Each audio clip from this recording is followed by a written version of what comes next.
Hunting Hollywood greetings, fellow multiversal adventurers. It's an honor to have you back in this saga that has us all hooked. Official channel statement: this story is 100% epic fiction, so please don't attempt real magic. The results aren't guaranteed and insurance won't cover it.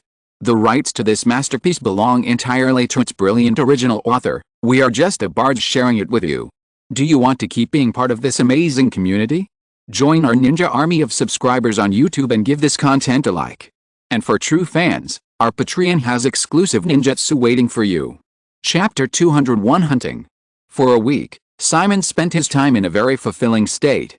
During the day, he was busy with the preparations for Batman, and at night he had to attend various parties and cocktail parties specially arranged for him. In addition to the title of the world's youngest talented director, Simon's current wealth is enough to attract the attention of the entire Australian upper class. Coupled with the Johnston family's deep network of connections, the grand party held in the mansion on the Yarra River on Saturday invited almost all Australian politicians and business celebrities, and the current Australian Prime Minister and Governor-General attended specially. Simon also unexpectedly saw Rupert Murdoch, the head of the Murdoch family, who also made his fortune in Melbourne. In order to expand News Corporation's business in the United States, the newspaper tycoon has immigrated to the United States, but in fact, the control of News Corporation is still in the hands of his family's holding company in Australia. Because there is no industrial competition between them, the Johnston family has a very good relationship with several major media families in Australia. Janet also told Simon that Raymond Johnston originally wanted to introduce Murdoch's connections to him at the right time to help Deanery's pictures develop in Hollywood, but Simon's rise was too rapid, so this matter became less important. On the other hand, as a young man who has created a series of miracles in just 2 years, Simon's trip to Australia has also attracted much attention from local media. In just 1 week, Simon's rise from an unknown little man to a billion-dollar fortune was completely sorted out by the local Australian media. Coincidentally, the week Simon rushed to Melbourne, Basic Instinct, which was released in North America for the 8th week, after a full week of screening from September 2nd to September 8th, received another $5.06 million in a single week, and the cumulative box office officially exceeded the $100 million mark, reaching $102.32 million, becoming the third North American box office work produced by Deanery's Entertainment this year to exceed $100 million. Even in 1985, there were only 3 films that exceeded $100 million in North American box office. Therefore, the box office miracle created by Deanery's Entertainment has also become the focus of media discussion. Because of News Corporation, Basic Instincts was released in Australia at the same time as North America. Due to appropriate cuts and the strong media influence of News Corporation in Australia, the film did not cause strong controversy in North America. Because of Simon's identity as an Australian son-in-law, the media tends to praise him more these days. In addition, Batman, which is about to start shooting in Melbourne, has naturally become a close focus of the media. The film's highly liberal tax refund policy was soon exposed. Although everyone knows that the Johnston family has influence in this, Melbourne officials are also very calm. When responding to the media, they publicly praised the strong promotion of the local film industry by bringing a project with global influence like Batman to Australia. Several major Australian media forces, which always disagreed in the past, also gave face and maintained a unified tone this time. Even if there were some noises, it was completely irrelevant to the overall situation. In the midst of various busy and social activities, time quickly came to Saturday, September 10th. According to the agreement between Deanery's Entertainment and the 4 major TV networks, starting from Sunday, September 11th, the 4 reality shows produced by Deanery's Entertainment, Who Wants to Be a Millionaire, Survivor, Big Brother, and The Real Housewives of Beverly Hills will be launched one after another in the coming week. The specific schedule is that ABC's Who Wants to Be a Millionaire will be broadcast 3 times a week from September 11th, on Sunday, Tuesday and Thursday. NBC's Survivor, Fox's Big Brother and CBS's The Real Housewives of Beverly Hills are all broadcast once a week, on Monday, Wednesday and Wednesday respectively. The unpopular TV series schedules on Friday and Saturday were deliberately skipped. Due to the Hollywood screenwriters' strike that lasted for more than 5 months, the TV series in the fall season this year were generally postponed to October. Therefore, the September schedule, which was supposed to be the most competitive for ratings, has completely become the world of Deanery's Entertainment's 4 reality shows. It can be imagined that as long as half of the 4 reality shows can be a great success, it will be enough to seriously undermine the confidence of the American Writers Guild to launch a strike again. In addition, the 4 major TV networks spent a lot of money to get these 4 reality shows, so they spared no effort in publicity and promotion. In the mountains and forests northeast of Melbourne. Because of the seaside, the mountains and forests in the temperate marine climate zone are not as withered as inland winter, but are still green. Simon was brought here by Raymond Johnston to hunt early in the morning. He had known that Janet's father had this hobby, and he also knew that the old man wanted to talk to him alone, so Simon happily went with him. Bang! In the mountains and forests that belonged entirely to the Johnston family's private hunting grounds, after a gunshot, several hounds barked and ran towards a wild boar. Simon and Raymond each carried an old-fashioned hunting rifle and walked leisurely towards the fallen wild boar surrounded by several followers. The name Big Brother comes from a science fiction novel 1984 from the 1940s. The story tells the story of how mankind was ruled by a head of state named Big Brother in 1984. Apple also created a very famous Big Brother 1984 advertisement based on this book. A woman smashed a hammer at the big screen that was playing Big Brother's speech, implying Apple's unconventionality and breaking of shackles. The core of this reality show produced by Deanery's Entertainment is to show whether the contestants can obtain the same team leadership as Big Brother. In essence, it is more about satisfying the audience's desire to pry into private matters. While walking, Simon explained the 4 reality shows that Deanery's Entertainment is about to launch. Who Wants to Be a Millionaire takes advantage of people's greed, and Big Brother takes advantage of people's desire to peak. It's brilliant, said Raymond Johnston, looking at Simon, and suddenly said, Simon, what is your desire? Simon thought for a moment, smiled and said, Ray, I have everything now. Raymond Johnston asked, are you satisfied? Simon shook his head and said, not satisfied, but there is no strong desire. That's your problem, said Raymond Johnston, although we have only been together for a few days, I have already felt your confusion. Simon, you have been going too smoothly, and you have too much, and you are a little overwhelmed. Simon was silent for a moment, but still nodded slightly and said, I think if I continue, I may encounter more and more trouble, or even danger. Everyone walked to the wild boar that had just fallen.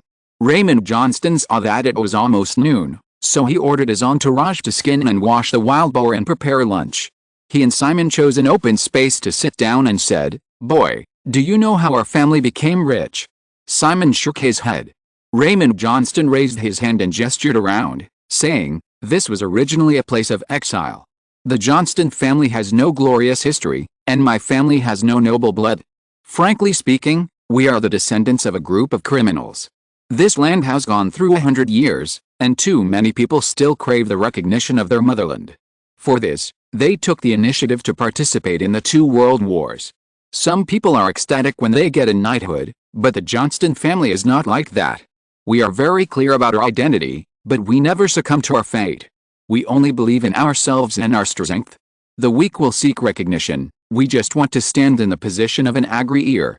My father went through so much hardship in order to expand the family business to its current level that you can't imagine it. Just to transport a mere 60 tons of iron ore from the mine to the dock, my father led 12 workers to fight with others, 5 of whom died and he was left with 2 bullet holes. Similar things happened more than once. Later, feeling the restrictions imposed by Britain on Australia, my father joined forces with everyone to promote the independence of this country.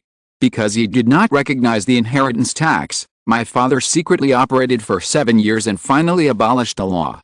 In the process, at least 6 senior officials and parliamentarians died in car accidents, heart attacks, and accidental robberies. Simon listened to these past events that Raymond Johnston would never reveal to outsiders on weekdays, and his heart was filled with emotion. The accumulation of capital has never been smooth sailing. This is even more true for the development of mining resources. Although this industry is always ups and downs and seems to be very unprofitable, anyone with a little common sense understands the huge profits contained in this industry. Raymond Johnston was obviously lost in reminiscence, and soon turned to Simon and said, Boy, compared to others, your success is too easy. But at the same time, you have actually jumped out of a certain boundary and become a player in this world, not a pawn. You have to understand that players actually value themselves very much, because we are the manipulators of the game. Most of the time, we don't have to go into battle ourselves. There are too many pawns for us to drive. Even if we have to abandon them, the sacrifices will only be the pawns. Therefore, among players, as long as you abide by certain rules of the game, you don't have to be afraid at all. If you are stronger than your opponent, you will only be feared by others. Simon seemed to have realized something, and remembered an idea that he had a few days ago, and couldn't help but whispered, "Humans create rules, humans manipulate rules, and humans break rules." Raymond Johnston heard Simon's words and shook his head and said, "The strong manipulate the rules, and the weak follow the rules. Boy, you can use your own strength to promote the creation of new rules that are beneficial to you, and then let others abide by them, but don't deliberately break the established rules, so that you can play the game for a long time." Simon nodded seriously, thought of something, smiled, and said, "I suddenly feel that Janet's grandfather must love his granddaughter very much." There was a certain reckless trait in Janet's character that was so similar to Nicholas Johnston in the story that Raymond Johnston had just described. Raymond Johnston was stunned for a moment, then laughed and said, "Of course, I admire my father very much, so I also like Jenny's character very much. If this girl hadn't been so indifferent to family affairs, I would definitely train her to be the successor of the Johnston family. So, treat her well, and she will definitely be able to help you in the future." Simon nodded solemnly and said, "I will." Raymond Johnston stood up and said, "Then, let's go, let's prepare lunch ourselves. It's most interesting to do this kind of thing by ourselves. Maybe we can go and hunt a few rabbits. By the way, do you know that Australia was overrun with rabbits? The girl you used in Pulp Fiction, Nicole Kidman, her great-grandfather Sidney Kidman was impressed by this, haha."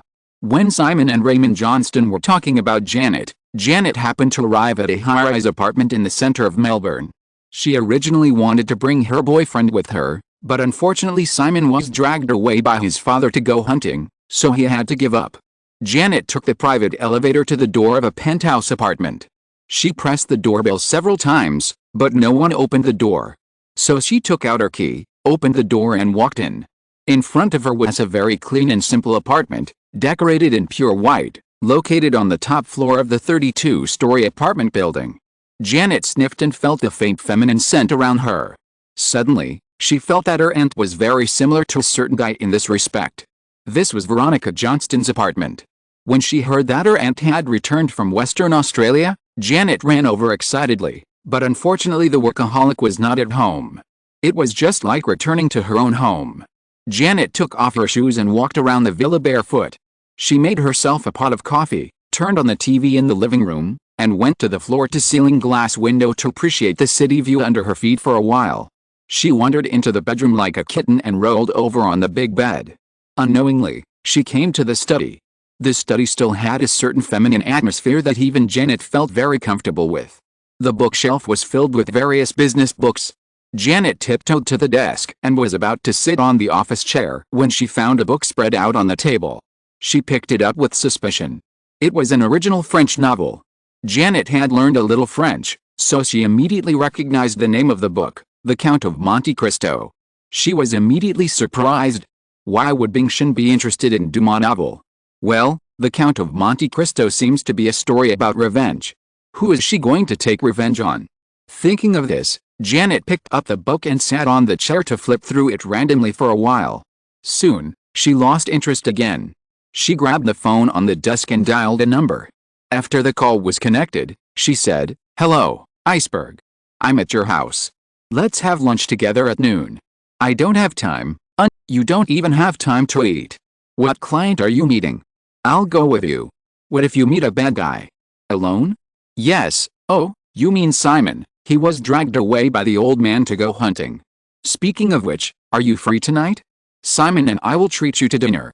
"Don't worry, not at our house. I know you're afraid that your father will nag you. It's okay to stay here with you. Don't be like this. In a few days, Simon and I will go back to Los Angeles." "Hello, Iceberg? Vinny? Veronica?" Listening to the busy tone in the microphone, Janet frowned in distress and had to put down the phone helplessly. It's very strange. This thought came to her mind, and Janet's little brain turned half a circle out of habit. Although she still didn't understand, she was too lazy to think about it.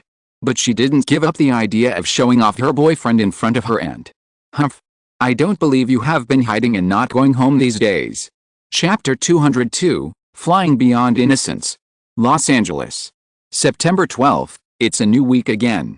Amy Pascal got the ratings of Who Wants to Be a Millionaire after the first season officially started last night when she just got up in the morning. On the first day of the fall season, the audience of Who Wants to Be a Millionaire reached 23.7 million. If nothing unexpected happens, the average audience of this phenomenal reality show in the first season may be around 25 million, and the highest audience is expected to exceed 30 million. Robert Iger has heard that ABC is considering raising the advertising price of Who Wants to Be a Millionaire again. Because the two parties signed a buyout agreement, this matter has little to do with Deaneries Entertainment. The company's next focus on the operation of Who Wants to Be a Millionaire is the overseas syndication distribution of the series and the sale of the remake copyright. Although it is a reality show with a strong sense of immediacy, due to the hot phenomenon-level topic, this show still has very good syndication potential. Some Canadian TV stations have already contacted us. Considering that Canada's market capacity is far lower than that of the United States, Robert Iger estimated that the broadcast rights for each episode could be negotiated for about $250,000. Although the difference is large compared to ABC's purchase price, the packaged sale of the entire season is still a very considerable income, and there is almost no need to invest any more costs. In addition, many overseas countries are also contacting Deaneries Entertainment to try to obtain the remake authorization of Who Wants to Be a Millionaire. Because of the success of Who Wants to Be a Millionaire, Amy is now more looking forward to the ratings performance of the three reality shows Survivor, Big Brother and The Real Housewives of Beverly Hills that will be aired this week. In terms of movies, during the more than a week that Simon was away, Amy had successfully negotiated a cooperation agreement with John Hughes for Uncle Buck, but there were still some details to be negotiated for the upcoming cooperation with Warner on Flying Over Innocence. The weekly meeting in the morning was held directly at the company's branch in Burbank. After the meeting, Amy rushed to Warner Studios to meet with Terry Semel. Near noon, the two chose a restaurant near Warner Studios to eat and chat. Located in the gathering place of several major studios, many Hollywood celebrities will choose to dine in this restaurant. As soon as Amy and Semel sat down at the reserved seats, some people came over to say hello.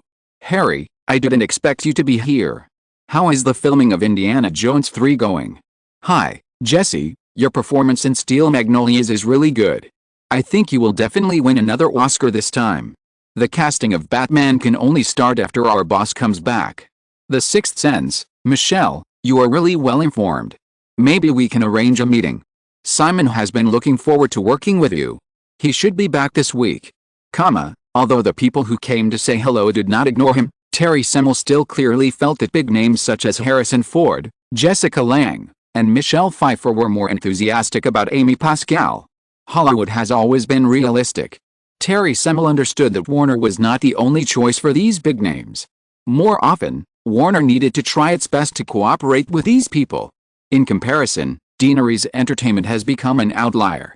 Starting from last year's run Lola Run, a series of works with North American box office exceeding 100 million yuan have not only made this small company, which was established less than 2 years ago, rise rapidly, but also meant that Deaneries Entertainment has enough strength to allow many Hollywood A-list stars to take their careers to a higher level. Robert De Niro is the most typical example. Few actors can match the status of this two-time Oscar winner in Hollywood. However, before Pulp Fiction, De Niro had not had any work with a North American box office exceeding 100 million yuan. Whether it is The Godfather 2 or Taxi Driver, although they are very famous, the box office is only tens of millions of dollars. Although Pulp Fiction is a group drama, De Niro has also gotten rid of the embarrassing situation of many previous works with mediocre box office. At present, The Dead Poets Society, co-produced by this two-time Oscar winner and Deaneries Entertainment, has entered the promotion stage. The box office potential of this film does not seem to be too great, but the other script signed by Westeros himself that he got is not necessarily the case. In fact, due to the strong power of Deaneries Entertainment that can promote the career of movie stars, Terry Semel received some similar requests before this lunch.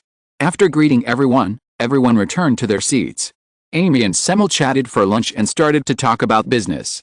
"Terry, Regarding Leap of Innocence, since you and Simon have agreed on a film contract, as long as this film can reach the North American box office standard of over 100 million, Warner will no longer have the right to participate in the development of potential sequels, and the copyright of this film should belong to Deaneries Entertainment.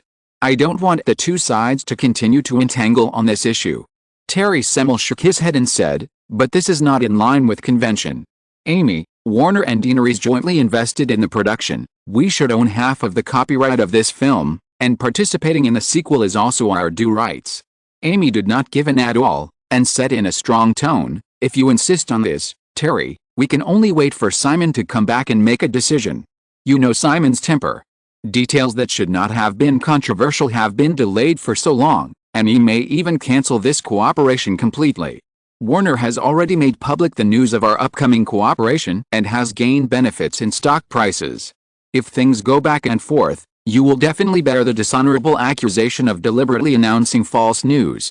Terry Semel said, Amy, if Simon does this, Deaneries Entertainment will not be able to get the copyright of Wonder Woman and the Bourne Supremacy.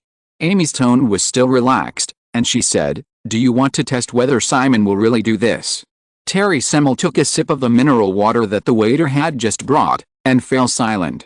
Although he wanted to gain more benefits for Warner, Terry Semel knew that at this critical moment when Time Incorporated and Warner Brothers were negotiating a merger, it would be best if he didn't make any mistakes. After a moment, Semel finally nodded slightly and said, okay, Amy, then, who are you going to let play the male and female protagonists of this film? The matter was settled, but Amy's face remained calm and said, we plan to let Meg Ryan play the female lead. Her rough and sweet temperament is very suitable for this movie.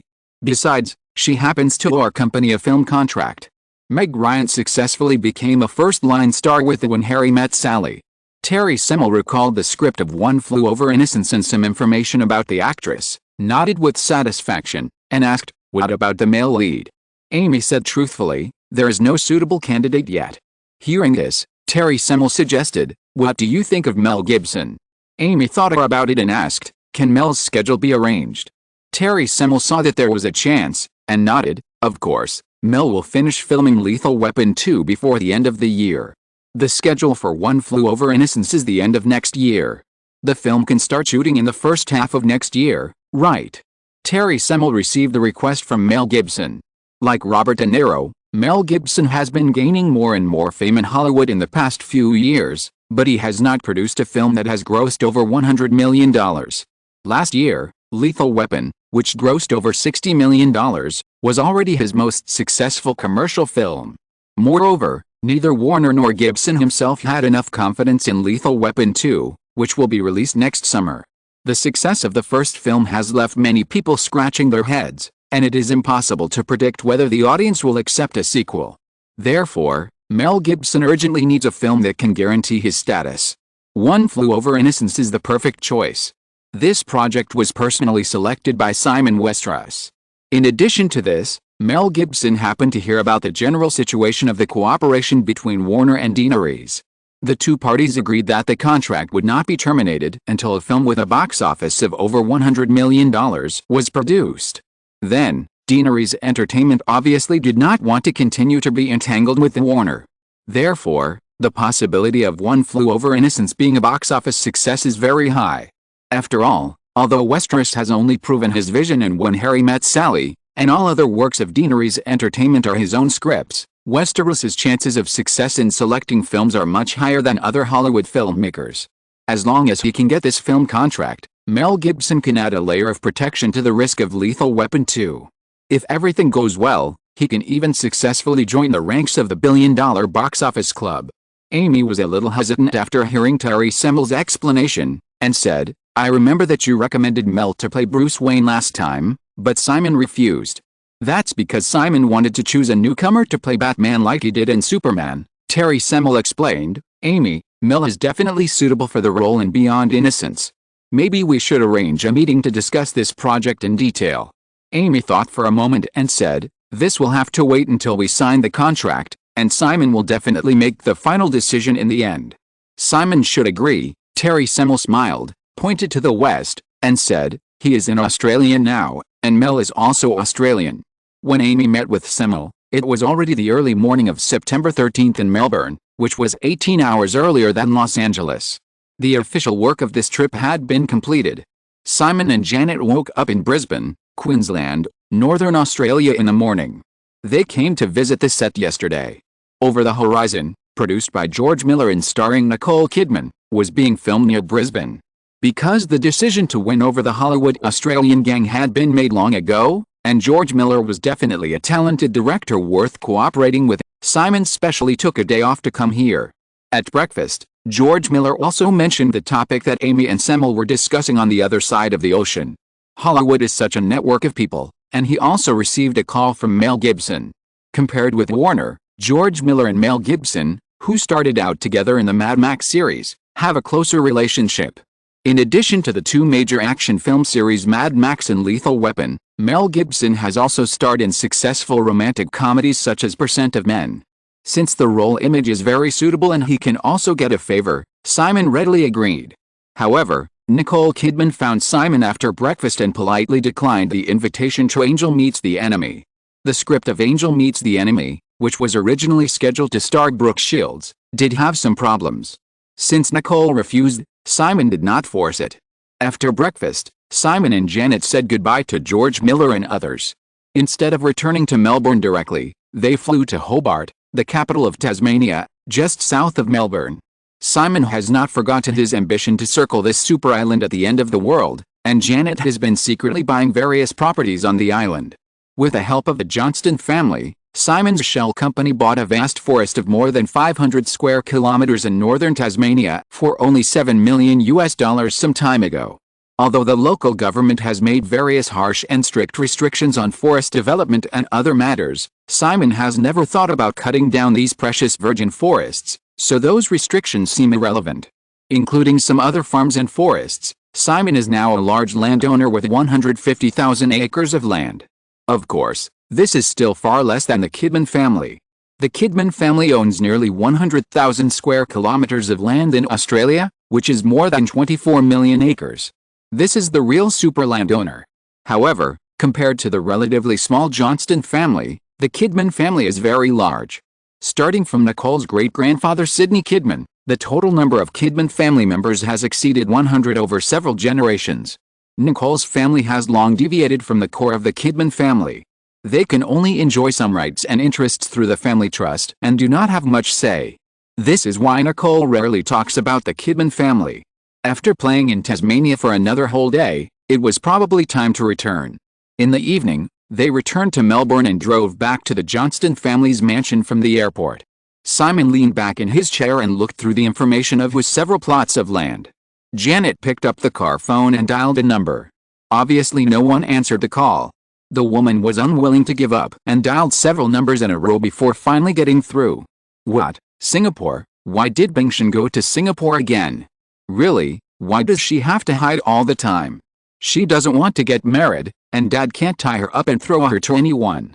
Do you know her number in Singapore?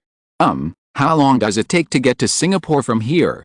Huh? I'm just asking, I won't chase her to see her. Hang up, bye. After Janet hung up the phone, Simon smiled and said, she's still not here. She said she went on a business trip to Singapore again. I don't think we should come to Melbourne so often in the future. Haha, she only came here this time, and Bingshan has to run around everywhere, Janet said helplessly with a smile on her face, and then she said, actually, it's understandable. Don't look at how good your dad has been to you these days. In the past few years, every time I came back, he had a stern face. Several times, he forced me to go on blind dates. Otherwise, I wouldn't hide in Los Angeles and don't want to come back. Simon couldn't help but become more curious about Aunt Janet. He suddenly realized that although he already knew most of Janet's family, he had never even seen a photo of Veronica Johnston.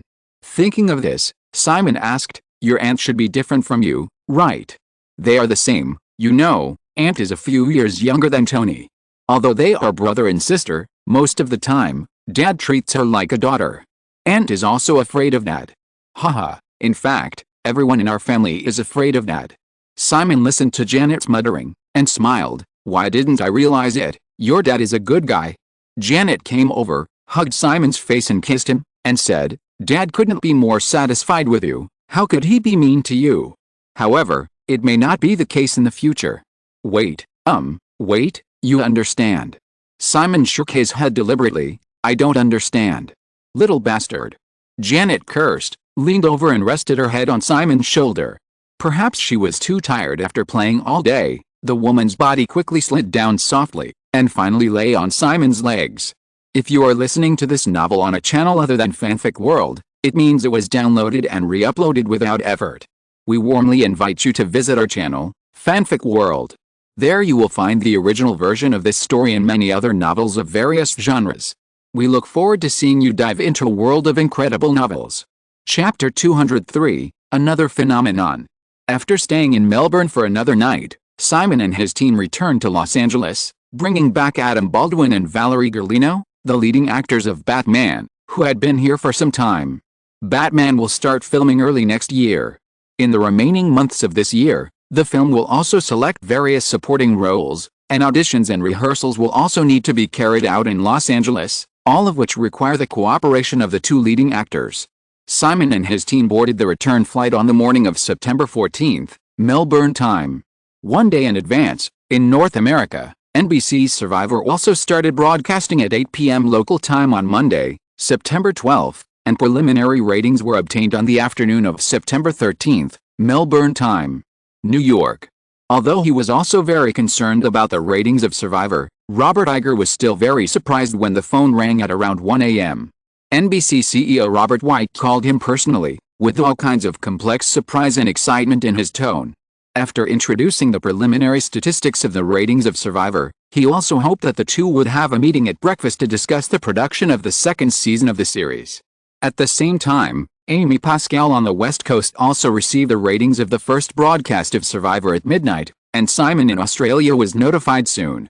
On the morning of September 13th, North American time, NBC could not wait to publish the ratings of Survivor in mainstream media such as the New York Times and the Los Angeles Times, and major newspapers generally used headlines such as Another Phenomenon.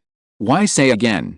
Obviously, Who Wants to Be a Millionaire has created a phenomenal ratings trend, and the ratings performance of Survivor seems to be stronger than that of Who Wants to Be a Millionaire. After more detailed statistics, the number of viewers of Survivor soared from the initial 17.8 million to 22.65 million in just the first episode, and the final average number of viewers reached 20.95 million, far exceeding the 15 million viewership scale expected by NBC before the broadcast. Anyone in the industry knows very well that there is a big difference between a TV show with 10 million viewers and a TV show with 20 million viewers. The two are completely at the level of quantitative change to qualitative change. Moreover, although the first episode of Survivor failed to surpass the previous days Who Wants to Be a Millionaire in terms of total viewership, it unexpectedly did so in the core audience group of 18 to 49 years old. The audience of Who Wants to Be a Millionaire on Sunday was 23.7 million, and the rating of the core group of 18 to 49 years old was 11.1. In comparison, although the total audience of Survivor was only 20.95 million, the rating of the core audience of 18 to 49 years old unexpectedly reached 11.5. This means that among the audience group of 18 to 49 years old, the audience of the first episode of Who Wants to Be a Millionaire was 13.3 million, while the audience of Survivor reached 13.8 million.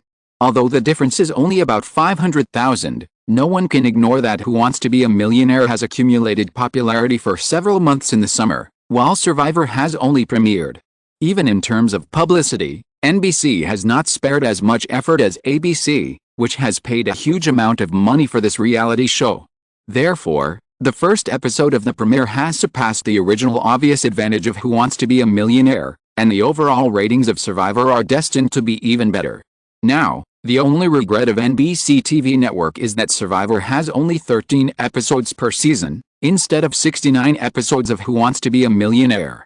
Moreover, in order to minimize the risk, NBC only signed a contract with Deaneries Entertainment for the first season. According to the current broadcast rhythm, the first season will be completed before the winter break.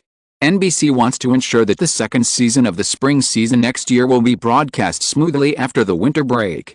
Obviously, it will also face the dilemma that ABC TV network had to pay a sky-high price to Deaneries Entertainment before. NBC is very eager, But Robert Iger seems more cautious.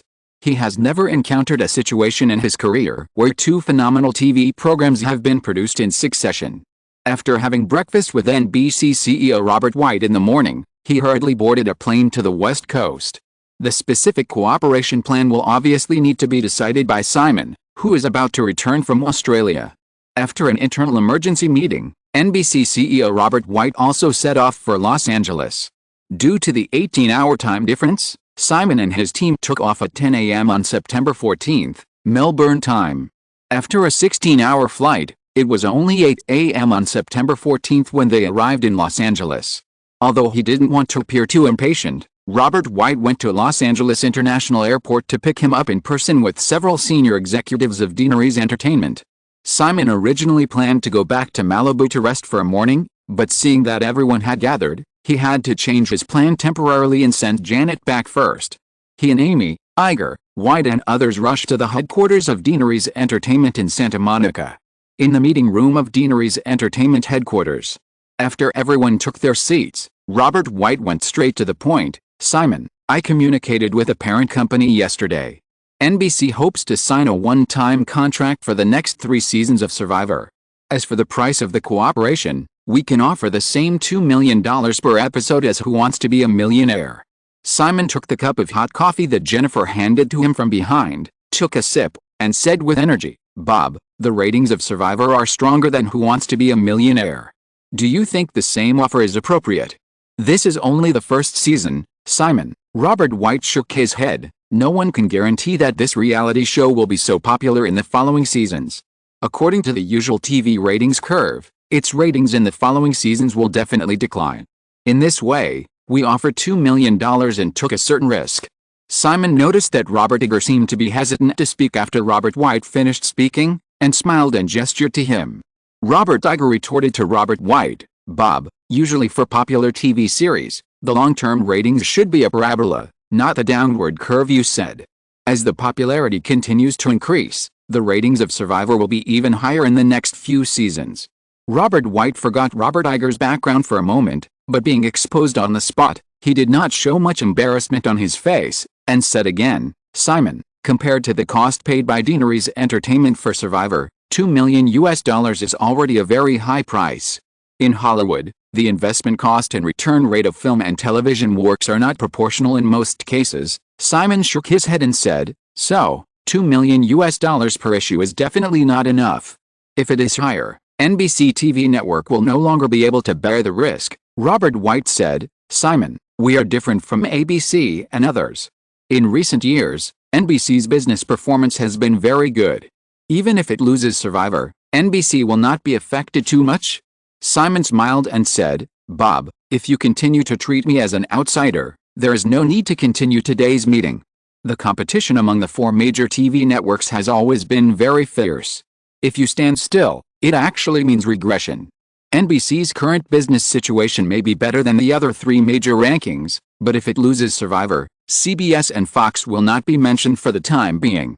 With the popularity brought by Who Wants to Be a Millionaire, ABC will definitely be able to quickly surpass NBC and win the share of the first TV network ratings. Therefore, NBC dare not give up Survivor at all. Okay, Simon, Robert White said with a helpless expression on his face, so, how many episodes do you think are appropriate? In the next few seasons, Deaneries Entertainment can take the initiative to increase the length of some episodes, and each season will be about 15 episodes. If NBC wants to take the next 3 seasons at once, I can give you a package price of $50 million per season, and $150 million for 3 seasons. Robert White was shocked and blurted out, that's impossible. Are you kidding? According to NBC, Deaneries Entertainment's production budget for the first season of Survivor was only about $5 million, or $50 million per season.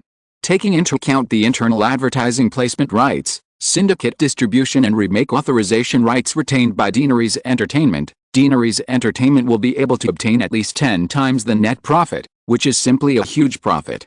Let's do the math, Simon said in a relaxed tone. According to the ratings of the first episode, in the next few seasons, Survivor may reach an average of 30 million viewers per episode, which is already the ratings level of some award ceremonies. As far as I know, The Grammy ratings at the beginning of the year were about 30 million, and their 30-second advertising fee reached $300,000. In this way, you can recover $9 million for the 15-minute advertising time of each episode of Survivor. In comparison, Deaneries Entertainment only received more than $3 million. But have you calculated the cost? Robert White retorted, Simon, the operating cost of the TV network is very high. Simon simply interrupted Robert White's nonsense and said, Bob, if we talk about cost, Hollywood's cost is actually higher. In the past few decades, the movies produced by major studios have basically been loss-making and have never made a profit. Hearing Simon say this, Amy and Iger couldn't help but chuckle. It is naturally a joke that studio movies have never made a profit, but it is also a well-known fact joke. In order to avoid taxes and the share of the union, most of the film projects of the major Hollywood studios are indeed loss-making. Even if they are barely profitable, the amount is often negligible. In comparison, the operating conditions of the 4 major TV networks are even more opaque in order to avoid various similar expenses. Therefore, Robert White said that the operating costs of the TV network are very high, which is indeed correct. But Simon knows that in the previous fiscal year, the net profit of NBC TV network reached more than $380 million, which far exceeded several competitors such as ABC, CBS and Fox. Now, if Survivor can be guaranteed, although it will pay a high fee, the benefits to NBC are also obvious. It can keep its position as the #1 TV network in terms of viewership, and it is completely fearless of the other 3 majors such as ABC. On the contrary, if there is no Survivor, perhaps ABC will be able to surpass it after this autumn season. The TV network also has the Matthew effect that the strong will become stronger. Without sufficient financial resources to advertise on the 4 major TV networks at the same time, advertisers usually prefer the one with the highest market share. Therefore, once ABC is overtaken, it will be even more difficult for NBC to catch up. Although it will not fall into loss all at once, NBC's profitability will certainly decline rapidly after being abandoned by ABC. In comparison, ABC, which was still losing money last year, was able to turn losses into profits with the audience market share brought by Who Wants to Be a Millionaire. Robert White continued to argue for a few more words, but Simon insisted on not giving in. He had to temporarily stop the meeting and said he was going to make a phone call. Simon knew that Robert White was going to report to Jack Welch, chairman of the parent company General Electric, and readily asked Jennifer to personally lead him to the next office. General Electric's size is far from the $500 billion level at the peak of the internet bubble 10 years later. Although it has gradually recovered from last year's stock market crash, its market value is less than $50 billion at the moment. 2 years ago, General Electric spent $6.5 billion to acquire RCA, Radio Corporation of America, the parent company of NBC TV network, which is more than 1/10 of General Electric's current size. Therefore, NBC is currently a direct business that reports directly to Jack Welch, chairman of General Electric. Simon, Amy and Iger chatted in a low voice about the company's recent affairs for a while. 10 minutes later, Robert White returned again. Simon, I just communicated with Jack, Robert White said without hiding anything. We can accept Deaneries Entertainment's offer of $50 million per season, but Deaneries Entertainment must also agree to several of our conditions. Simon made a gesture to ask for permission to speak. Robert White said, First, Deaneries Entertainment must increase its investment in the production of Survivor. We can all see that many details in the first season are still very rough, which is obviously to save costs, but since we have offered a high price, Deaneries Entertainment is also obliged to do better. In the next 3 seasons, the production cost of this reality show must not be less than $10 million per season. Even if NBC does not propose it, in order to maintain its appeal to the audience as much as possible, Deaneries Entertainment will increase its investment in the production of the program in the future. Although Simon likes to control the production costs of film and television projects, he has never thought of affecting the quality of film and television series simply for the sake of saving costs. Therefore, he nodded readily and said, This request is very reasonable, I agree. Robert White continued, Secondly, in the next 3 seasons, each season of Survivor must have at least 16 episodes, not the 15 you just said. At the same time, Deaneries Entertainment must agree that NBC will send staff to participate in the production of the show. Simon did a simple mental calculation. The difference between 15 and 16 episodes seemed small, but this could just reduce the cost of NBC for this reality show to about $3 million. After exchanging glances with Amy and Iger, and seeing that neither of them raised any objections, Simon nodded again and said, "Okay." Chapter 204 Wonder Woman. After agreeing on a package price of $150 million for the next 3 seasons and several additional conditions from NBC, the two sides began to negotiate important details such as payment settlement. In order to reduce their own cash flow pressure as much as possible, TV networks generally adopt the strategy of delaying payment as much as possible when purchasing TV programs from outside, which is exactly the same as Hollywood film distributors. Most independent producers in the industry can only recover funds from TV networks after the series is broadcast. Deaneries Entertainment cooperated with ABC on Who Wants to Be a Millionaire. Although it has a clear advantage, ABC is only willing to pay a 30% advance payment before the first season starts. The remaining balance will be paid in 2 installments during the winter break and after the end of the first season, with another 30% and 40% respectively. As for Survivor, after several hours of repeated disputes and discussions, NBC finally agreed to pay 50% before and after each season is broadcast. After the meeting, everyone had lunch together, and Robert White hurried back to the East Coast. He also had to personally supervise the TV network to make marketing adjustments for the subsequent broadcast of Survivor in order to maximize the influence of this reality show. The specific contract needs to be drafted by the staff of the two companies according to the meeting memorandum, and it will take about a week to officially sign it. After leaving Los Angeles for 2 weeks, Simon has been maintaining remote control over Deaneries Entertainment through telephone, fax and other means. After dealing with the matter of Survivor in the morning, Simon was no longer in a hurry to return to Malibu, but personally checked the production progress of several films. Scream has completed the post-production a few days earlier and sent it to MPAA for rating, and is still waiting for the result. After taking over the post-production of Rain Man from Barry Levinson, after more than a month of busy work, the re-editing of the film has been completed. Simon also personally wrote the soundtrack for the film during this time in Melbourne. The original composer of Rain Man was Hans Zimmer, and this later famous film score master also won his first Oscar nomination for Best Original Score. But at present, Hans Zimmer is still just an unknown little person. The soundtrack of Rain Man is not complicated. With a version in his memory as a foundation, Simon can complete it easily, so he didn't spend time looking for the other party. The post-production of Steel Magnolias and Dead Poets Society is progressing smoothly. If nothing unexpected happens, the 3 films, Rain Man, Steel Magnolias and Dead Poets Society, will be completely completed by the end of September. After checking the post-production of several films, a production meeting lasted more than 2 hours to discuss the preparation progress of a series of films that Deaneries Entertainment is promoting. When the meeting ended, it was already evening. After reporting on the preparation status of a series of projects such as The Sixth Sense, The Bodyguard, One Step Away and Uncle Buck, the executives and producers who attended the meeting dispersed early, and Simon and Amy were the only ones left in the meeting room as usual. Sitting by the window, feeling the golden sunset pouring into the conference room in the evening, Simon closed the folder in front of him and said to Amy on the other side, "Since you have already confirmed that you have got Wonder Woman, you can ask several major agencies to send a list of candidates recently. Like Batman, I need newcomers, between 20 and 25 years old, about 6 feet tall." Noticing the confusion on Amy's face, Simon smiled and added, "I don't plan to start shooting this movie now. I must finish the first part of Batman and Superman first. It's just that I hope to train a few candidates from scratch. After confirming the candidates, I will arrange some small roles for them in the next few years to hone their acting skills." Speaking of which, the choice of Batman was a bit tasty.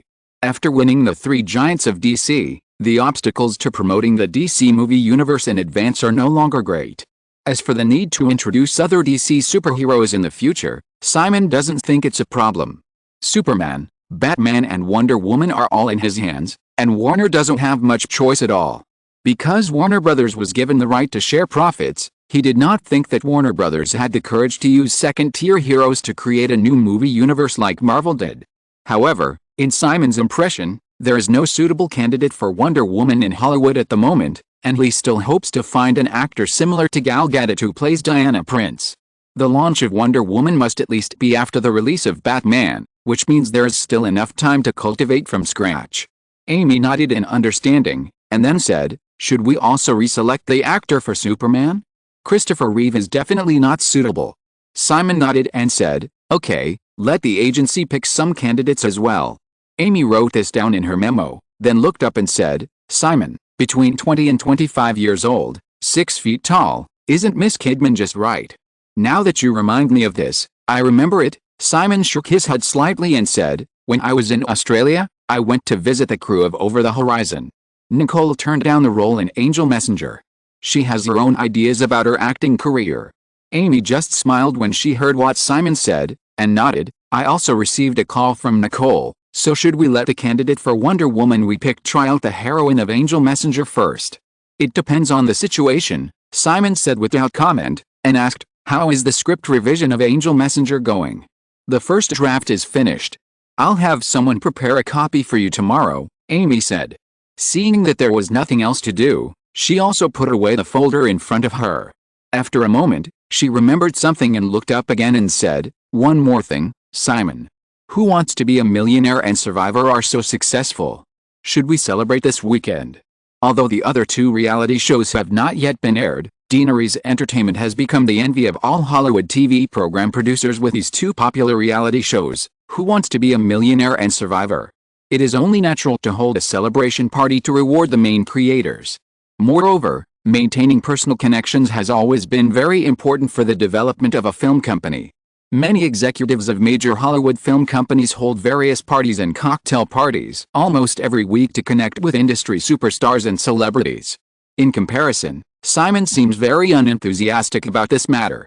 The number of times he passively attends other people's parties far exceeds the frequency of hosting them himself. However, Simon also understood that such things were unavoidable and could not be avoided. If these things were completely handed over to Amy and other senior executives, once there were unexpected changes in the company's management, he would become very passive in terms of personal connections. After thinking for a moment, Simon said, let's hold it at the villa in Palisade on Saturday. You can draw up an invitation list. The first day of broadcasting, it achieved more than 20 million viewers. In the following days, Survivor quickly became the subject of media hot discussion. NBC quickly adjusted the marketing efforts of Survivor. At the same time, in order to avoid falling too far behind, ABC also strengthened the publicity offensive of Who Wants to Be a Millionaire. Fox and CBS were full of expectations for Big Brother and The Real Housewives of Beverly Hills, which were broadcast at the same time on Wednesday. However, as expected, Big Brother and The Real Housewives of Beverly Hills failed to replicate the ratings miracle of Survivor and Who Wants to Be a Millionaire. On the first day of broadcast on Wednesday, the average viewership of Fox's 8 o'clock Big Brother finally reached 15.35 million, and the average viewership of CBS's 9 o'clock The Real Housewives of Beverly Hills in the first episode was even lower, only 11.7 million. Of course, such ratings are actually only relative to Survivor and Who Wants to Be a Millionaire. Compared with most of the premieres of this era, the 2 reality shows that have all exceeded the 10 million level are already very outstanding. Big Brother with 15.35 million viewers has even reached the excellent level. With the accumulation of popularity, the future ratings of this reality show may even hit the 20 million mark, and the average ratings of the next few seasons should be able to remain around 15 million. As for The Real Housewives of Beverly Hills, although it ranks last among the 4 reality shows, the more than 10 million viewership is beyond Simon's expectations. In the original time and space, because it was a TV program on a basic cable station, the best ratings of The Real Housewives of Beverly Hills were probably only 2 or 3 million. Moreover, although it did not become as popular as Survivor and Who Wants to Be a Millionaire, Fox and CBS also expressed their willingness to renew the contract after the series was aired. Faced with this sudden reality show trend, Hollywood film and television production companies have also begun to look for similar TV programs, and the North American media has been analyzing several reality shows in a row. There is no doubt that the reason why Deaneries Entertainment was able to launch its own TV business with 4 reality shows in this autumn season is ultimately due to the previous Hollywood screenwriters' strike. If there had not been a screenwriters' strike for more than 5 consecutive months, the 4 major TV networks would not have given up so much initiative to sign such a generous contract with Deaneries Entertainment. Now, all parties in the industry have generally reacted. In the previous strike, the American Writers Guild and the 4 major TV networks were completely losers, and other Hollywood production companies also suffered varying degrees of heavy losses in this strike. Only Deaneries Entertainment benefited greatly from this strike. It is not just these 4 reality shows that have made Deaneries Entertainment a lot of money. In the following year-end schedule, due to the long-term strike that has caused the suspension of a large number of film projects, Deaneries Entertainment's films can also obtain more market resources. After fully understanding these, and feeling the good luck of Deaneries Entertainment, the traditional forces in Hollywood also began to instinctively protect their own interests. On the following Friday, Deaneries Entertainment received a rating report from the MPAA for Scream, requiring Deaneries Entertainment to modify a large number of excessive violent and bloody plots in the film, otherwise, the film will be rated as the most stringent NC-17. Scream was originally aimed at young audiences over 16 years old, and Simon never thought of earning ticket money for this film from children aged 12 or 13. However, the NC-17 rating does not just mean that audiences under 17 are prohibited from watching. Once a movie is determined to be rated like this, it also means that the film can only be played in a limited number of specific theaters, and it cannot be publicly promoted on a large scale. In the original time and space, there was indeed news that Scream had to go through many revisions to avoid the fate of NC-17, but Simon, who is very familiar with the Weinstein brothers' operation methods, knew that this was basically just a publicity gimmick.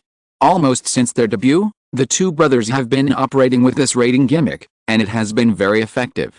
Sometimes, the Weinstein brothers even took the initiative to submit NC-17 rated films to the MPAA for review, and after the news was released and attracted media attention, they were revised to R-rated standards and resubmitted for review.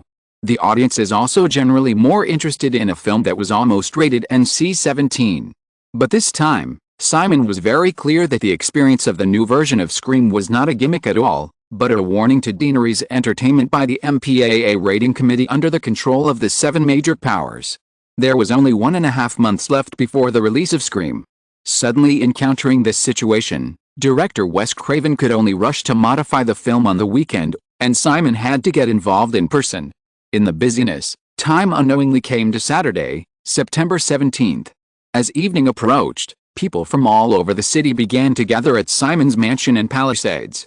Today was a celebration party held by Deaneries Entertainment for Who Wants to Be a Millionaire, Survivor, Big Brother and The Real Housewives of Beverly Hills. However, not only the creators of the 4 reality shows, but also many Hollywood celebrities and stars were invited. Because Deaneries Entertainment has been frequently looking for actors for a series of projects recently, many stars who originally did not get invitations also tried to attend this party through various channels, hoping to get a chance to contact Simon Westeros or other senior executives of Deaneries Entertainment. Simon and Wes Craven spent a whole day in the editing room for the revision of Scream. When the 2 rushed to Simon's mansion in Palisades together, it was already close to 8 o'clock. After a busy day, the 2 hungry people simply greeted the guests in the mansion and hurried to the buffet table. After selecting a full plate of food, Simon and Wes Craven were hiding in a corner and continuing to discuss the film revisions in a low voice. Sandra Bullock came over with a smile, put her arm around Simon's arm, greeted Wes Craven, and whispered in Simon's ear, "I didn't see Jenny, didn't she come tonight?" Simon looked at Wes Craven, who turned and left with an ambiguous look on his face, picked up a grilled shrimp and stuffed it into Sandra's mouth, saying, "There is no need to express the idea of having an affair so bluntly, right? We are all decent people." Sandra rolled her eyes and raised her hand to stop the grilled shrimp that Simon stuffed in, holding it in her hand and eating it in small bites, still not letting go of him with the other hand, saying, "Now I regret that I didn't take the initiative like Jenny," and the good man was snatched away. "But, I really didn't see Jenny." Simon took Sandra to a dining table near the cliff and sat down. Looking at the beautiful scenery of Los Angeles at night, he explained with a smile, "She went to France." Chapter 205 Difficulties. Hearing this, Sandra moved closer to Simon and pretended to be curious and asked, "What is Jenny doing in France?" "I plan to buy some real estate in Europe," Simon was explaining when he saw Terry Semel walking towards him through the party crowd. He stood up and shook hands with him in surprise and said, "Terry, I didn't expect you to come here tonight. This is really a surprise. Mel is here too." He is chatting with Pascal. Terry Semel smiled and shook hands with Simon, then greeted Sandra, "Good evening, Miss Block, you look beautiful tonight." Thank you, Mr. Semmel. Sandra stood up with Simon, and seeing that Terry Semmel obviously had something to talk to Simon about, she took the initiative to find a reason to leave temporarily. Terry Semmel sat down with Simon and said, I heard that the rating of Scream is not going well. Simon picked up the cutlery, looked at Terry Semmel's sincere and concerned expression, and nodded. It needs to be modified, it's not a big problem. Unlike the American Motion Picture and Television Producers Association, which is composed of hundreds of film and television production companies, the MPAA, Motion Picture Association of America, has always been in the hands of several major Hollywood film companies, and the directors of the association are basically the heads of major film companies. It is difficult to say whether Warner was involved in the suppression of Scream in the rating. Terry Semmel felt Simon's calm tone and understood that it was impossible to treat this young man as an amateur. However, he still added, if you need any help, you can contact me at any time. Simon nodded politely and said, of course. Although he said so, Simon had no intention of seeking Terry Semmel's help. If Terry Semmel really wanted to help, it would definitely be helpful, but he didn't want to owe him a favor. Deanery's Entertainment is not a one-time deal. If you owe someone a favor this time, you may have to continue next time. Simon hoped to solve this problem once and for all. Terry Semmel suddenly felt that he shouldn't have brought up the topic of Scream just now, so he simply bypassed it and talked about Batman. Regarding the studio, Simon, I know you rented it from Fox Studios because you live closer to Malibu, but Warner Studio will definitely give you more cooperation and help. Having rejected Terry Semmel's proposal to buy the MGM studio in Culver City, Deanery's Entertainment can only temporarily rent studios from the 7 major studios when it needs to shoot movies or TV series. Simon returned from Australia, and the preparations for Batman began to accelerate. In recent days, he rented a special studio at Fox Studios for shooting tests and actor rehearsals for Batman. When Terry Semmel mentioned this, Simon seemed to forget the topic just now and talked to him about the preparations for Batman. A moment later, Mel Gibson and his wife Robin Moore came over to say hello, and everyone discussed Beyond Innocence again. After entertaining people like this, Simon filled his stomach and stood up to greet some guests. Sandra came over again and took his place as his female companion tonight. He just turned to chat with Robert Iger, who flew from the East Coast, when Madonna, wearing a white low-cut evening dress, appeared beside Simon and recommended herself very straightforwardly. Simon, I heard that you are preparing Lawrence Kasdan's bodyguard. How about I be the heroine? Simon nodded to Robert Iger, and then smiled and shook his head at Madonna very straightforwardly. Not very good. Madonna was very dissatisfied. You are so ungentlemanly to reject a lady so bluntly. Simon looked around and asked with a smile, why don't you see Sean? When Madonna heard Simon mention Sean Penn, her tone was obviously no longer as sticky as before, and said, of course he has his own things, and we don't grow up together. Calculating the time, Madonna just signed an actor contract with CAA in recent months. I think she should have been connected with Warren Beatty, the #1 playboy in Hollywood. Maybe she will star in each other's next film. TC. Dick is in the original Time and Space. Her marriage with Sean Penn also ended. It is common for men and women in Hollywood to break up and get back together. Simon was too lazy to pay too much attention to it. He returned to the topic just now and said, it's a pity, Maggie, we have confirmed the heroine of The Bodyguard.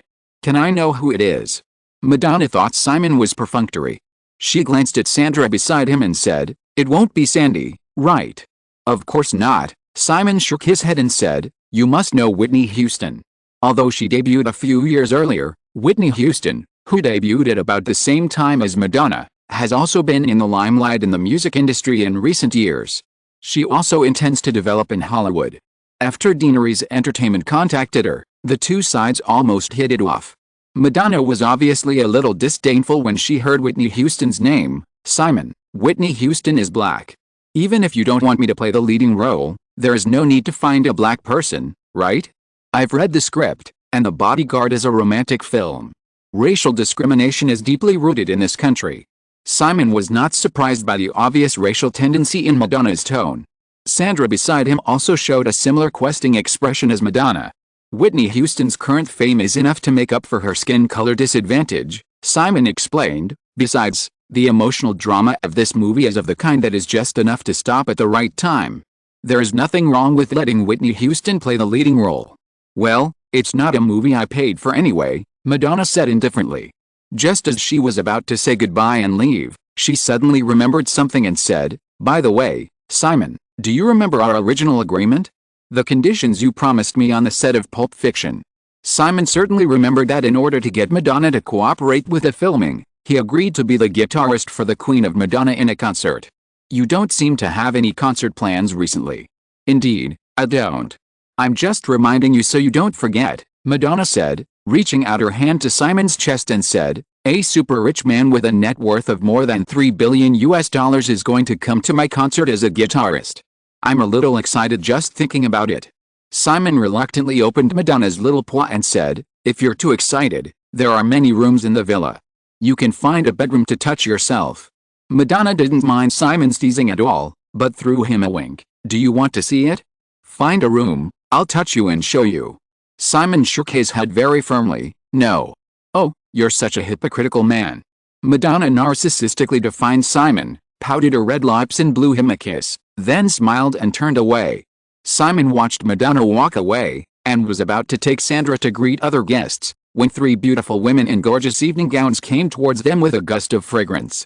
These were three of the 6 main actors of The Real Housewives of Beverly Hills. Due to Simon's personal preference, the wives selected by Deaneries Entertainment did not have the crazy plastic surgery faces in the original time and space. At least they look very normal on the surface. In the 1980s, American society had not yet reached the level of openness more than 10 years later. In addition, it was a public television network. Simon made a great adjustment to the positioning of the new version of The Real Housewives of Beverly Hills. The drama reduced the quarrels between the housewives and tended to show more of the daily life of American upper-class women. Of course, if it was just this kind of daily flow, it would definitely be difficult to attract the audience for a long time. The 6 housewives in the series basically had their own different storylines during the reality show shooting process. Some wanted to start their own fashion brands, some were troubled by the problems encountered by the family business, some were replanning the education ideas for their children, and some were experiencing emotional and marital crises. The United States has a very large group of full-time housewives, which is the main target audience of The Real Housewives of Beverly Hills. For The Real Housewives of Beverly Hills, Simon's ideal goal is to make it an other Real Housewives series that may be produced later into a model for North American housewives to lead the trend in clothing, recipes, home, travel and other aspects. Previously, Simon was too busy and had great doubts about whether The Real Housewives of Beverly Hills could be successful, so he did not plan these in detail. Now that the show has achieved good ratings and CBS has announced its renewal, Simon can dig deeper into the commercial potential of the show. To be more specific, although The Real Housewives of Beverly Hills has the lowest ratings among several reality shows, it has the highest syndication potential in terms of subsequent domestic and overseas TV distribution. After watching Survivor or Who Wants to Be a Millionaire once and knowing the final result, the audience may not be interested in replaying it, but The Real Housewives of Beverly Hills can attract the audience to replay it repeatedly. In order to follow and imitate the exquisite lives of these upper-class housewives more deeply, the audience will even pay to buy videotapes, which are advantages that the other 3 reality shows cannot match. Few women who can become The Real Housewives of Beverly Hills are simple-minded. After hearing Simon's detailed explanation of the idea of turning The Real Housewives of Beverly Hills into a brand, the women's eyes became more and more eager. They realized that if Simon's goal could really be achieved, this show would bring all-round promotion to their families and careers. Noticing Simon's eagerness to chat, the other 3 housewives also left their husbands and participated in it with interest. After half an hour, the women walked away satisfied. In the courtyard of the mansion, Sandra watched a group of graceful women leave. Noticing that Simon wanted to put his hand in his pocket as if nothing had happened, she reached out and snatched a few business cards hidden in his palm, but she didn't dare to be too ostentatious to attract the attention of the guests around her. She stuffed them directly into her purse and glared at a guy. Simon ignored Sandra's eyes and smiled. "Can you at least leave one for me?" "Don't even think about it," Sandra refused, and suddenly realized that even if she confiscated the business cards, it would be easy for Simon to get the contact information of those women, so she couldn't help but raise her purse and slap the man, angrily saying, "Asshole." The lively party time always passed quickly. Starting at 10 o'clock, the guests began to leave one after another. Sandra stayed until the end very patiently, and directed the party company staff to clean up the mess like a hostess. After sending the party company team away, it was almost 1 o'clock in the morning, and the originally noisy mansion was completely empty. After personally checking everywhere in the mansion, Sandra came to the backyard, where Simon was standing by the railing on the edge of the cliff. She walked over lightly and stood quietly beside him, looking at the city lights on the dark bayside, which were obviously much sparser, and unconsciously began to enjoy this quiet and peaceful atmosphere. After a few minutes, Sandra couldn't help but say, "Hey, are you thinking about how to get rid of me?" Simon heard Sandra's voice, came back to his senses, looked sideways at her young face, which was not very beautiful but definitely very attractive, reached out and touched it, and said with a smile, "Of course not. As a man, I definitely hope that more women like me, the better." Sandra raised her chin slightly to feel the touch of Simon's fingertips, and after a moment, she moved closer to the man with some emotion. Simon lowered his head and kissed Sandra on the lips, but quickly separated and said, "Okay, don't be too greedy." "It's obviously what you said just now that is greedy." Sandra was a little dissatisfied, but she didn't pester him again. She lay on the railing with Simon again, raised her purse in her hand and said, "Those business cards are still there, do you want to take them?" Simon shook his head and said, "I'm not used to being the object of being hunted for beauty." Sandra was stunned for a moment, and then she understood and snorted a few times in mockery. Hunting for beauty has never been exclusive to men. In the eyes of those housewives, Simon, a young man who had accumulated so much wealth and fame at the age of just 20, was definitely much more attractive than the hormone-filled fitness trainer in the gym or the handsome waiter in the restaurant. He was obviously the perfect target for love. Thinking of this, Sandra stayed with him quietly for a while, and then said, "So, what should we do tonight?" Simon said, "Have you seen When Harry Met Sally?" "Of course." Sandra nodded, and said, "You picked the movie, how could I not watch it? Maybe we can be good friends like Harry and Sally. If we really go to bed, it may be difficult for us to maintain our current relationship." Sandra was a little distressed, but she found that it seemed to be true. If the two of them really had something tonight, she would not mind, and she believed that he would not mind either. However, she also knew that she could not just snatch him from Janet because of this, but would become at a loss if the relationship between the two of them went further. However, Sandra soon became dissatisfied again, like Harry and Sally, "But you have a girlfriend, but I don't have one." Simon nodded, "Well, this is indeed a problem." Sandra glanced at Simon, "Don't you suggest that I find a boyfriend?" Simon shook his head honestly and said, "I don't have the habit of suggesting that a woman who likes herself find another man." Sandra reached out and pinched his arm, but did not use force, and said, "You are really a bastard." "How about?" Simon smiled and turned his head and said, "Why don't you try to find a girlfriend?" Sandra was confused for a moment and then understood. She reached out and pinched his arm again, this time obviously using force. "Asshole, why don't you find a boyfriend?" "Of course not, two men together are simply too cruel, but two beautiful girls together, Sandy, imagine this picture." Simon became more and more excited as he spoke, describing it in a bewitching tone. Seeing that Sandra was about to lose her temper again, he quickly stopped her and said, "Don't be impatient, I think this idea is great, you really should try it. Get out. Well, be your lady, otherwise it will be hard to find a girlfriend. Asshole." Chapter 206 Negotiation. In the new week, since most of the TV series in this autumn season will not be aired until October, several reality shows of Deanery's Entertainment continue to dominate the ratings. The Wednesday episode of Who Wants to Be a Millionaire is a complete G-rated reality show for all ages, and everyone from the elderly to children enjoys it. The second episode of Survivor at 8 o'clock on Monday had a peak audience of 25.65 million, almost locking in the ratings champion of this autumn season. The only regret of this TV show is that it only has 13 episodes. Big Brother and The Real Housewives of Beverly Hills, squeezed into the Wednesday schedule, also saw a steady increase in ratings due to the lack of competitors.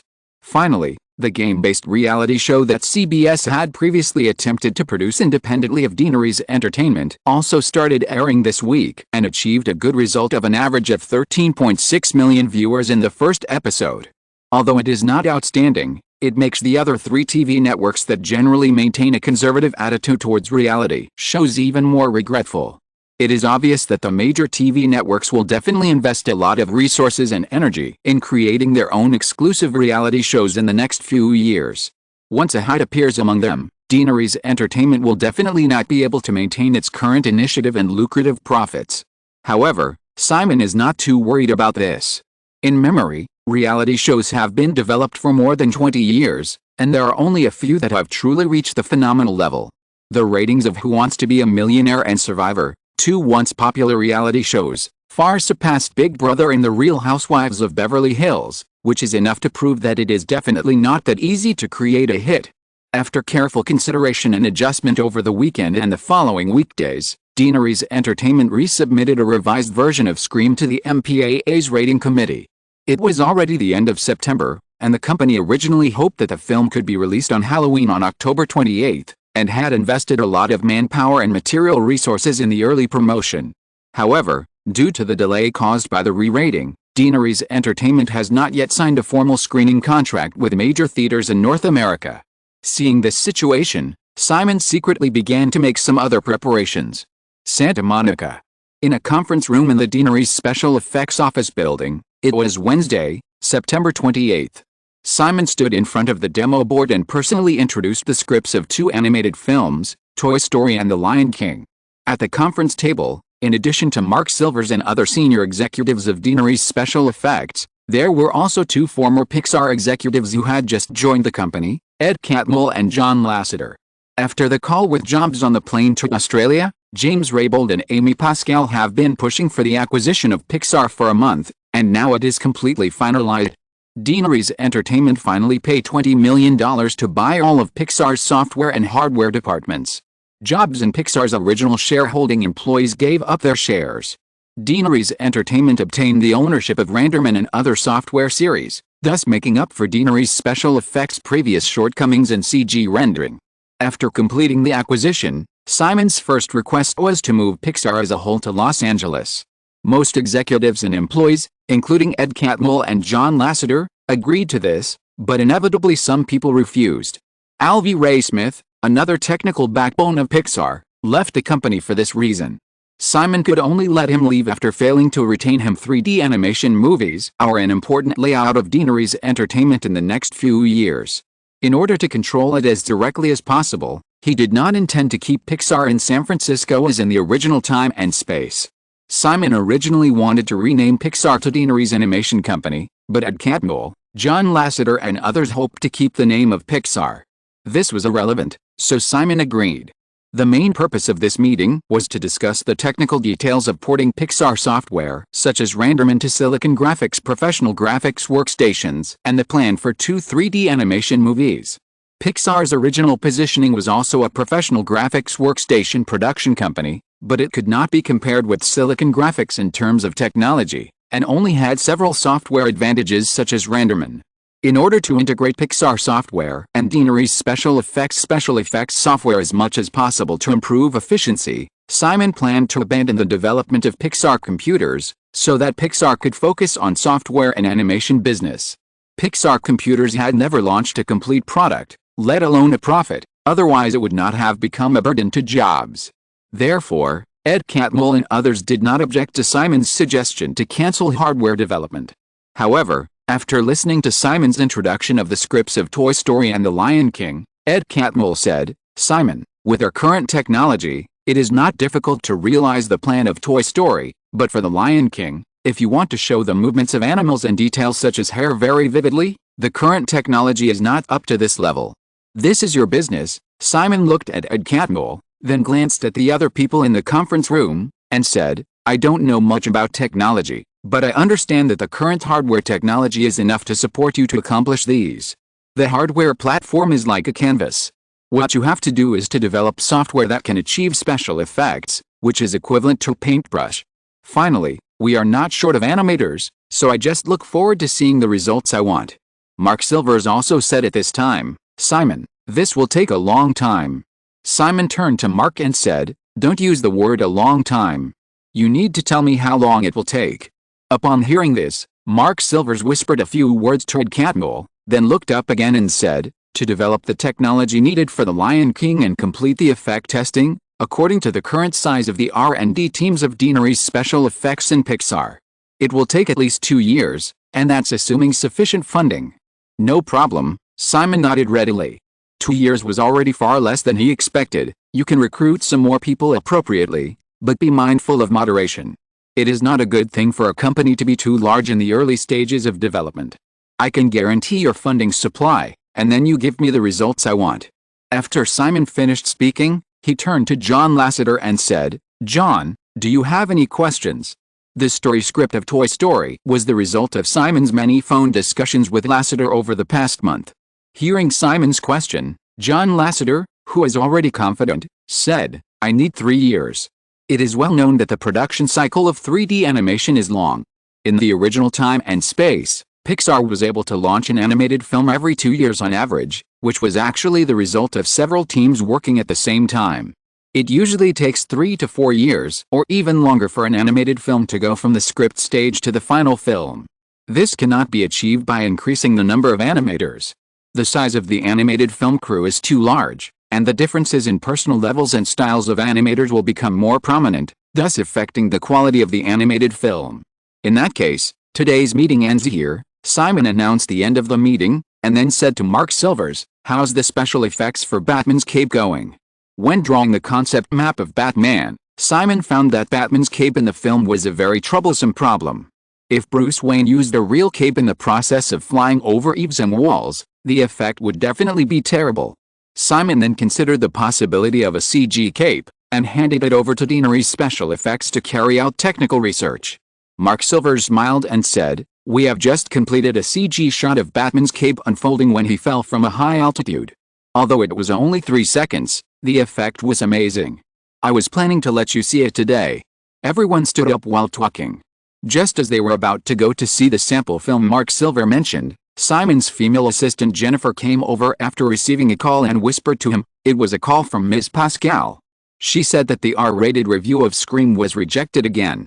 Simon stopped and motioned for Mark Silvers and others to leave first, and said, "Are the materials ready?"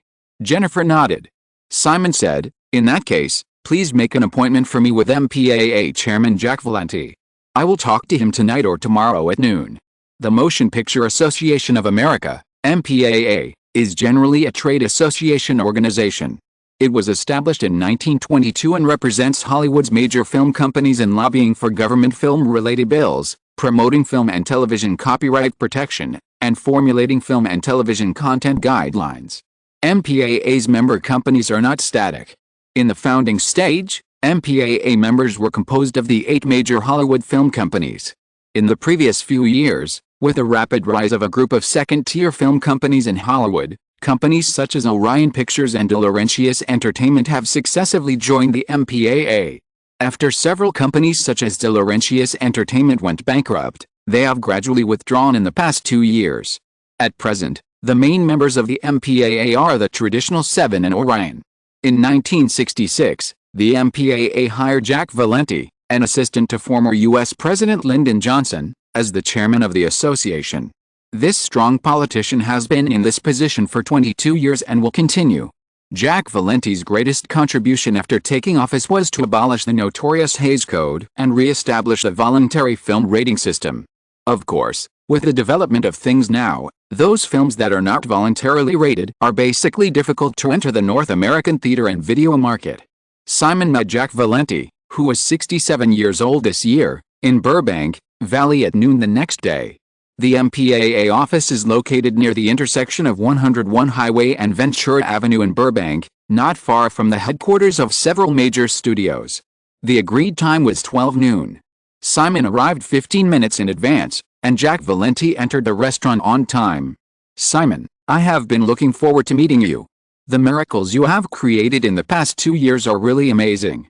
Simon shook hands with a serious but very talkative old man in front of him, politely invited him to sit down, and said, "Thank you, Jack. I also admire everything you have done for Hollywood over the years." The two of them sat down after greeting each other and ordered 2 simple lunches. After the waiter left, Jack Valenti noticed an open folder in front of Simon. Although he knew clearly why the young man invited him today, he couldn't help but ask curiously, "Simon, what were you looking at just now?" North American box office data report for the past few weeks. Simon handed over the folder directly, saying, starting from September 9th, the summer season ended. From September 9th to September 15th, the North American weekly total box office fell to $29.88 million. From September 16th to September 22nd, the weekly total box office was $25.67 million. Although the data for the most recent week will not be released until tomorrow, based on the previous weekend's box office situation, the weekly total box office from September 23rd to September 29th should only be around $27 million. In comparison, last year, the only week in which the North American weekly box office fell below $30 million was the 19th week. Jack Valenti listened to Simon, glanced at the report on the folder, and sighed. The impact of the strike on the industry is really too great. Simon nodded in agreement and said, I roughly checked the list of films released in October. If Deanery's entertainment Scream cannot be released on time on October 28th, there will be only 5 films opening on more than 500 screens in the entire October schedule. In the same period last year, the number was 9, which has been reduced by almost half. Jack Valenti did not expect Simon to directly turn the topic to Scream. After considering for a while, he said, Simon, the ratings committee is very strict and fair. Your film should really need to be revised. Really? Simon asked back, raised his hand and pointed to the document in front of Jack Valenti, and said, Jack, there are 2 memoranda under the report. One is the ratings committee's revision suggestions for Basic Instinct, which is accurate to the extent that a certain shot needs to be shortened by 2 seconds. However, the revision suggestions for Scream are very general. They just roughly require us to modify some clips in the film that are even more than 10 minutes long. Can this be considered fair? Jack Valenti just noticed that there were other information under the box office report that Simon handed over. He flipped it open and took a look. He smiled bitterly and said, Simon, you have to understand that it's useless for you to come to me. The control of this matter is not in my hands. Since 1966, Jack Valenti has served as the chairman of the MPAA for 22 years. He does have a high prestige in the industry, but in the final analysis, he is just an employee of a major Hollywood movie company. If it weren't for the fact that everything he did over the years was entirely for the interests of the major Hollywood movie companies, Jack Valenti would not have been able to continue to stay in this position. Therefore, Jack Valenti did not have the power to change the traditional major movie companies' desire to suppress Deanery's entertainment, a latecomer. Of course I understand, Simon nodded sympathetically and said, Jack, I just need you to help me pass the message to some people. Jack Valenti made a gesture to speak. Simon glanced at the folder in front of Jack Valenti again and said, the North American box office has fallen below $30 million for 3 consecutive weeks. I believe it will be the same for some time to come. The box office will shrink throughout the year-end period. This is caused by the previous Hollywood screenwriters' strike. Jack, why do you think the screenwriters are on strike? Chapter 207, A Question of Position. Jack Valenti was somewhat resistant to the young man in front of him who continued to control the rhythm of the conversation, and said, Simon, the answer to this question is obvious. Yes, it's obvious. The screenwriters want more pay and higher treatment, Simon simply answered for Jack Valenti, and continued, however, this is fundamentally because the Screenwriters and Producers Association have completely different positions. Different positions will lead to conflicts of interest. Conflicts are bound to cause losses, or even lose-lose situations, just like the past 6 months. Jack Valenti felt Simon's calm and sharp gaze, and suddenly felt that he was really old. I understand what you mean, Simon, but this is definitely not a wise choice. You can't go against the entire Hollywood. Simon shook his head and said, Jack, you don't understand. I have no intention of going against the entire Hollywood. Although I am not afraid of this, now we are discussing the issue of stance. Jack Valenti asked doubtfully, the issue of stance. Yes, the issue of stance, Jack. I don't object to the ratings board's discriminatory review strategy. It is the instinct of the vested interests to maintain their own privileges in any industry. The traditional 7 major film companies are the vested interests of Hollywood. Even Orion is actually of the same lineage as the 7 majors. They are the players in this industry and the makers of the rules. Independent production companies with weak strength can only obey the rules like chess pieces. This is very unfair, but also fair. The problem now is that Deaneries Entertainment already has the strength to become a player in Hollywood, but some people still treat this company as a chess piece, which is pushing Deaneries Entertainment to a position that is completely opposite to itself. Jack Valenti listened quietly and said, "Simon, since you understand this, you should also know that the transformation of identity and class is never an easy thing. You can't expect Deaneries Entertainment to be accepted by the traditional forces of Hollywood so quickly. Whether voluntarily or forced, people always have to face reality." Simon leaned forward slightly, looked at Jack Valenti and said slowly, "Next Monday, Deaneries Entertainment will resubmit the rating review of Scream. This is the last time this year, and it will also determine the position of Deaneries Entertainment.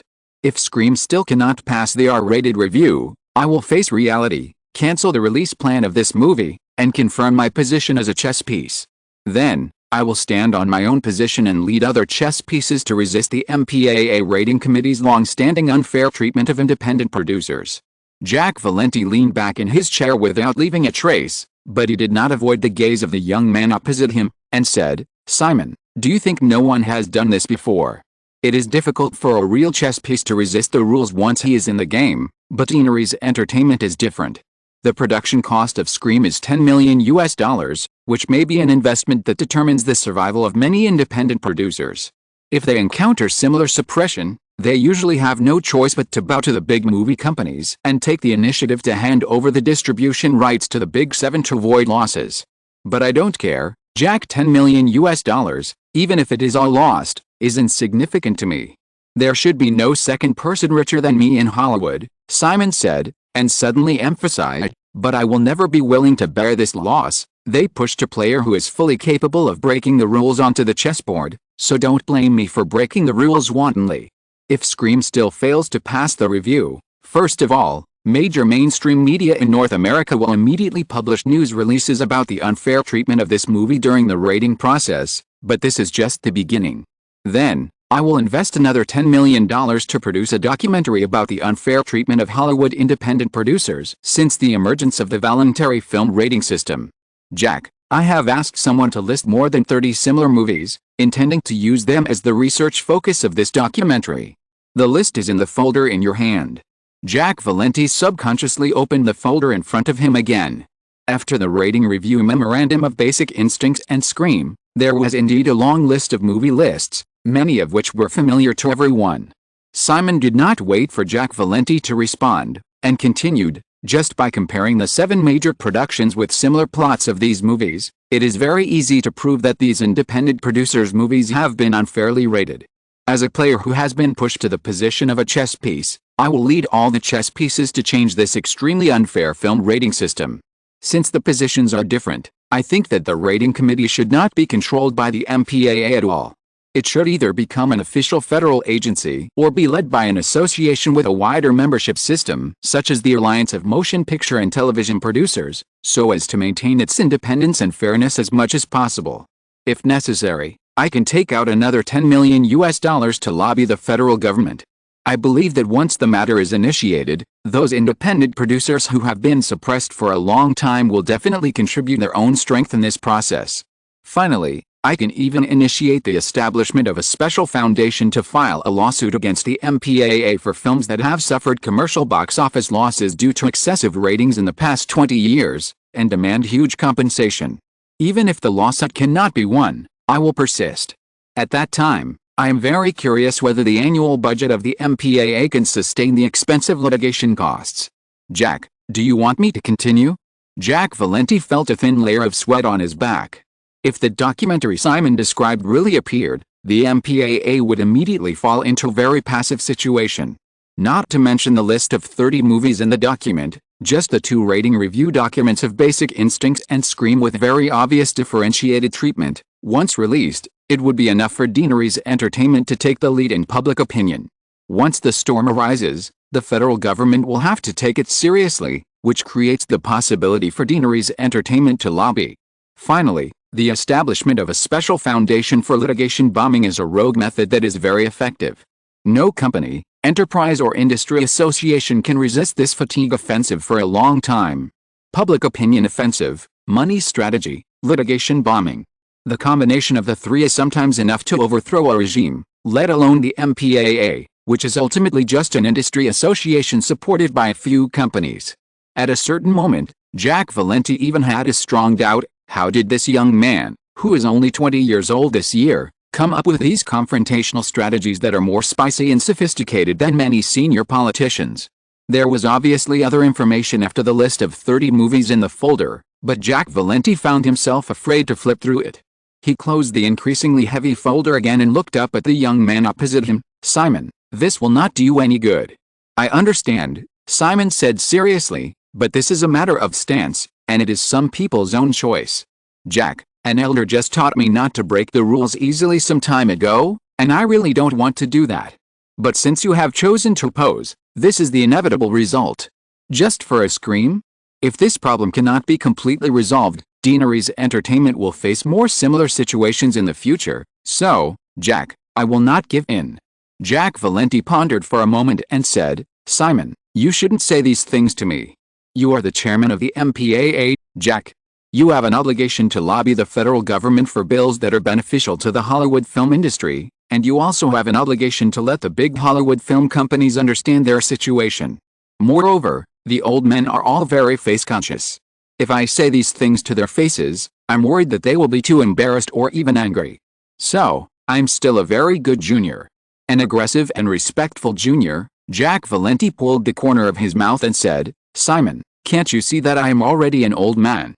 Simon shrugged. "I'm sorry, Jack, but this is your job." A few half-joking words made the tense atmosphere just now relax a lot unconsciously. As lunch was served, Simon took the initiative to talk about some more relaxing topics. However, Jack Valenti couldn't relax at all in his heart. After lunch, Jack Valenti and Simon walked out of the restaurant together. Looking at the young man standing at the door of the restaurant and watching him go, Jack Valenti picked up the car phone and dialed a number as soon as the car turned a corner.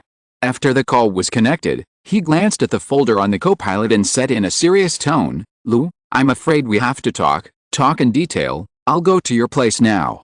Simon waited for Jack Valenti's car to drive away, but did not get into his own car parked on the roadside. He just walked south along the north-south street outside the restaurant, sorting out many recent events in his mind. Simon did not mean to bluff at all during the lunch. After this time, if Scream still cannot get the rating it deserves, Simon will not hesitate to stir up a storm and show the existence of Deanery's Entertainment to the whole Hollywood. As for the result, let's do it first. While walking, he came to the end of the street unknowingly. In front of him was a low highway overpass. This was the 101 highway that crossed Burbank. Looking at the overpass in front of him, Simon suddenly remembered the first time he came to Los Angeles after his rebirth. He got on the car in Watsonville and entered the city of Burbank along the highway in front of him. He had to stay overnight in the valley because he underestimated the lack of public transportation in Los Angeles. 2 years have passed, but the situation at that time seems to have been a long time ago. The public transportation in Los Angeles has not improved in the past 2 years, but he is no longer the down-and-out teenager he used to be. The two women he met at the beginning also became the closest people around him without him realizing it. Noticing a public telephone booth on the street, Simon suddenly wanted to call Janet or Kathryn. When he walked to the telephone booth, he found that he had no coins, only a few brand new $100 bills in his wallet. The lunch just now was naturally his treat, but even the tip was settled with a credit card. Simon couldn't even remember the last time he bought something with cash. Janet took care of his life so meticulously that Simon had long ago discovered that Janet wanted him to completely lose his ability to live and could only rely more and more on her little conspiracy. Having lived 2 lives, Simon naturally couldn't really become a person who didn't know the difference between grains, but he rarely bothered about these trivial matters in life. Neil Bennett, who had been driving slowly beside Simon, noticed his boss's behavior and stopped the car with some confusion. He didn't know why Simon didn't choose to use the car phone, but walked to the public telephone booth instead. Noticing Simon checking his wallet, Neil Bennett pushed the door and got out of the car, and took the initiative to hand Simon a few coins. "Yesterday, we talked on the phone. Janet, who had just traveled around Europe, is now living in the mansion in Cannes, France. During this period, Janet has personally seen all the properties selected by Sophia Fessy and confirmed that they are correct. Recently, she is solving the loan problem. There are a total of 16 mansions. Although Simon intends to buy all of them, he has no plan to pay in full, and he can't take out the cash now. However, with Simon's current wealth, if he wants to borrow money for consumption, banks in North America and Europe are happy to lend him money. After all, this loan is very secure for the bank. Simon's billions of dollars in wealth means that he has enough strength to repay. Even if Simon cannot repay the loan, these properties themselves can also be used to compensate. Although he clearly remembers the phone number and can, the public phone in front of him cannot make international long-distance calls. Simon put the coins into the phone and had to call Kathryn's New York apartment. After the absurdity of that night, Kathryn has been living in New York. The reason given by the woman was to produce Blue Angels, but Simon could feel that Kathryn was at a loss about the relationship between 2 or 3 people, so he deliberately avoided her. It was afternoon working hours in New York, and I didn't know if Kathryn was at home. Blue Angel had been basically completed, but Simon knew that Kathryn's life was not monotonous. New York was still the headquarters of American independent films, and Kathryn got along well with this circle. Recently, while completing the post-production of Blue Angel, she also served as the producer of another independent film. I didn't expect it at first, but the call was connected unexpectedly. "Kathryn, it's me." Hearing the woman's voice, Simon turned around and leaned against the glass cover of the telephone booth while holding the receiver, looking at the traffic on the road. "Nothing. I'm just in Burbank. I wanted to call you. What are you doing at home at this time?" "Oh. Jenny will be back in the middle of next month, so do you want to come to Los Angeles?" I'm standing on the side of the road. Of course there are car sounds. I didn't expect you to change the subject. Why can't I stand on the side of the road? It's really nothing. I just had dinner with Jack Valenti and thought about taking a walk on the street to help digestion. There are no people around. There are few people here. I feel a little disappointed. I should go to Rodeo Drive. Since you don't want to come back, how about I fly over secretly tomorrow night? Well, it's decided happily. Okay, I'll go over at another time. Then, kiss. They don't know who you are kissing. Or you can hide in the bathroom with the phone. Okay, bye. Chapter 208 United Artists Cinemas.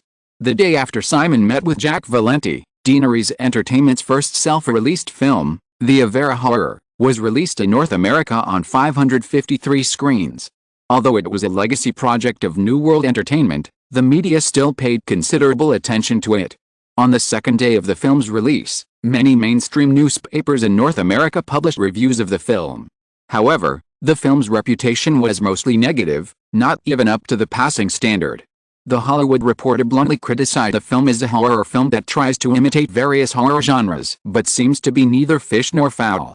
Since it was decided to send the film to the theaters, Simon did not make do with it, and specially approved a $2 million publicity and promotion budget for the film's copy printing and advertising. In the 1980s, such publicity and promotion expenses were already very considerable. However, in the first 3 days of the weekend, The Avera Horror only earned $2.21 million at the box office, and the total box office in the first week was expected to be only about $3 million. The first week opened with $3 million. According to the general box office trend of this era, the total North American box office of the film is roughly between $8 million and $10 million. The production cost of The Avera Horror is $7.5 million, and the total investment is $9.5 million, including the $2 million publicity and promotion budget. The film obviously cannot recover its costs based on the box office alone. Even if it can recover its costs, or even make a slight profit after the later overseas channels, videotapes and TV platforms, it is a failed project after all, considering the time cost. Deaneries Entertainment's senior management had expected this result and were not surprised. However, after the box office data of The Avera Horror came out, many media began to promote arguments such as Simon Westeros falling from the altar, and said that The Avera Horror may be the beginning of Deaneries Entertainment's mediocrity. The New York Times also wrote an article analyzing that Simon's huge acquisition of New World Entertainment was a completely bad move, and that the overly eager expansion would only lead Deaneries Entertainment to collapse and decline quickly. Simon was not affected by these media comments. He could clearly feel the benefits of acquiring New World Entertainment to gain a foothold in Hollywood. By buying this company, Deaneries Entertainment acquired an experienced film and television production and distribution team at one time, a number of valuable film and television project copyrights, and consolidated its position in the field of TV program suppliers. Most importantly, it also got Marvel. All of these are completely worth the $250 million. Although Simon did not mind the failure of the Avera horror, a group of senior executives from New World Entertainment did not think so. The Avera horror failed at the box office, and Robert Rem and others were obviously a little guilty when they faced Simon in the following days. However, Simon did not say anything to appease these people. There is motivation only when there is pressure. The failure of the Avera horror is also a spur to them. When the Avera horror caused media discussion, Deaneries Entertainment submitted Scream to the MPAA for rating for the third time on the new Monday. In addition, the post-production of Rain Man, Dead Poets Society and Steel Magnolias has been completed. Simon is still waiting for the traditional forces in Hollywood to make a statement and is not eager to submit these three films for review. Deaneries Entertainment Burbank Branch. The time is Wednesday, October 5th. Unlike Scream, due to the subject matter of Rain Man, Dead Poets Society and Steel Magnolias, the MPAA cannot give a rating higher than R, even if it makes things difficult. Therefore, although it has not been rated yet, Deaneries Entertainment has already begun to arrange representatives from major theaters in North America to participate in the test film in order to sign the screening agreement. In the screening room, the end credits of Steel Magnolias rose, and Robert Rem, who personally hosted the test film, stood up and invited Richard Hill, the vice president of Film Source Procurement of United Artists Theaters, to the reception room next door. This is the second screening of the day. The two had already watched the sample of Dead Poets Society in the morning. The large-scale integration of North American cinemas in the 1980s had not yet begun. The United Artists Cinema, which was separated from United Artists after the Paramount judgment, is still the largest cinema chain in this era, with a total of more than 2,200 screens across North America and a market share of nearly 10%. In order to make up for the bad impression that the box office failure of the Avera horror may have left in Simon's mind, Robert Rem has been tirelessly promoting the release of several films at the end of the year in recent days. For 3 consecutive days, he personally accompanied some cinema executives to watch sample films and discuss cooperation agreements. Moreover, Robert Rem also had a vague premonition that his boss might have exposed his cards to MPAA chairman Jack Valenti when he met with him last Friday. Several major film companies' direct cinemas that were originally interested in cooperating have rejected his invitation to test films in recent days. Robert Rem can only fight for screen resources from the 7 non-system cinemas. However, Robert Rem is not too worried about the current situation. Because of the previous Hollywood strike, major North American cinemas are generally in a state of film source shortage during this period, and the quality of the films shown cannot be compared with the same period in previous years. For 3 consecutive weeks, the total weekly box office in North America was in a serious state of shrinkage below $30 million. Coupled with the box office miracle created by Deaneries Entertainment in the past 2 years, Robert Rem has enough confidence to fight for enough screens for the company's films without relying on the resources of the 7 major theater chains. Charlie, including Scream, which we have already seen, all 3 movies were selected by Simon himself and supervised throughout the production. Scream was actually Simon's idea. So, for the 3 movies, Deaneries Entertainment needs to guarantee a combined 55% box office share. I've heard about the rating problems encountered by Scream, Richard Hill said, holding a cup of coffee with a confident look on his face. Bob, you probably don't know yet whether Scream can be released on time. Dead Poets Society and Steel Magnolias may not have this problem, but companies such as Cineplex Cinemas controlled by Universal and Los Cinemas under Columbia will probably not open up screen resources to you. So, 40%, this is all we can give. In addition, if Scream can pass the ratings, we can sign a screening contract for these 3 movies at one time, but in several core cities such as New York and Chicago, United Artists Cinemas needs to have exclusive screening rights. Because of attendance, the box office sharing contracts signed between film companies and theaters are usually stepped down. In the first few weeks of the release of a film, the film company can get at least 60% of the box office share. As the attendance rate decreases, the share of the film company will gradually decrease. But in general, the final box office share that mainstream film companies can get for commercial films is about 40% to 55%. The North American film industry has experienced more than half a century of development, and the industry has a very mature calculation formula for this. Therefore, Robert Rem and Richard Hill did not get entangled in the specific details, but directly discussed the final share ratio. When Robert Rem heard Richard Hill's request, he shook his head and said, "Charlie, our company's situation may not be very good, but your situation is actually worse. All theaters are now short of film sources. Moreover, if the Big Seven can achieve the box office results of Deanery's Entertainment in the past 2 years, the box office share they ask for will be even higher, and you may have to pay a huge deposit to obtain the film sources in the past. So, 55%, you must agree to this before we can continue to talk." Richard Hill retorted, "Past results cannot represent the future. Scream may be pretty good. After all, it was an idea conceived by Westeros himself, but he did not sign his name in it. As for Dead Poets Society and Steel Magnolias, if they were not starred by big stars such as Robert De Niro and Jessica Lange, they would actually be more literary and artistic films, and would not have many selling points at all." When Harry Met Sally was released, the Hollywood movie companies also felt that it lacked selling points, but the movie earned $110 million at the North American box office. Robert Rem did not show any sign of backing down, and continued, "Charlie, if you want to make this deal, it's better not to consider external factors like the Big Seven. The suppression of Deanery's Entertainment by the Big Seven movie companies will not help you make more money, but cooperating with us can. You have to understand that Deanery's Entertainment will produce more films in the future, not just these 3 movies. If we have a good cooperation this time, Deanery's Entertainment will definitely give priority to United Artists Cinemas as an exhibitor in the future."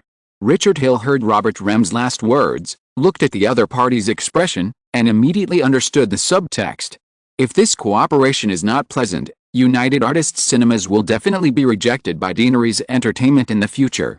In recent days, Richard Hill has received calls from executives of some Hollywood movie companies, asking United Artists Cinemas not to cooperate with Deanery's Entertainment. Obviously, due to some reasons that have not been made public, the relationship between Deanery's Entertainment and the Big Seven has begun to become strained. Robert Rem originally thought that Deanery's Entertainment would be more lenient this time, but he did not expect that Robert Rem, who used to be mild-tempered in the New World Entertainment period, would suddenly become so strong. Richard Hill inexplicably thought of Simon's figure. That was a truly sharp young man. Probably what kind of boss you have, what kind of employees you will have. After continuing to fight for it, Robert Rem did not give in on the share ratio, but Richard Hill found that he really did not have the confidence to fall out with Deanery's Entertainment. After all, United Artists Cinemas only owns less than 10% of the screens in North America. Even the Big Seven, after the government lifted restrictions on film companies operating theaters a few years ago, only obtained a total of about 15% of the screens. Although these are the best screen resources, 75% of the movie screens in North America are in the hands of other large and small theater operators. The long-term interest relationship has allowed the Big Seven to have a very strong influence on the entire North American theater market. If it were other second- and third-tier film companies, the Big Seven would exert their strength at the same time, and the major theaters might really take measures to block them out of fear. However, Deanery's Entertainment was not included in this list, because this film company was too dazzling. 6 films were produced in 2 years, all of which were squeezed into the top 10 of the annual list, and 5 of them achieved domestic box office revenue of over $100 million. If such amazing box office performance can continue, who would have the confidence to refuse the huge benefits contained therein? Although he had perfunctory conversations with the other party in those calls from the Big Seven, Richard Hill had never considered cooperating with the Big Seven to ban Deanery's Entertainment. He believed that many other theater chains in the industry would not do so. Perhaps, only the theaters directly under the Big Seven were unable to cooperate with Deanery's Entertainment due to the overall interests of the parent company, but Richard Hill felt that those theater managers must be cursing in their hearts. As professional managers, everyone has performance indicators. Thinking of this in his mind, Richard Hill glanced at the reception room and suddenly understood something. In the past, film companies usually invited the heads of multiple theater chains to participate in the test film together, but this time, Robert Rem only invited him alone. This is obviously not just because United Artists Cinemas is the largest theater chain in North America. Deanery's Entertainment does not want to give the major theaters a chance to connect. There is no confidence to fall out with Deaneries Entertainment, and the cooperation terms proposed by Deaneries Entertainment are not harsh. In the following negotiations, Richard Hill's attitude softened unconsciously. By the time of getting off work, the two sides had basically finalized the screening agreement. After reaching a cooperation, Richard Hill rejected Robert Rem's dinner invitation and left. Robert Rem was originally planning to go home after get off work, but he received a call from Simon. The headquarters had just received the new label titles of the three companies under its umbrella, Deaneries Pictures, New World Pictures and Highgate Pictures. Simon wanted him to go over and take a look. Since the boss was still working at the end of the working time, Robert Rem had nothing to complain about, and drove from Burbank to Santa Monica. Arriving at the Deaneries Entertainment headquarters in Santa Monica, Robert Rem quickly came to a meeting room upstairs. Simon and Amy were all here. After saying hello, everyone sat down at the conference table. Seeing Simon's female assistant adjusting the projector, Robert Rem took the initiative to talk about the results of the afternoon's negotiations. United Artists agreed to sign all three films, with a 55% share of the combined box office and a guaranteed 4-week screening time. Richard Hill originally wanted exclusive screening rights in some core cities, but I refused. However, United Artists is not optimistic about Steel Magnolias. They are only willing to provide 200 screens.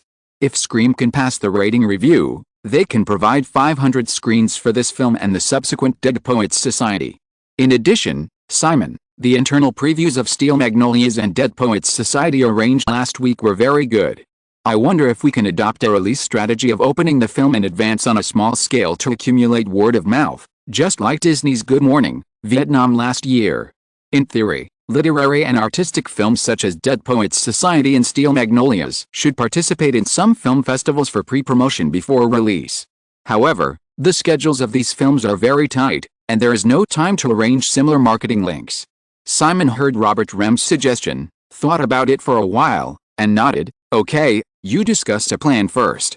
Chapter 209 3 Openings. Simon and the other two discussed the details of the company's film releases. Jennifer adjusted the projector, and together with Amy's assistant Vanessa, she closed the curtains of the conference room and came to the VCR. At Simon's signal, the female assistant pressed play. The picture on the projection screen in front of the conference room lit up. In the dark and blazing fire pool like hell, accompanied by a sharp cry, an orange-red firebird emerged from the fire, hovered briefly in the air, and then spread its wings and froze in the center of the picture. The flames dripping from the wings of the firebird formed the two words Deaneries Pictures below it, and there was a line of annotation under the company name, A Deaneries Entertainment Company. After the short opening of only 5 seconds, Robert Rem looked at Simon and said, "Phoenix." Simon nodded and explained, "The phoenix in Greek mythology will throw itself into the flames every 500 years and be reborn in the flames. I like this legend very much." The image of the phoenix in the picture just now will also be used as the company logo of Deaneries Entertainment. I hope that Deaneries Entertainment can exist for a long time and be reborn from the ashes, even if it encounters difficulties. Hollywood major film companies all have impressive brand titles, such as the Lion of MGM and the Statue of Liberty of Columbia. Starting from Run Lola Run, Deaneries Pictures has always used simple text titles for the previous few films. The titles of New World Pictures and Highgate Pictures are also very simple.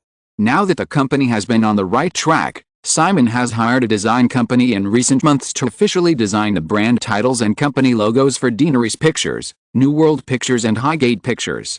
Robert Rem just thought of Phoenix, the capital of Arizona, which is adjacent to the southeast of California. After listening to Simon's explanation, although he still didn't quite understand the connection between the two terms Deaneries and Phoenix, he agreed with the concept Simon expounded. After a few simple chats, Jennifer put another videotape into the VCR, and the title of New World Pictures soon appeared on the screen. After a fierce lightning and thunder, the clouds dispersed, and the sky returned to deep blue. At the same time, the words New World Pictures in CG style appeared, and A Deaneries Entertainment Company was also marked below the theme. Among the proposals provided by several design companies participating in the bidding, Simon found that this idea was somewhat similar to the title of Lionsgate.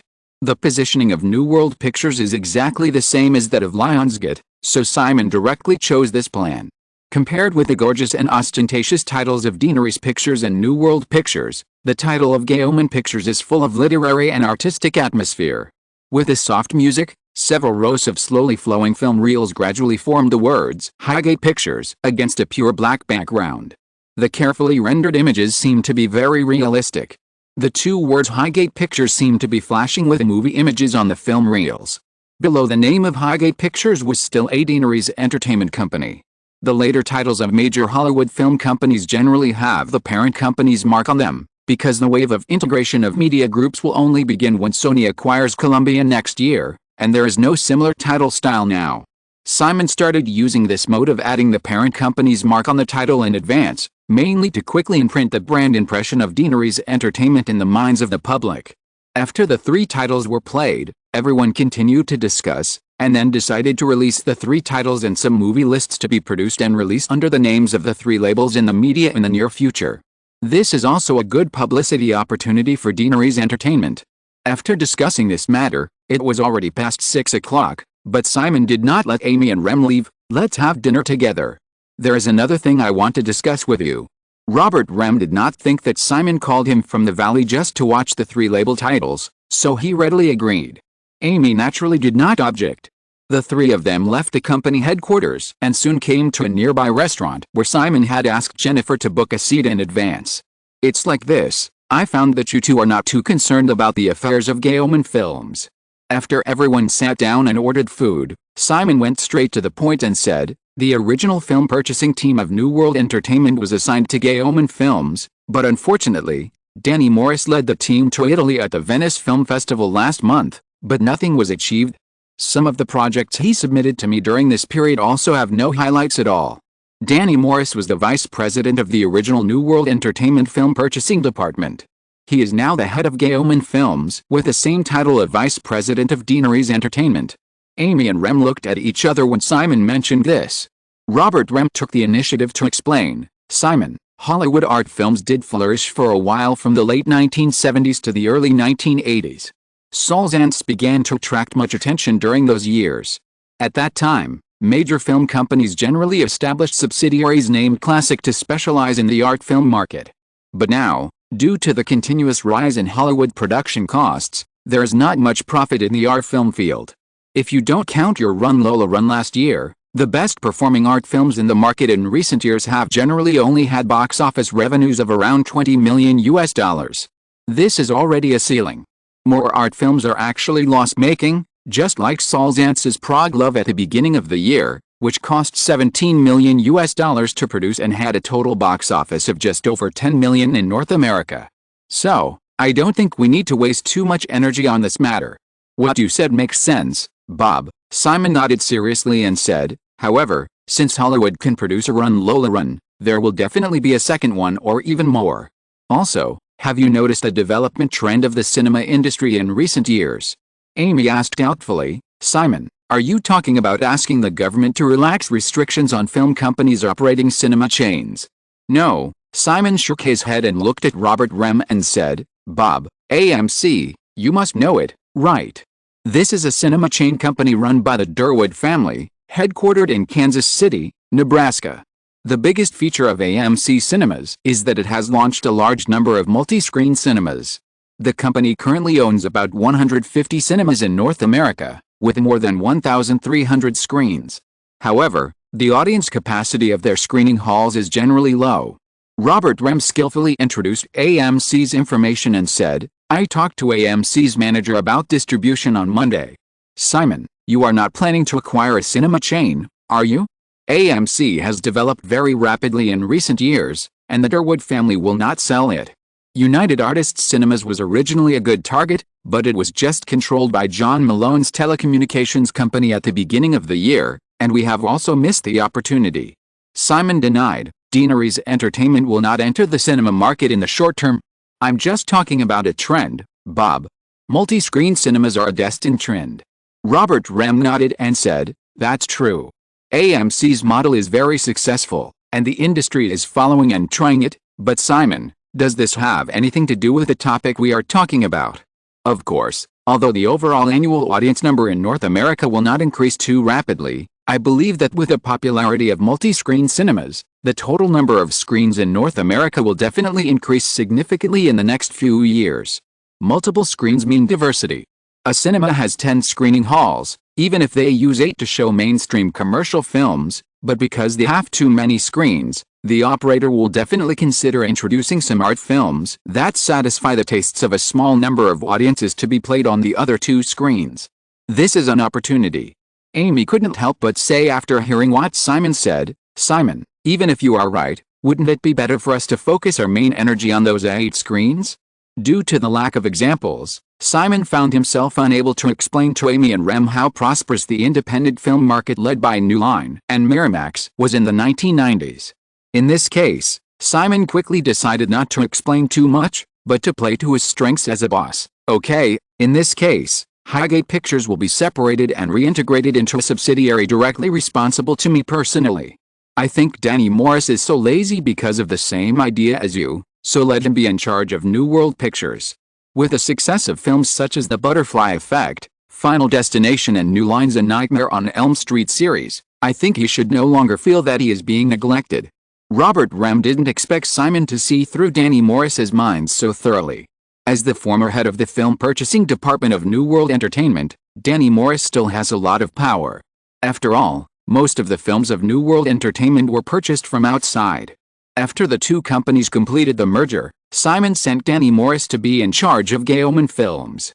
The executive inevitably felt like he was being exiled. Art films, this is simply a synonym for not making money. Robert Rem and Danny Morris are not only superiors and subordinates, but also have a very good personal relationship.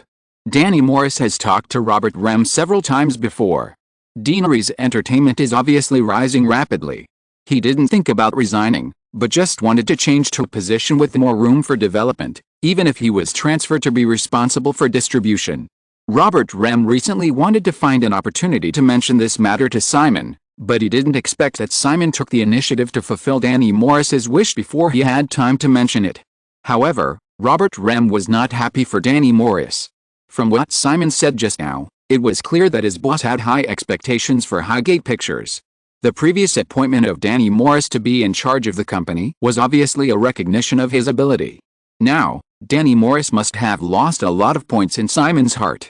If he fails to make achievements in the position of New World Pictures next time, the result can be imagined. After dinner, Simon began to look for a new person in charge of Highgate Pictures the next day. In fact, Hollywood has 2 ready-made best candidates, the Weinstein brothers. The Weinstein brothers, who are only in their 30s and in their prime, have been struggling in Hollywood for more than 10 years and have accumulated enough experience. Moreover, Miramax is not in a good situation now. 2 years ago, the brothers had a brain seizure and gave up being a good distributor to become directors.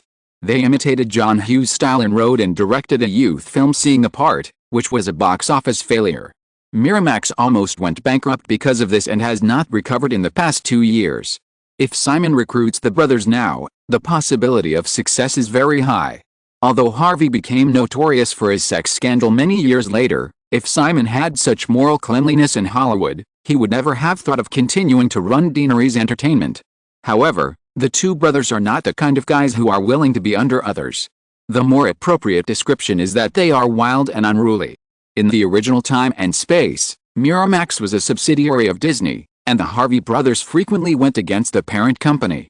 At that time, Disney was negotiating with the Bush administration on the cable TV license issue that was crucial to the company. Despite repeated warnings from Michael Eisner, the brothers still invested in Fahrenheit 9/11, which tried to bring down Bush Jr. Although this documentary made a lot of money, it made the entire Disney wear shoes by the Bush administration. After Miramax's announcement, the Harvey brothers have been trying to get rid of the company's business positioning of focusing on art films, but the big-budget films they invested in, such as Cold Mountain and The Aviator, all ended in failure, and the brothers eventually broke up with Disney. Simon once watched the entire Weinstein sex scandal. He felt that if the Weinstein brothers had not left Disney, the scandal would not have happened. Just like John Lasseter, the head of Disney's animation business, was also exposed for sexually harassing female employees in that incident, but it did not cause much trouble. Many people fell into that scandal, but John Lasseter still appeared on the cover of Vanity Fair magazine that year as one of the big 4 of the Disney empire with Robert Iger, Kevin Feige, and Kathleen Kennedy. It can be imagined that if Harvey Weinstein had not left the Disney system, Disney would have been one of the big 5. In addition to Marvel Entertainment, Lucasfilm and Pixar Animation, with Miramax, which is invincible in the Oscar field, the media giant Disney would definitely be even more popular. Since he had no intention of recruiting the Weinstein brothers to cause trouble for himself, Simon decided to suppress them before they rose to prominence, so as to avoid competition between Miramax and Highgate Pictures. Moreover, it was not difficult to do this. In the original Time and Space, Miramax entered the fast lane of development with the great success of the Golden Palm film after the release of Sex, Lies and Videotape next year. Simon was also very clear about some other successful films released by Miramax in the following period, and could easily intercept them. Lacking a hit project, Miramax, which had not gotten out of the quagmire in the past 2 years, could not last long. While taking care of Highgate Pictures, Simon's main focus in the near future is still on the casting of Batman, The Sixth Sense, The Bodyguard and other films. Most of the protagonists of these films have been determined, but the selection of some key supporting roles cannot be ignored. In addition, although it was obviously delayed deliberately, on October 12, another Wednesday, the MPAA finally approved the R rating of Scream. The 7 major studios obviously have not yet made up their minds to go to war with Deaneries Entertainment head-on. Scream passed the review, and Deaneries Entertainment also began the sprint promotion 2 weeks before the film was released. Moreover, due to the stimulation of the success of Deaneries Entertainment's previous series of films and the general shortage of content in theaters after the screenwriters' strike, Robert Rem finally signed 1,755 screens for Scream, which may be more than the scale of the original film. Dead Poets Society also got 1,693 screens. After all, it is a popular Christmas season, so it is not difficult to understand that it is slightly less than Scream. However, because of the general pessimism about the female film Steel Magnolias, the theaters finally only gave 922 screens. However, the release of Scream, Dead Poets Society and Steel Magnolias went smoothly, but Rain Man in charge of MGM had problems. If you are listening to this novel on a channel other than Fanfic World, it means it was downloaded and re-uploaded without effort. We warmly invite you to visit our channel, Fanfic World. There you will find the original version of this story and many other novels of various genres. We look forward to seeing you dive into a world of incredible novels. Chapter 210 Black Mask. MGM Pictures suddenly announced yesterday afternoon that it would take over the distribution of the family comedy My Stepmom is an Alien starring Dan Aykroyd and Kim Basinger, and set it for December 23.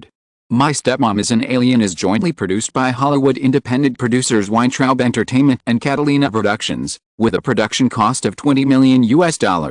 According to public information, My Stepmom is an Alien was originally going to be distributed by Columbia Pictures.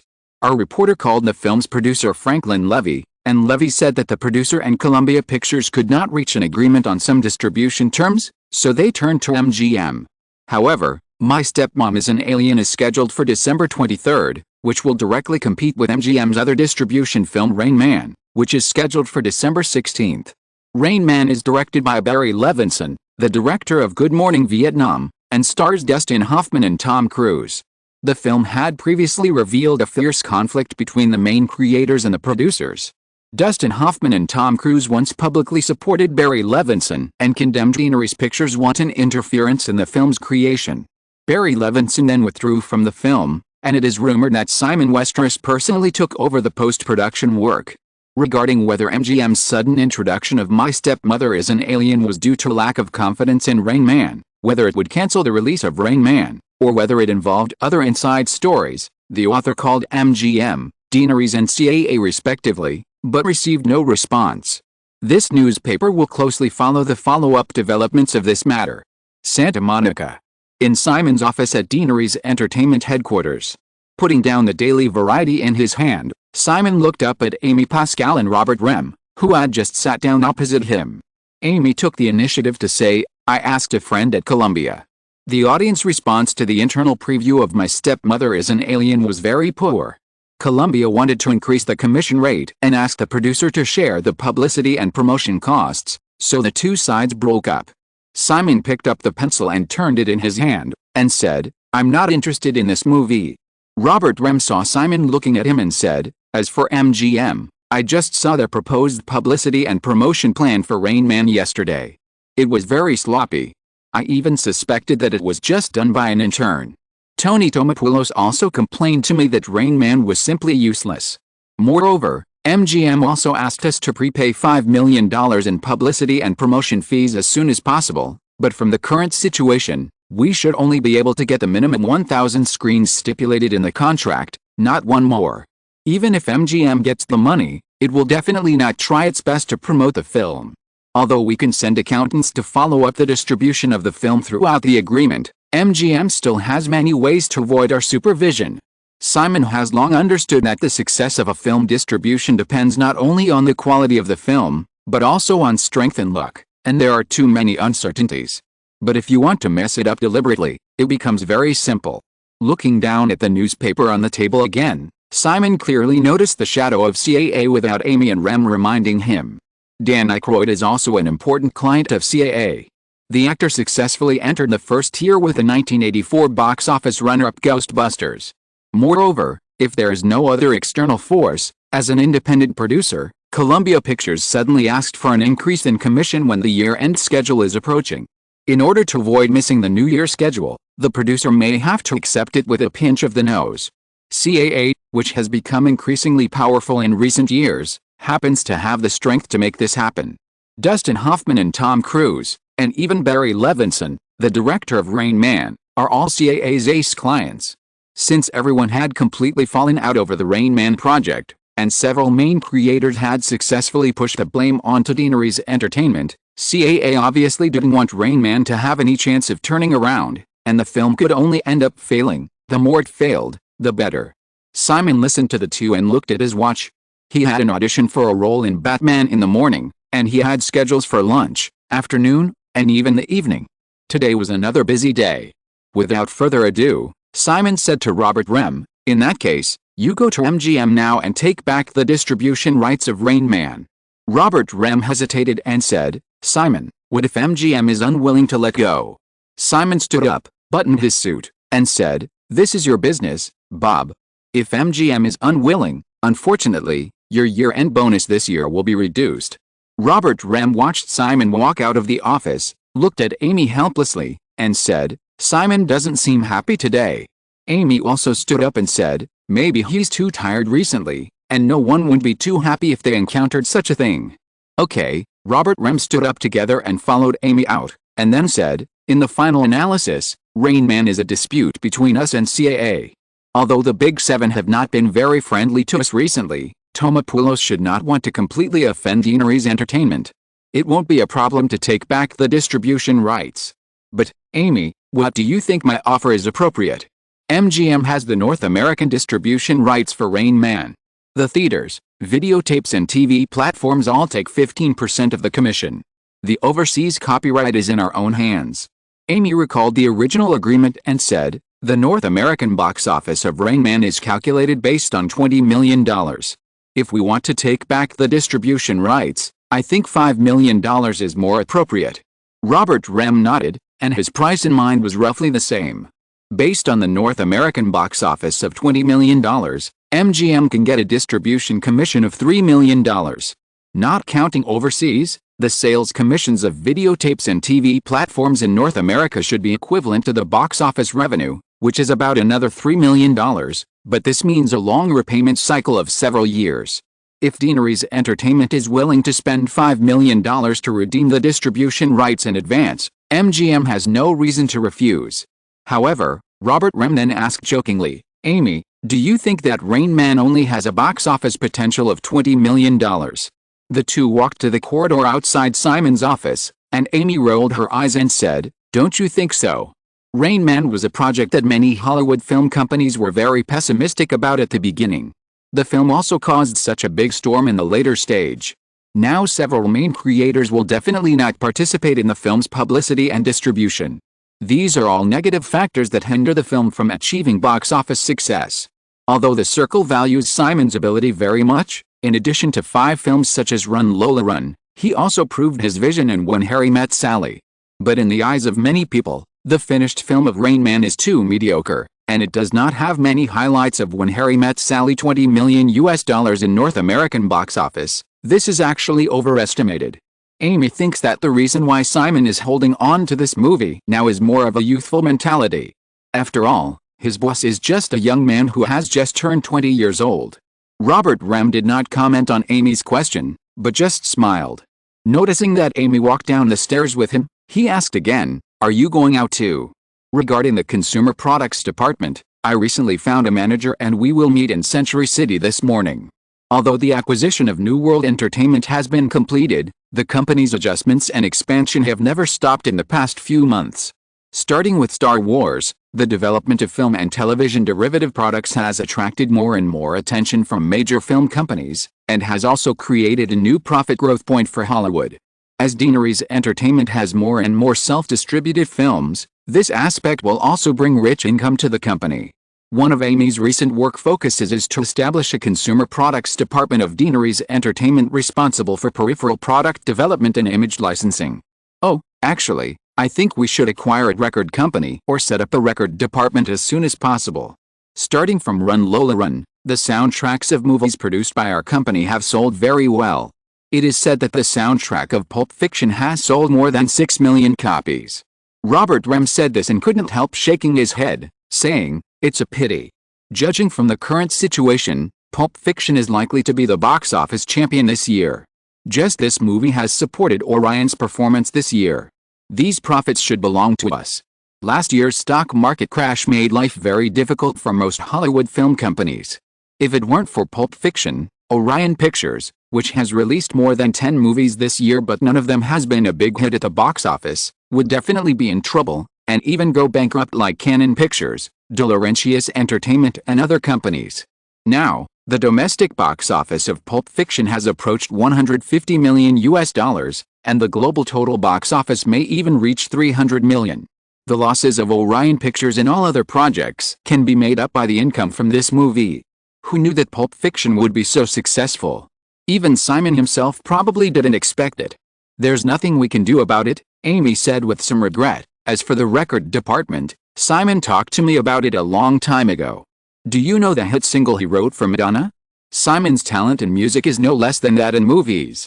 It's just that we are not familiar with the record business, and we can't spare enough energy to take care of all these things now, so we can only put it aside for the time being."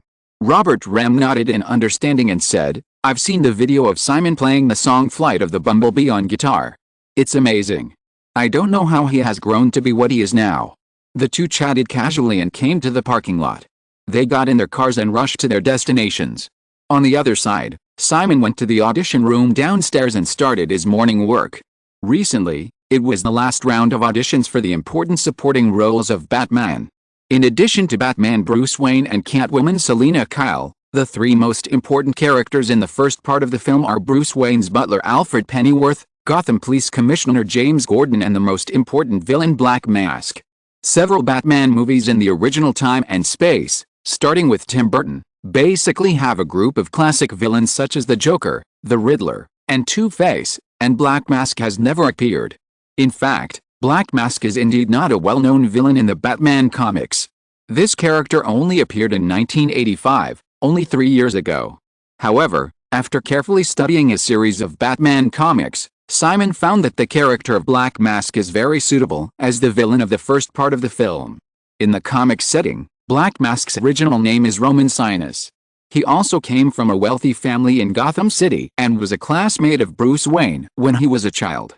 Moreover, Roman Sinus also had an unfortunate childhood. Although it is a wealthy family, the Sinus family has inherited a very hysterical violent gene. Roman Sinus almost grew up under the shadow of domestic violence from his parents, from words to fists, so he became closed and developed a habit of collecting masks to hide himself. Finally, after his parents, who disliked his hobby very much, burned the masks they had collected for many years, Roman Sinus exploded. He set fire to his parents and inherited a large amount of family property. Without the control of his parents, the violent gene in Roman Sinus's character began to revive, and he became irritable and aggressive. Because he was not good at business, the Sinus family's industry soon collapsed. Bruce Wayne returned to Gotham after traveling for many years. He heard about the difficulties encountered by Roman Sinus. Out of friendship with his classmates, the Wayne Group acquired the bankrupt company of the Sinus family. Roman Sionis became penniless, so he took his anger out on Bruce Wayne and gradually degenerated into the most notorious criminal in Gotham. In the comics, Roman Sionis also has a deep entanglement with Catwoman, which can provide a basis for the adaptation of the relationship and interaction between Bruce Wayne, Selina Kyle and Roman Sionis in the movie version. Of course, Simon's movie script did not copy the comic book settings, but made considerable modifications. Two people with similar backgrounds, one tried to punish evil and became the Batman that criminals feared, and the other completely fell into darkness and became the Black Mask who did all kinds of evil. There are many things worth pondering. The fledgling Batman experienced this encounter and completed his first transformation into the Dark Knight. The relatively simple duel between good and evil also conforms to Simon's plan for the Batman series to go from small to large. Simon has a very clear positioning for his Batman, which will be a series of popcorn-like commercial blockbusters. However, on the premise of ensuring commerciality, he did not completely give up, adding some thoughts about human nature and good and evil. Chapter 211 Ellardo Ichman.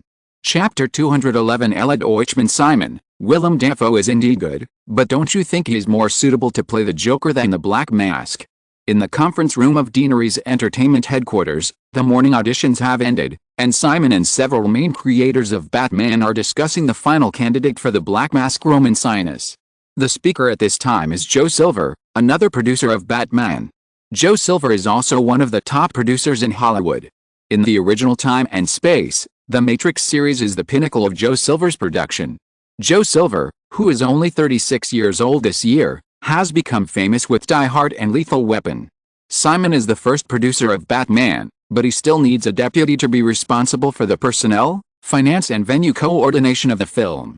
Joe Silver, who has just established a good cooperative relationship with Warner with the Lethal Weapon series, was recommended. Joe, William is good enough to play the Black Mask. As for the Joker, I hope to find an actor who can show the evil temperament of this character from the bottom of his heart, not just a bad face like William, who is born to be a villain. William Dafoe's most famous role should be the villain Green Goblin in the Spider-Man series. But now, Dafoe is just 33 years old, and he is not the old man with wrinkles on his face many years later. He can even be said to be a bit handsome. In the years since his debut, William Dafoe has worked with big directors such as William Friedkin, Tony Scott, and Oliver Stone. His acting skills and qualifications meet the requirements of the Black Mask. Moreover, if you don't count the small role that was cut in Heaven's Gate that year, William Dafoe's first feature film was called Ruthless, and the director was Kathryn. Ruthless is also Kathryn's first feature film. So, Hollywood is so small. Simon chose William Dafoe to play the Black Mask, and there was actually a reason for Kathryn. For a big production involving an investment of $50 million, casting is not just about being suitable. It is also necessary to ensure that the actor does not have bad habits, does not play big cards, and can get along well with other main creators in terms of personality, etc. This is also the reason why many directors are accustomed to using actors they are familiar with. Simon had previously called Kathryn to ask about some things other than William Dafoe's performance. Only after the woman confirmed that he ranked him as the first choice for the Black Mask. Everyone continued to discuss for a while. Since Simon insisted, the role was completely confirmed. In the afternoon, it was the last audition for director Gordon, which would start at 2 o'clock. After the meeting, everyone left to have lunch. Simon and Joe Silver whispered about some preparation details of the film. When they walked out of the meeting room together, Jennifer happened to come over with another short white man wearing black framed glasses. Simon saw Jennifer and the others, stopped and said to Joe Silver, "Well, Joe, see you in the afternoon." Joe Silver knew that Simon had other things to do, smiled and nodded, and did not forget to say hello to Jennifer and the others before walking away. After Joe Silver walked away, the man with glasses stepped forward, extended his hand to Simon and said, "Hello, Mr. Westeros, I'm Ellardo Ichman. Just call me Simon." Simon shook hands with the other party, and seeing that he was still carrying his briefcase, he said, "If there's nothing important, let Jenny keep it for you, and we'll go have lunch." "Oh, of course." Ellardo Ichman handed the briefcase to Jennifer and said, "Thank you, Miss Rubald." Jennifer took the briefcase with a smile, but leaned over and whispered to Simon, "Mr. Rem is on the line." Simon made a gesture to Ellardo Ichman and said to the female assistant, "Switch to the car phone, I'll talk to him on the way." Jennifer nodded, and Simon took Ella Deutschman downstairs. Neil Bennett had already prepared the car. The two got on the car, and without Simon's instructions, Neil Bennett headed for the destination. Simon made a wait-a-minute look at Ella Deutschman, picked up the car phone and talked to Robert Rem about the results of his contact with MGM. After a morning of bargaining, MGM finally agreed to give up the North American distribution rights of Rain Man for $5 million, and the requirement was that the check must be received before Friday. Amy and Rem's psychological expectations for redeeming the distribution rights of Rain Man were both $5 million, but this price made Simon overjoyed, and he immediately agreed. On the phone, Robert Rem also asked whether to postpone the release of Rain Man. The Circle is now very pessimistic about Rain Man, and it is not easy to raise funds for the screen temporarily. Deaneries Entertainment's distribution department is working hard on Scream, Steel Magnolias and Dead Poets Society. The temporary edition of Rain Man will definitely disrupt the team's established work rhythm. Moreover, letting Rain Man postpone can also avoid it from competing with Dead Poets Society, which is also in the Christmas season. Simon did not agree with Robert Rem's suggestion this time. The media's public opinion on Rain Man was not satisfactory. If Deaneries Entertainment announced a postponement of the film, the image of the film is a bad movie in the minds of the media, and the audience would be completely established. Therefore, Deaneries Entertainment not only could not postpone the film, but also had to spare no effort to launch a publicity offensive for the film. When Simon put down the phone, the Range Rover had already parked in front of a restaurant. Simon took Ella Deutschman into the restaurant, and the two sat down, and he began to look at each other. Ella Deutschman is 35 years old this year, but he looks very young and has a bookish air. His name sounds a bit feminine, but in fact, this Ella is Ira instead of Elle. Although Ira is also unisex, in Hebrew, Ira is more inclined to be a boy's name. Deutschman, obviously, is another Jewish surname. Ella Deutschman is the person Simon has been looking for gay omen films these days. Ella Deutschman, who graduated from Northwestern University in Chicago, has a deep connection with Hollywood. As early as when he was studying in college, Ella Deutschman had participated in the distribution of a film by John Cassavetes, a famous independent director in Hollywood. After graduating from Northwestern University, Ella Deutschman joined United Artists Classics, a subsidiary of United Artists that focuses on art films. United Artists was merged by MGM due to the box office failure of Heaven's Gate, and United Artists Classics was disbanded. Ella Deutschman and several other partners founded New Pictures in 1983, which also focused on art films. A Room with a View, released by New Pictures 3 years ago, starring Daniel Day-Lewis and Helena Bonham Carter, earned more than $20 million at the North American box office with a production cost of $3 million, and won a good result of 3 out of 8 nominations at the Oscars that year. New Pictures is still in operation, but Ella Deutschman has recently been squeezed out by several partners and was forced to withdraw from the company he founded. In the original time and space, Ella Deutschman joined New Line's subsidiary Goodline Pictures, which tried to enter the field of art films. However, New Line Cinema did not invest too many resources in this area, and Goodline Pictures was far from being comparable to Miramax. However, Ella Deutschman has been active in Hollywood for many years. After the two ordered their meals and waited for the waiter to leave, Simon asked Ella Deutschman, "Have you seen Michael Hoffman's Sisters? How did you feel?" Although Simon was much younger than him, Ella Deutschman was inevitably a little nervous. This was an interview, he knew it very well, and he also hoped to get this job very much. Because he had just been squeezed out of the company recently, this was more or less a loser's stain. Ella Deutschman originally thought that Simon would ask this question first, but he didn't expect him to mention it. According to the appointment, Ella Deutschman arrived at Deaneries Entertainment headquarters at 9 o'clock in the morning, but she did not see Simon at the first time. Instead, she was arranged to go to the screening room to watch a movie. It was the new film of Michael Hoffman, an art film director who has emerged in Hollywood in recent years, called Sisters. Since Simon asked this, Ella Deutschman also cheered up and said, "It's a very good movie. The director shows his feelings about life, love and desire through the hero's festival journey. The opening and ending of the film are very cleverly arranged by Sandro Botticelli's famous painting Spring. The 3 graces in the picture are part of Spring. They represent all the beautiful things in the world and imply human desires." After listening to Deutschman's explanation, Simon asked, "So, how much box office do you think this movie can get?" This was another unexpected question. Ella Deutschman was stunned. He didn't expect Simon to be so straightforward. After pondering for a moment, Ella Deutschman replied, "If you leave it to me to run it, I should be able to get about $5 million US. Simon did not comment, and asked, "Tell me about your marketing ideas." This is a niche art film, but it is not boring. The target audience should be young people between 16 and 22 years old, Ella Deutschman said as he thought, "As the first step of distribution, I will choose to submit this film to the Sundance Film Festival next year. It is unlikely that Sisters will win an award, but the film critics should have good reputation. After accumulating a certain degree of popularity, it can be screened in central cities such as New York and Los Angeles. If there is a publicity and promotion budget of $500,000 US, I can arrange about 20 screens for the opening, and place advertisements in some art print media, and then adjust the scale of the release appropriately according to the preview box office situation." One of the heroines in the film, Jennifer Connelly, will become an important publicity point for it. Connelly's image of Deborah as a teenager in Once Upon a Time in America left a very deep impression on many people. She will definitely attract some audiences to the theater. Simon listened to Ella Deutschman patiently, then shook his head bluntly. "This is a very orthodox and conservative way of distributing art films.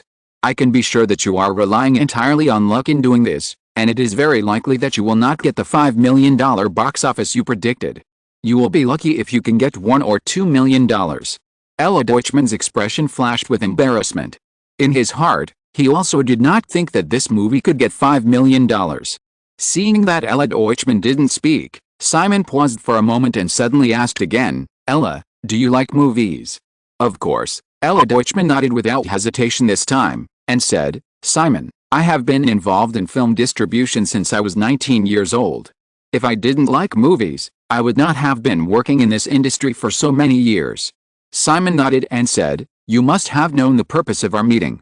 But in fact, I would rather find someone who doesn't like movies so much." Ella Deutschman was surprised again. "Simon, I don't quite understand." "It's very simple," Simon said. "If you like movies, you will instinctively judge the quality of a film in your heart, and you will have a more obvious personal tendency. For example, if you don't like a movie, you may become negative because of it. You feel deep down that this movie won't sell too high a box office, so you may not have enough motivation to distribute this movie." Ella Deutschman subconsciously said, "Simon, I won't be like that." Simon raised his hand towards Ella Deutschman and continued, "On the contrary, if you don't like movies so much, movies can become a very pure commodity in your eyes. When you get a movie, the first thing you think of should be how to sell it and how to sell it at a higher box office." Ella Deutschman argued, "Simon, of course I like movies very much, but at the same time, I will do everything I can to sell a movie, as you just said. My 13 years of career experience in Hollywood is enough to prove this." Simon looked at Ella Deutschman and said, "In this case, I'll give you a minute to come up with a plan. How can we make Sisters get a higher box office?" Ella Deutschman thought for a moment and quickly said, "Putting aside the art film attributes of this movie, we can market it as a youth sex comedy. A boy is dealing with 3 girls and maintaining an ambiguous relationship with them at the same time. What's more tempting is that these 3 girls are sisters. Just this gimmick is enough to attract many audiences to the theater." Simon raised his hand and snapped his fingers, saying, "Look, you've always known this in your heart, but because of your inner moral concepts, business ethics, or out of respect for the film, you didn't express it just now. But this is what the audience wants to see. We all know that Michael wants to express a lot of things through this movie, about life, about love, about desire, and so on. But if you want to sell it, if you want to attract more people to the cinema, during the promotion process, you must promote it with what the audience wants to see, not what the director wants to express. Most audiences are not interested in exploring the meaning of love.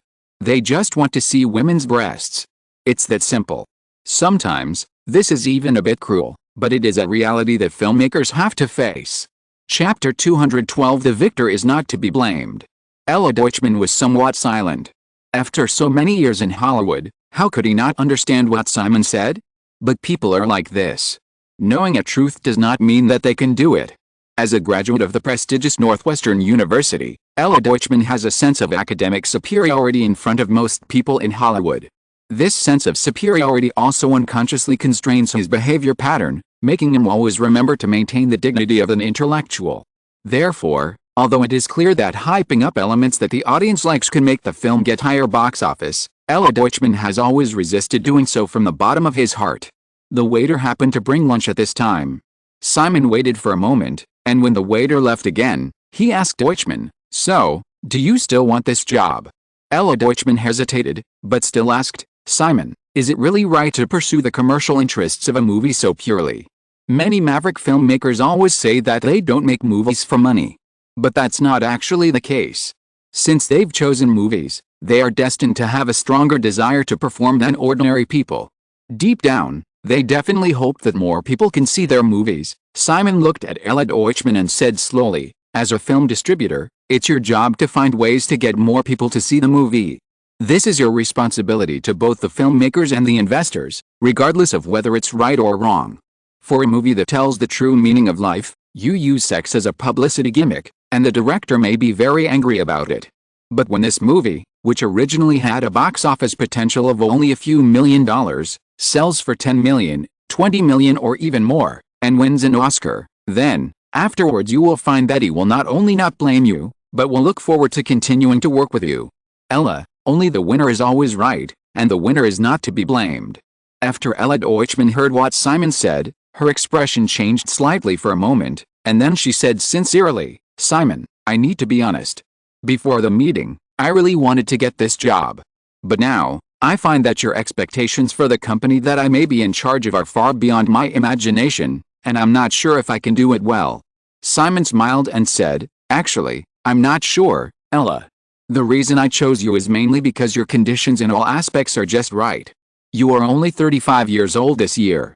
You will not completely lose your plasticity like those old men in their 50s and 60s. At the same time, you have more industry experience than young people who are just starting out. However, once you join the company, you only have 1 year." Ella Deutschman asked doubtfully, "1 year?" Simon nodded and said, "Yes, even if you are willing to accept this job, you will need to go through a 1-year probation period. During this year, I will keep a close eye on the operation of Gay-Omen Pictures and personally urge you to change your traditional and conservative business thinking. After a year, if your work results can satisfy me, we will sign a formal long-term contract." Ella Deutschman keenly captured another layer of meaning in Simon's words. "Simon, do you mean that Highgate Pictures operates completely independently? I am only responsible to you personally, and I don't need to accept the leadership of Ms. Pascal?" "Yes, and Highgate Pictures is more independent than you think. The production and distribution departments of Deaneries Pictures and New World Pictures are separate, but Highgate Pictures will have a completely independent film production and distribution system. Except for the financial aspects that need to be supervised by the parent company, you will have a lot of autonomy in other aspects." Ella Deutschman's expression changed for a few seconds, and he quickly made up his mind and said, "Simon, what should I do in the next year?" "Complete the familiarity and adjustment of Highgate Pictures as soon as possible. You can hire or fire some people on your own, and take over the distribution of several art films under the company. In the next year, you need to do all these tasks yourself, such as looking for projects, purchasing films from outside, and operating distribution, but I will participate in major decisions as much as possible, provide my own suggestions, and personally urge you to change the distribution strategy that I think is inappropriate. I will also help you find some projects to operate." Simon paused briefly here, waiting for Deutschman to digest it for a moment before continuing. "As for the criteria for judging your work results, the core is of course the commercial benefits of the film, but it is not absolute. Film has always been a high-risk business with great uncertainty.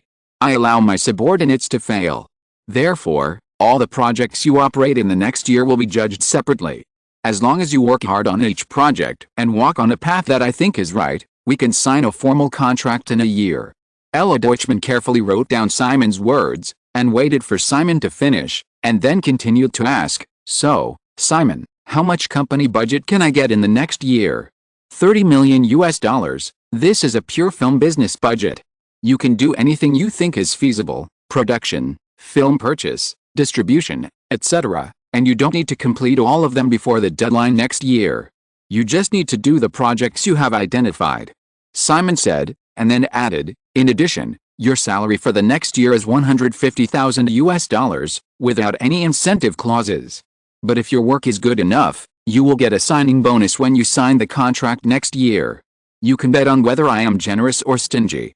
Oh, one more thing. You can use the company's private jet after joining, but it is limited to business flights. If we sign the contract successfully after 1 year, you can have the right to take your family on vacation. If you work long enough at Deanery's Entertainment, you may even have a private jet paid for entirely by the company. $30 million, such a sum of money may not be enough to cover the production cost of a blockbuster movie in Hollywood now. The public budget of Batman that Simon is preparing has reached $50 million. However, Ella Deutschman was not dissatisfied. The new pictures company where he worked before did not have $30 million to spend, even in the most relaxed financial years. Ella Deutschman had even begun to think quickly about how to spend the money. Although Simon did not forbid him to invest in the production field immediately, Deutschman made up his mind that all the money would be used for film purchase and distribution. The risks of these two businesses are relatively minimal and the operation cycle is also short. The investment in art films is much lower than that of commercial films. According to the average budget expenditure of $5 million for a single project, $30 million will be enough for him to operate 6 films next year. As for production, he can look for scripts first. If he can sign a formal contract next year, it will not be too late to invest in production. By then, he will definitely have more budget. Thinking about this, Ella Deutschman quickly stood up, stretched out her hand to Simon across the dining table, and said with a smile, "Boss, I am looking forward to the day when I can own my own private jet." Ella Deutschman was straightforward. He signed the employment agreement decisively the next day and started working at Highgate Pictures. In the following days, Simon also confirmed the other 2 supporting actors for Batman. In addition to Willem Dafoe, who played the role of Black Mask Roman Sionis, Tommy Lee Jones was finally chosen as Commissioner Gordon, and Anthony Hopkins was chosen to play Batman's butler Alfred. Tommy Lee Jones and Anthony Hopkins both became famous later. One entered the $20 million salary club with the Men in Black series, and the other won the Oscar for Best Actor with his superb performance in The Silence of the Lambs. If it was 10 years later, Simon wanted to put the two together to play the 2 supporting roles in Batman, but he would forget it. But now, they are far from being as famous as they are now, and can barely be considered second tier in Hollywood. Tommy Lee Jones is in his early 40s. Since his debut in the 1970s, he has not produced any other outstanding works except for the 1980 biopic Miner's Daughter. In the 5 films before he accepted Commissioner Gordon, except for a low-cost science fiction thriller The Wrath of the Moon produced by New World Pictures, which earned more than $6 million at the box office of the other 4 films was only more than $1 million, which can only be described as a complete flop. Anthony Hopkins, who is 51 years old this year, is even worse than Tommy Lee Jones. In recent years, he has not even had a few big screen works. He has basically been starring in TV movies and TV series. Therefore, both of them belong to the level of old actors who are low paid and can give the audience a familiar feeling, and they are completely in line with Simon's role positioning of Commissioner Gordon and Butler Alfu. Most importantly, both of them agreed to a long-term contract of up to 5 films. In the original Time and Space, Scarlett Johansson, the widow of the Marvel Cinematic Universe, and Samuel Jackson, the director of S.H.I.E.L.D., as supporting roles in the series, received much higher pay than the actors of the main characters such as Thor, Hawkeye, and the Hulk.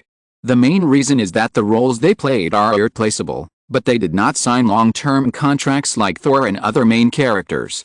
Unlike Catwoman, Commissioner Gordon and Butler Alfred are completely tied to Batman. As long as the series can continue, it is unlikely that the 2 will disappear out of thin air, and Simon does not want to replace them midway. After negotiations, the starting salary of both was $150,000, and the salary increase for each subsequent sequel was up to $300,000. Simon did not show too generous in this regard. For supporting roles, a salary increase of $300,000 each time is not stingy. Moreover, if the 2 can reach the previous level of status in the next few years, whether it is $300,000 or $500,000, it will only seem insignificant. Therefore, although he could not restrict the future films of the 2 supporting actors like the male lead Adam Baldwin, Simon also secretly made up his mind that if necessary, he would try to suppress the career development of the 2 as much as possible, such as replacing the male lead of The Silence of the Lambs. As long as he can smoothly advance the DC movie universe series in his hands, he can't care too much about other things. In addition to the core main and supporting roles, some minor roles of Batman were also finalized during this period, and some small roles at the level of extras will probably be temporarily selected during the filming process. After the roles were determined, the film also began to read scripts more frequently and rehearse the plot. Simon's deputy Joe Silver also flew to Melbourne again in late October to coordinate the location and set for the film's start of shooting early next year. In such a busy time, the Halloween schedule is gradually approaching. Compared with the same period last year, the October schedule that is about to pass can only be described as bleak. In October 1987, the total revenue of the market was close to $180 million, but this year, although October has not completely passed, the total revenue of the market is expected to be only $130 million, which is almost shrunk by 1/3. Moreover, even in the upcoming November and December year-end schedule, the number of films expected to be released is much sparser than in previous years. The Hollywood screenwriters' strike in the middle of the year led to the generally low quality of films during this period. In order to avoid risks as much as possible, major studios generally adopted a business strategy of tightening the scale of distribution. As a result, Deaneries Entertainment, which is about to launch 4 films, Scream, Steel Magnolias, Dead Poets Society and Rain Man, has become the most prominent presence in this year-end schedule. With Simon's insistence, after urgent consultations with major theaters in North America, Rain Man finally successfully signed 1,136 screens. Counting the other 3 films, Deaneries Entertainment's 4 films at the end of the year can be regarded as standard large-scale commercial releases. At the same time, Simon also approved a special advertising budget of $5 million for each film, and launched a carpet-style advertising offensive on various types of media platforms such as North American television, radio, newspapers, and magazines. Counting other costs such as copy printing, the total publicity and distribution budget for each film is expected to reach more than $8 million. As long as the box office meets expectations, additional investment will be made later. In this era when Hollywood is changing from traditional distribution to full distribution, studios are generally conservative in film distribution. Many people think that Deaneries Entertainment's investment in publicity and promotion, which even directly catches up with the production cost, is very unwise, but Simon doesn't care at all. After all, whether it can get rid of the restrictions of the distribution channels of large studios is basically a gamble. In the next few years, Deaneries Entertainment will never encounter a market situation where the time and place are completely in favor of itself. Once missed, when the big movie companies recover from the impact of this year's Hollywood screenwriters' strike, Deaneries Entertainment, which is too sharp, will definitely face joint suppression from all parties in Hollywood. After the last wave of intensive trailer bombardment by mainstream TV networks and MTV, which are aimed at teenagers, the release date of Scream has finally arrived. In the past week, due to the release of Halloween 4, a well-known horror film series by an independent film company Galaxy International, the North American single-week market rebounded slightly to $32.67 million. The box office of Halloween 4 in the first week was just over $8 million, which basically could not pose a threat to Scream. On October 28, Scream officially opened on 1,755 screens in North America. Chapter 213 First Weekend Box Office: Los Angeles, San Francisco, Seattle, Las Vegas, Chicago, Miami, Philadelphia, New York, Boston. From west to east, from north to south.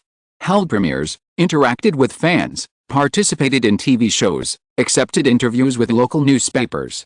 In just half a month, they traveled to 9 cities.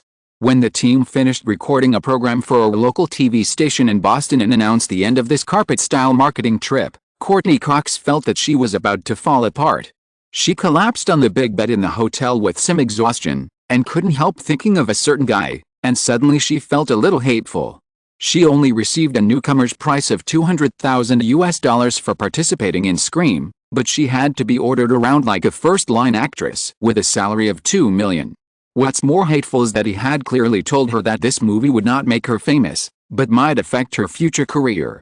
But, bastard, did you give me any other choice? Tired and resentful, I fell asleep unknowingly. When I was awakened by a knock on the door, the sky outside the window had completely darkened. Today is October 28th, the first day of the release of Scream.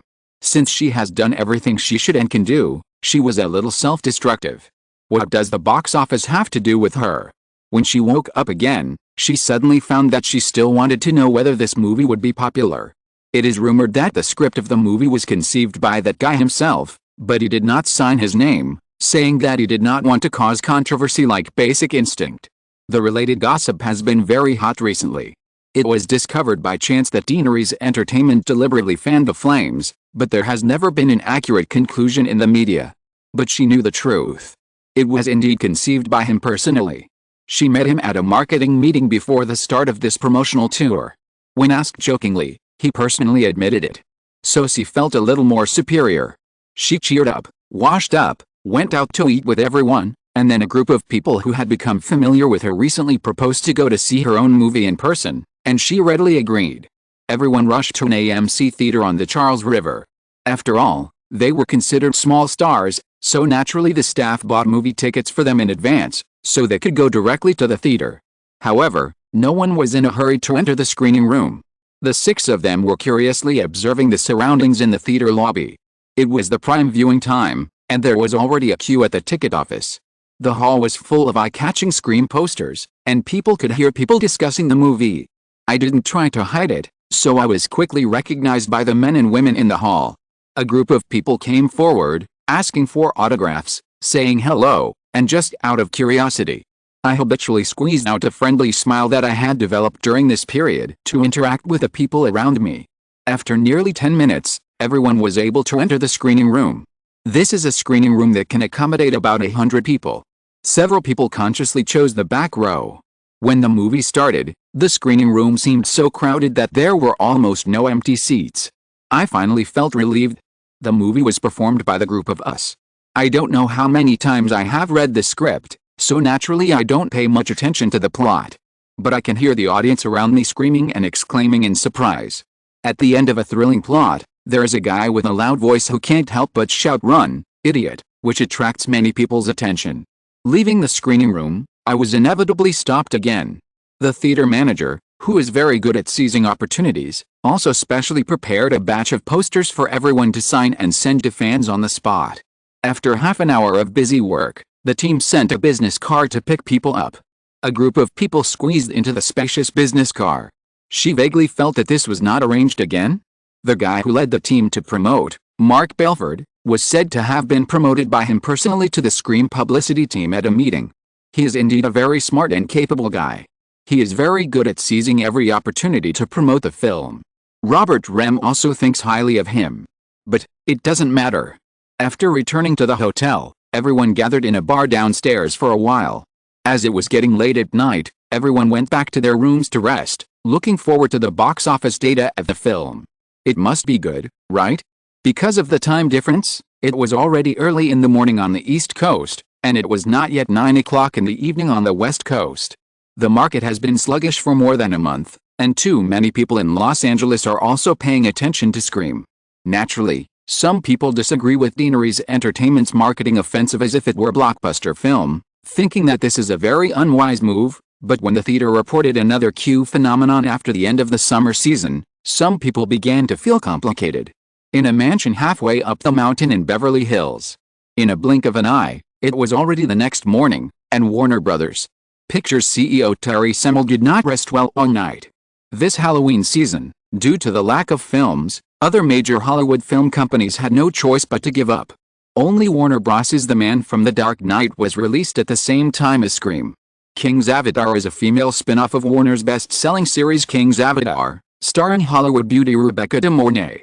The first King's Avatar in 1984 cost $4.5 million to produce and earned more than $81 million at the North American box office, ranking 6th on the list that year.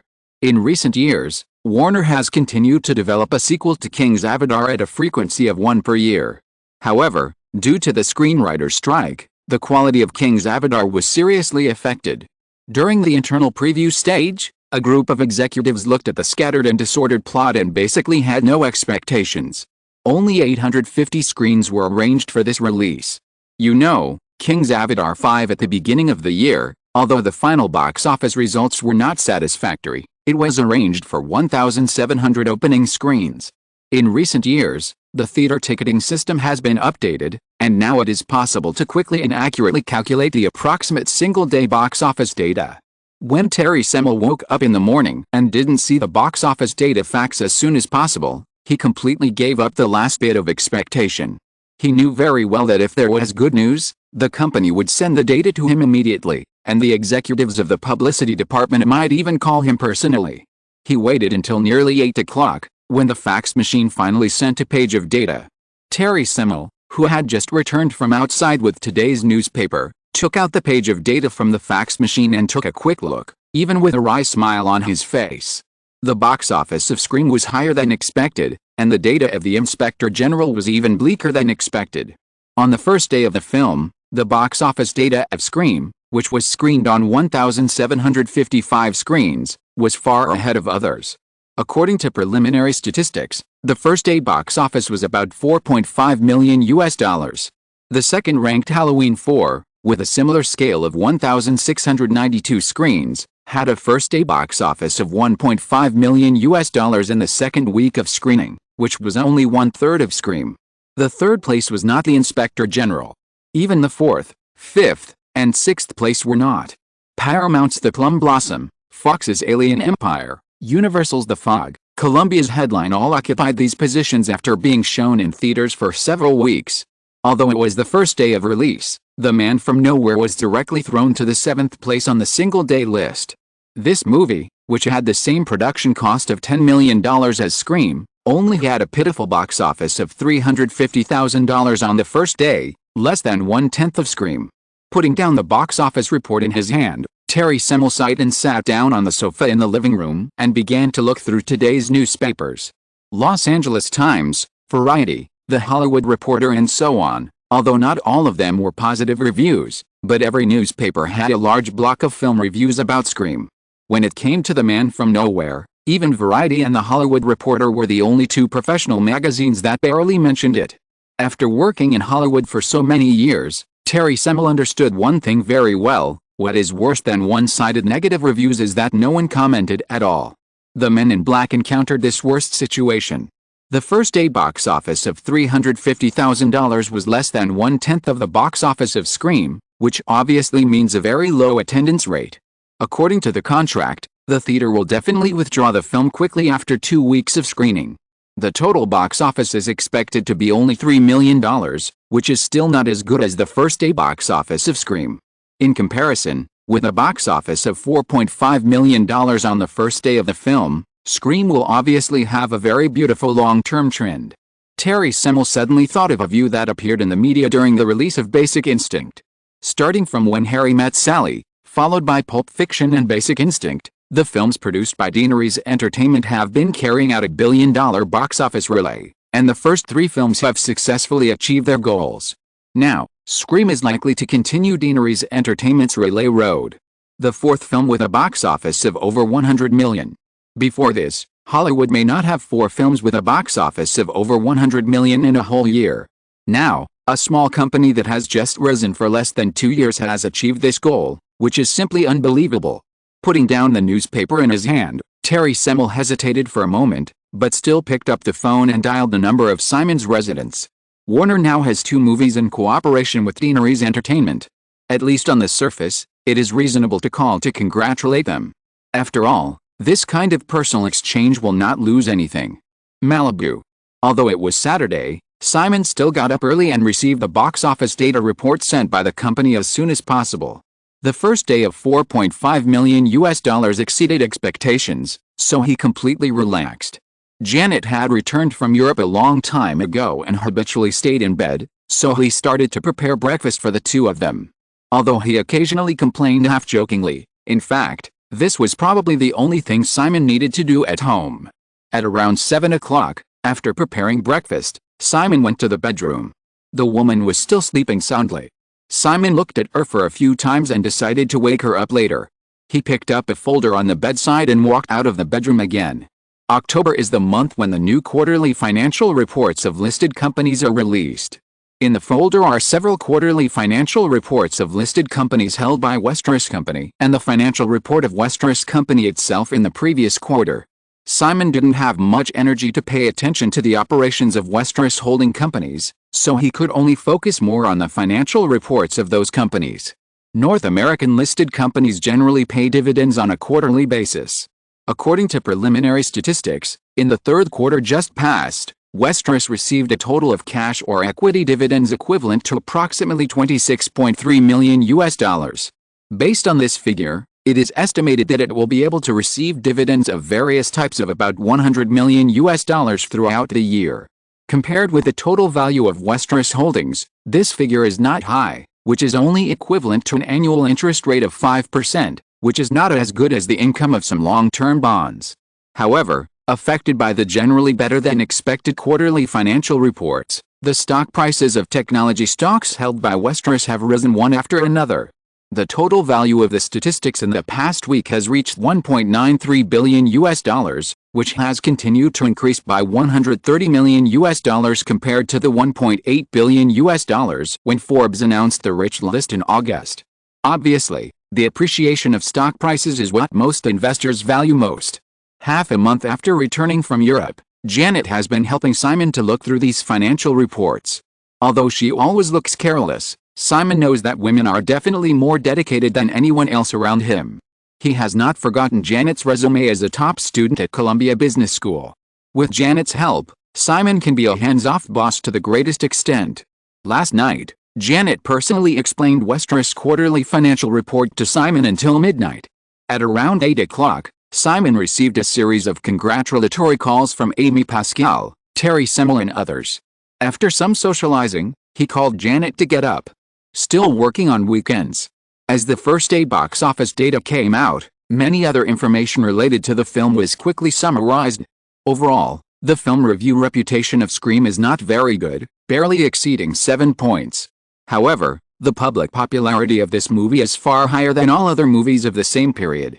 Moreover, Daenerys Entertainment has been relying on highly targeted publicity and promotion strategies to keep its marketing targets firmly locked on teenagers, who happen to not care too much about media reputation, but prefer word of mouth from their classmates and friends. As the popularity of the film spread further, Scream has unknowingly formed a wave of movie watching among teenagers. October 31st, Monday. The 3-day weekend passed quickly, and the relevant box office data was also successfully released. Just like the eye-catching first-day box office, Scream's first weekend box office was undoubtedly ahead of all other movies in the same period, and the final box office figure reached $13.79 million. The second-ranked Halloween 4 only had a box office of $4.51 million in the 3 days of the weekend, which was only equivalent to the first day of Scream. Just the first weekend's box office results, Scream has already exceeded the North American total box office of most other films released in October.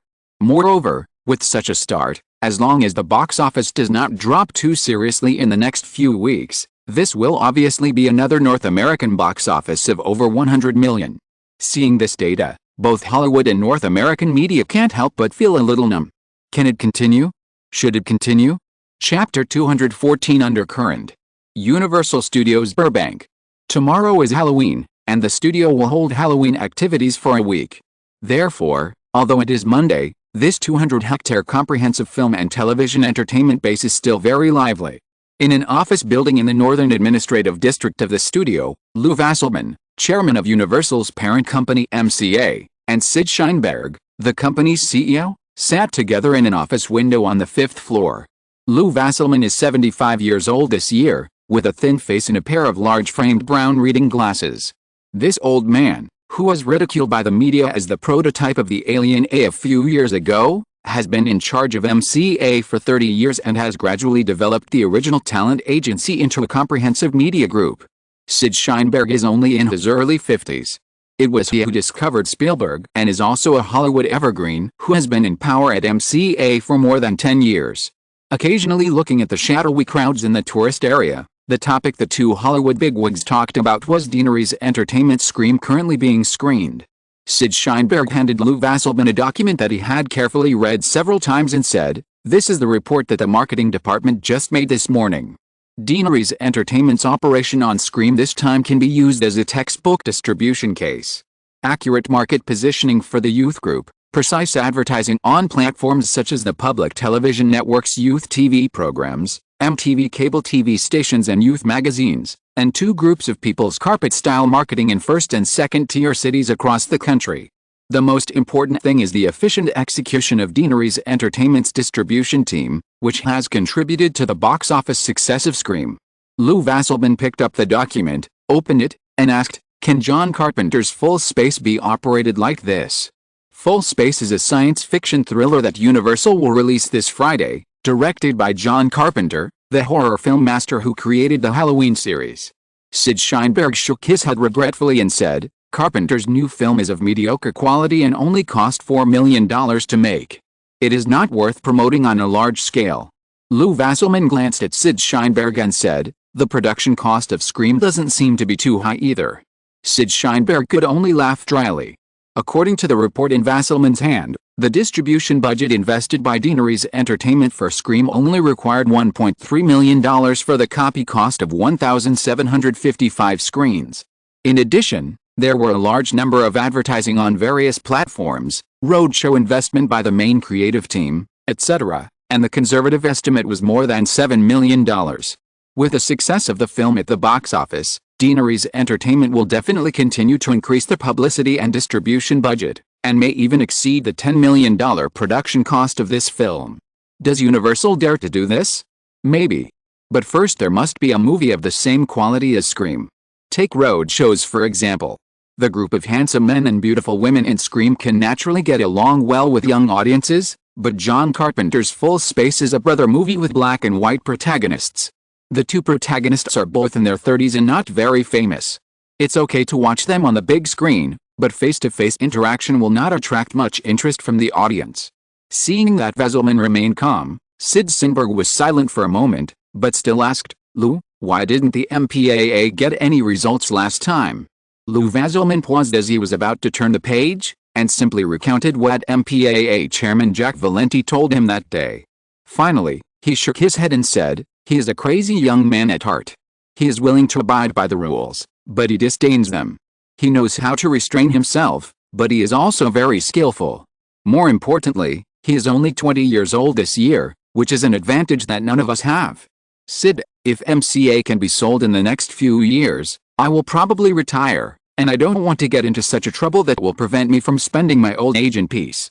Sid Sheinberg was still somewhat unwilling, and said, "Lou, are we just going to let Deaneries Entertainment continue to grow and develop?" Lou Vasselman looked at Sid Sheinberg shrewdly, and said without comment, "If you want to do something, you can try it." Sid Sheinberg looked a little hesitant and said, "Gene from the distribution department told me this morning that Ron McMillan, the producer of Scream, had some disputes with an actress in the film. McMillan promised her a very important role, but failed to keep his promise. It's not a big deal to pull up your pants and deny you're dead in Hollywood." Lou Vasselman frowned slightly and said, "Sid, how old is that girl?" Sid Sheinberg was not sure. She should be in her 20s. If you can't give a girl in her 20s a big enough bargaining chip, do you think she would be willing to ruin her career and fight against Deaneries Entertainment? Lou Vasselman looked at Sid Sheinberg and asked again without waiting for his answer, "Or, if Deaneries Entertainment finds out that you are behind it, do you think they can't find the same reason to attack Universal?" The previous Scream rating incident was just a few old men who wanted to give their juniors a warning on a whim, but it almost caused a big storm. Lou Vasselman still felt a little scared when he recalled what the young man had told Jack Valenti to tell him. When people get older, they tend to be conservative and stable. He didn't want to provoke a fierce confrontation between the old and new forces in Hollywood without any chance of winning. As for Sid Sheinberg's suggestion at this time, it was simply the worst idea. Few people in Hollywood dared to say that they were truly clean in matters between men and women. If you use sex scandals to attack the other party, it is almost inevitable that you will be counterattacked. The most important point is that Universal will not get too much substantial benefit from Sid Sheinberg's doing this. In the final analysis, interests are the fundamental factor driving competition and confrontation. The aftermath of the Hollywood screenwriters' strike has caused this Halloween schedule to be almost blank. Scream took advantage of the situation and rose. Although the red box office was eye-catching, it did not form a strong competition with the 7 majors. Without sufficient interest driving, playing these small tricks is not worth the loss. Sid Sheinberg has been paying attention to Lou Wasselman's expression and quickly gave up the idea just now. Although he had been the second in command of MCA for more than a decade, he knew very well that the power of the company had always been firmly controlled by Wasselman. If he did that and caused a conflict, Wasselman, who did not want the entire MCA to be involved, would definitely push him out as a scapegoat. When Lou Wasselman and Sid Sheinberg were discussing Scream, Paramount Studios in Hollywood, Paramount Pictures president Sidney Guinness had just hosted Wes Craven for lunch. Compared with Sid Sheinberg's secretive tactics, Sidney Guinness was much more practical.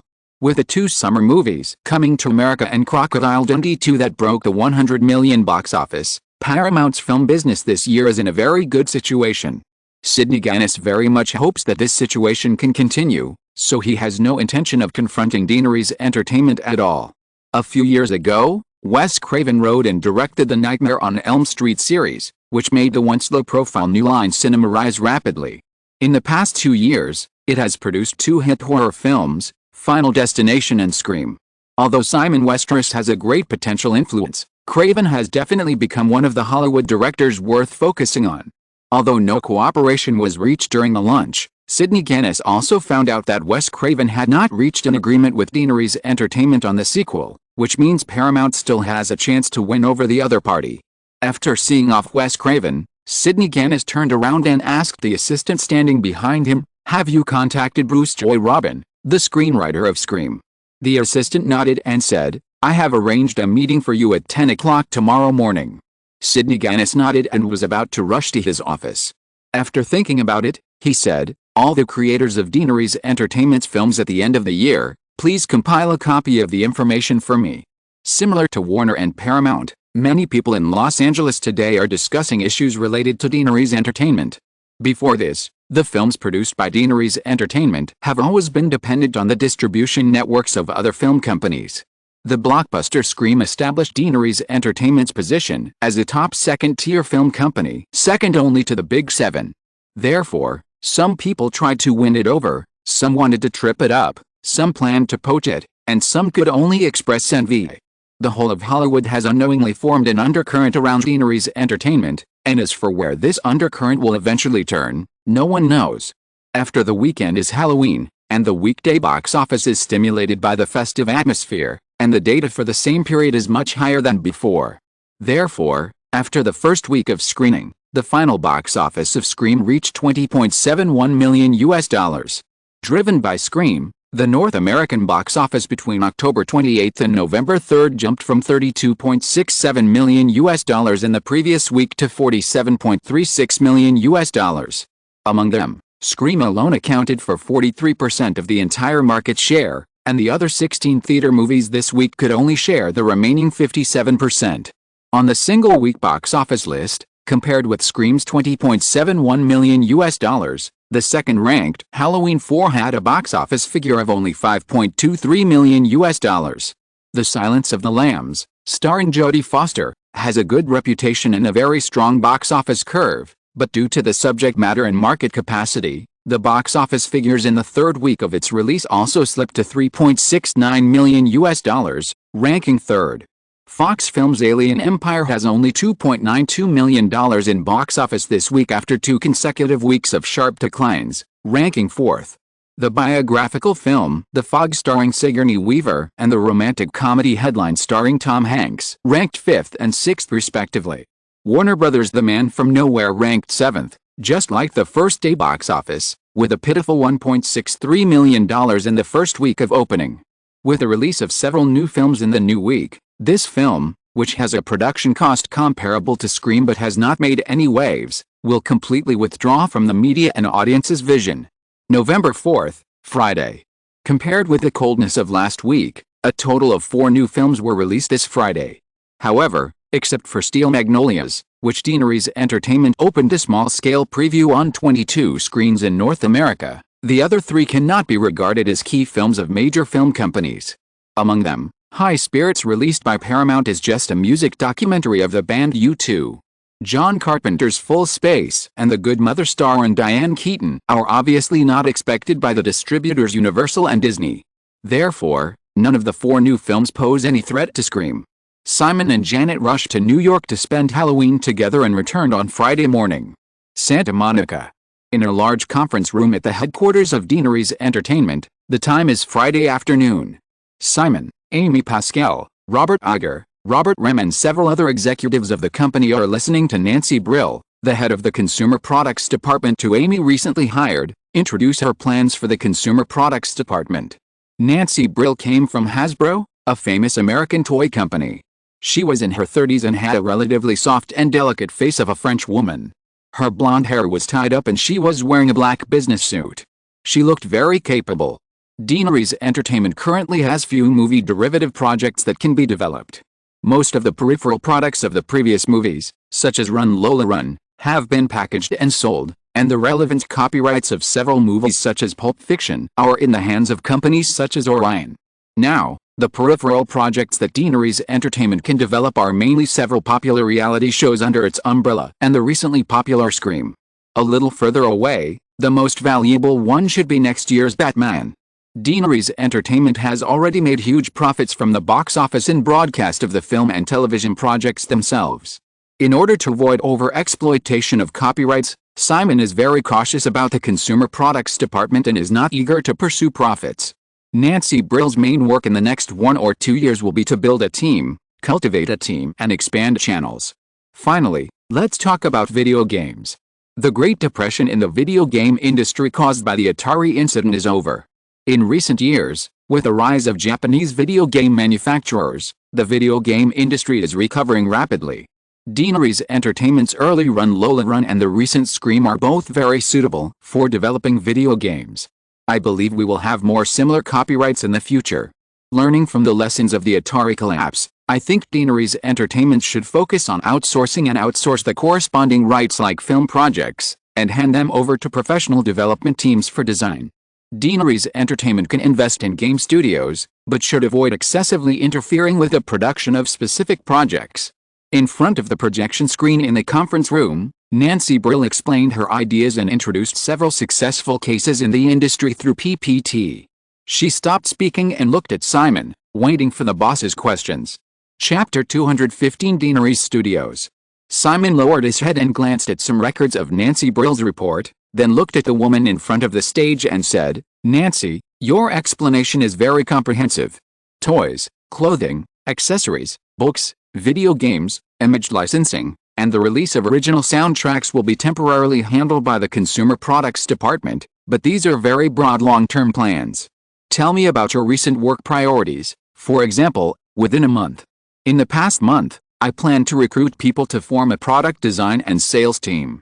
In this regard, I will dig up talent from other companies based on my previous work connections to ensure that employees can immediately invest in the development and promotion of peripheral products for the company's existing film and television projects after joining the company. Nancy Brill answered fluently without thinking. In addition, I think the planning of movie derivatives should be forward-looking. The company cannot wait for a movie to become really popular before considering developing peripheral products. Therefore, I also hope to get approval to evaluate the potential of derivatives for all projects that Deaneries Entertainment is developing. Simon nodded slightly and asked, "Survivor, The Real Housewives of Beverly Hills, Scream, etc. The types of peripherals for these projects will be very complicated. How do you plan to deal with this problem?" Nancy Brill immediately replied, "In the short term, I will selectively choose the most commercially valuable peripheral products from these projects for development and promotion, so as to ensure that the team's limited resources and manpower are not dispersed. Once the company has accumulated enough copyright resources to form economies of scale, we will continue to expand the peripheral categories and maximize the value of derivatives of film and television projects." So, what about the terminal channels? Seek a national chain store as a partner. If possible, open a counter to facilitate marketing and promotion. We have a number of very popular film and television copyrights, and the retail network will be happy to cooperate with us. This is a comprehensive aspect that can be applied to all types of film and television project peripheries. We can also use traditional cinema stores, toy houses and other channels for distribution. The operation in this regard is mainly to familiarize ourselves with the market and cultivate channels. The company needs to wait until it has accumulated enough copyrights before it can begin to pursue profits, Nancy Brill said here, thought for a while and said, in addition, I find that the company will generate huge profits in the next few years. I suggest investing in the videotape chain companies that have grown rapidly in recent years. Compared with the fiercely competitive theater system, the expansion of the videotape market is far from saturation. If we can have hundreds or thousands of videotape rental and sales stores across the country and even the world, the company can not only share the benefits of the emerging videotape market, but also have a complete terminal sales network for derivative products. Even if Deaneries Entertainment starts to be complacent from now on, with the copyrights of several popular reality shows in its hands, the company will be able to steadily obtain large profits in the next few years. Although he had been planning to accumulate cash for something 2 years later, Simon had never given up the idea of continuing to expand Deaneries Entertainment. At worst, he would continue to borrow money. The company's debt ratio was far from reaching Simon's limit. Nancy Brill's sudden proposal was indeed very tempting. The video chain store could not only provide Deaneries Entertainment with a complete terminal sales network, but this type of company, like a supermarket, also had a strong cash flow advantage. As far as I can remember, Viacom completed the acquisition of Paramount with the cash support provided by the Blockbuster chain store. However, getting involved in the video chain business would definitely face some potential problems. Deaneries Entertainment's biggest disadvantage now is that its content accumulation is not rich enough. At present, the big Hollywood movie companies can only watch Deaneries Entertainment's rapid development in the film and television business. However, if it gets involved in the video chain business, it is hard to guarantee that the 7 major companies will not use their content advantages to set obstacles for Deaneries Entertainment. It's a good suggestion. I will seriously consider it. Simon thought for a moment, responded with a sentence, and then turned to the topic of this meeting again. Nancy Brill continued to answer questions from Simon and several other executives before leaving the conference room. Everyone discussed some other company affairs. The meeting ended at 6 o'clock. Amy sorted out her documents and stayed until the end as usual. She asked Simon, who was still sitting at the conference table, "So, what do you think of Nancy?" "A very outstanding woman," Simon agreed. "I look forward to her turning all her written plans into reality. Nancy was very valued in Hasbro's marketing department. I suddenly poached her, and Hasbro almost sued us," Amy said with a smile. She came forward to solve the problem herself. The company has more and more male executives. Simon actually understands that Amy's recruitment of a female executive to join the company this time is to give himself more confidence, so he is not stingy with praise. Just smiled, Simon turned a page of the information in front of him that he had not finished reading, and did not continue. Amy also realized that Simon must have seen through her thoughts, and she changed the subject a little embarrassedly, saying, "Simon, do you think Nancy's proposal to get involved in the videotape chain company is feasible?" Simon nodded and said, "You can work with her to make a plan for me first, and you can also look for some companies suitable for investment. We don't have to start from scratch." The two continued to chat about some things. Simon finished reading the documents in his hand and was about to leave, but Amy remembered something and walked out of the meeting room with Simon, saying, "Also, Simon, the company's office space is not enough again. This time Nancy is setting up a consumer products department, so she can only rent another office nearby. I think we need to think about this carefully. Deaneries Entertainment now does seem a bit scattered. It's okay in New York, as the company has successfully purchased the building in Greenwich Village, but it has 4 offices in Los Angeles, including the Deaneries Entertainment headquarters on 4th Street in Santa Monica, Deaneries Special Effects and Pixar Animation on 2nd Street, Deaneries Entertainment branch in Burbank, and Marvel Studio near Burbank. This scattered state is indeed not conducive to the company's development." On the way back to Malibu, Simon rarely took the opportunity to look through some documents and scripts, leaning against the window to think about this problem. In recent months, Simon has indeed considered the idea of building a Deaneries Studios, but some of the locations he has seen have various problems. Either the area is not large enough, the land price is too high, or it is a bit remote. The Range Rover turned from Santa Monica to the coastal highway and entered the Malibu area. While Simon was thinking, he inadvertently noticed a fork in the road. Suddenly, an idea flashed in his mind and he told Neil Bennett in the front row, "Stop the car, Neil, stop the car quickly." Neil Bennett didn't understand why, but he quickly stopped the car on the side of the road. He looked up and asked through the rearview mirror, "Boss, "What's wrong?" Simon pointed backward and said, "Back up to that intersection." It was the rush hour after get-off work, and there was a lot of traffic on the coastal highway. Neil Bennett carefully turned the steering wheel and slowly backed the Range Rover to the fork in the road a few dozen meters away. At Simon's signal, he turned directly in. This was an upward slope, which was obviously just opened up. The road surface was only leveled and had not been paved with asphalt yet. The car went about 200 meters inward and made another U-turn.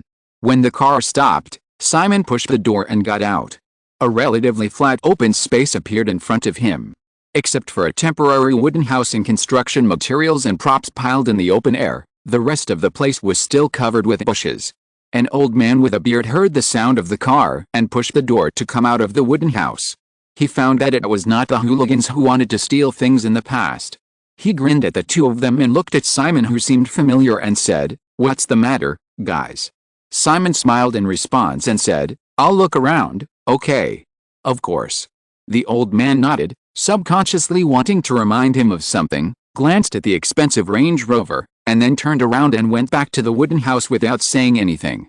Simon continued to walk forward for a distance in the bushes, and soon came to the edge of a cliff that was more than 10 meters high, and the coastal highway was under his feet. It was nearly 7 o'clock, and the winter sunset had sunk into the horizon, leaving only some dark red afterglow on the dark and magnificent sea level in the distance.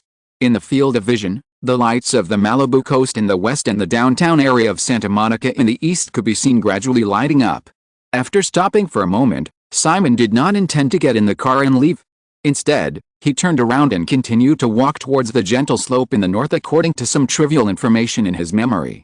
This triangular area was surrounded by ridges on the left and right, and on the south was a cliff next to the coastal highway. Simon walked diagonally upward on the rugged slope for more than a kilometer in the dim light before reaching the top. He chose a place to stay and looked down again. The view seemed wider, but because of the obstruction of the ridges on both sides, he could not see too much of the city. In his memory, this place would become a residential community in more than 20 years. Except for some luxury houses built in the golden area at the top where Simon was, other areas could only be considered mid-range. But now, under his feet was still a wasteland waiting to be developed. Because of the information in his memory, Simon scanned the surroundings and quickly formed a simple plan in his mind. Extending from the highest point to the cliffs facing the sea, this entire triangular area surrounded by ridges on both sides is more than 50 hectares in total. A total of 3 sections of open space from top to bottom can be opened up like terraces, each of which can exceed 10 hectares. In Hollywood, except for Universal Studios, which covers an area of 200 hectares, the other Warner Studios, Fox Studios, Paramount Studios and MGM Studios are only about 20 to 30 hectares. It is conservatively estimated that there are more than 30 hectares of construction land in front of us, which is enough to build a new film and television base. Moreover, the geographical location of this plot of land is just right. To the west, it is directly in the city of Malibu. It is less than 20 kilometers from here to Cape May, which is very convenient for Simon to go to get off work. To the east, 5 kilometers away is Palisade and the adjacent Santa Monica City. Moreover, California Highway 1, which is close to the sea, can also connect with the western end of Sunset Boulevard in Palisade. Connecting Sunset Boulevard is equivalent to connecting a large area of wealthy Hollywood filmmakers, such as Palisade, Brentwood, Bel Air, and Beverly Hills, from west to east. The easternmost part of Sunset Boulevard even crosses the downtown area of Hollywood. Generally speaking, compared with a city area with flat terrain, the biggest difficulty in building a movie studio in this area is the cost issue, but for Simon, as long as he is satisfied, this problem is not a problem. After returning home in the dark, Simon had dinner and began to design the general plan of Deanery's Studios. The 3-stage layout from top to bottom, the top layer is used as the administrative area, the middle is the work area of Deanery's special effects, Pixar Animation, Marvel Comics and other subsidiaries, and the bottom layer is the largest area, which can be used to build large studios and post-production centers. In the future development process, Deanery's Entertainment will inevitably take the path of annexing other major Hollywood film companies to rapidly expand its own development, and will definitely get some other film and television bases at that time. However, this did not affect Simon's idea of building a separate Deanery's Studios. As long as the enterprise is strong enough, More film and television bases will be enough to support it. The next day, Simon showed Amy and other core executives of the company the sketch of the Deanery Studios plan that he designed overnight, and after a brief discussion with everyone, he quickly began to acquire the land. Malibu in this era is still in a state of continuous development, and many areas with better geographical locations are still vacant. The collapse of the real estate market caused by the stock market crash last year also brought Malibu's real estate development boom in the early 1980s to a standstill. Therefore, it was not difficult for Simon to buy the hillside area he had set his sights on. On the other hand, with the opening of small-scale previews, major North American media also published reviews of Steel Magnolias the next day. Due to CAA's rejection at the time, the director of Steel Magnolias was no longer Herbert Ross, and Sally Field's role was replaced by another actress of the Queen level, Jessica Lange. The other leading actresses, Julia Roberts, Daryl Hannah, Dolly Parton and other actresses did not change. Moreover, under Simon's personal control, the quality of the new version is no less than the original. The director recommended by WMA is Mark Rydell, the director of The Touching on Golden Pond. Compared with Herbert Ross, Mark Rydell more accurately grasps the essence of the story of Steel Magnolias, which moves the audience through a seemingly plain plot. In addition, unlike the market positioning of Scream for young audiences, Steel Magnolias is positioned as a warm drama suitable for family viewing during festivals, and it also takes the route of word-of-mouth marketing. The degree of interference from the production company in the evaluation of a film by North American media and film critics is relatively low, but it is only relatively speaking. When Deanery's Entertainment spared no effort to spend a lot of advertising fees on these media platforms, coupled with the excellent quality of Steel Magnolias itself, the film received almost unanimous praise on various media platforms. Chapter 216 Collaboration. Crowded and busy, with a kind of excitement that is difficult to conceal. This is Julia Roberts' first impression of the office building of Deanery's Entertainment in Burbank. You know, today is Saturday, and most people in this company seem to have no awareness that they should enjoy the weekend. However, thinking of the film review feedback about Steel Magnolias in the media today, Julia herself can't help but feel excited. In addition to the expected praise for the film as a whole and director Mark Rydell, starring Jessica Lange and others, many film review articles also specifically mentioned her role as Shelby. After analyzing the film reviews in the morning and communicating with Deanery's Entertainment, Marvin Josephson, president of ICM, who has personally taken over her agency work, said that this time there is even hope to help her get an Oscar nomination for Best Supporting Actress.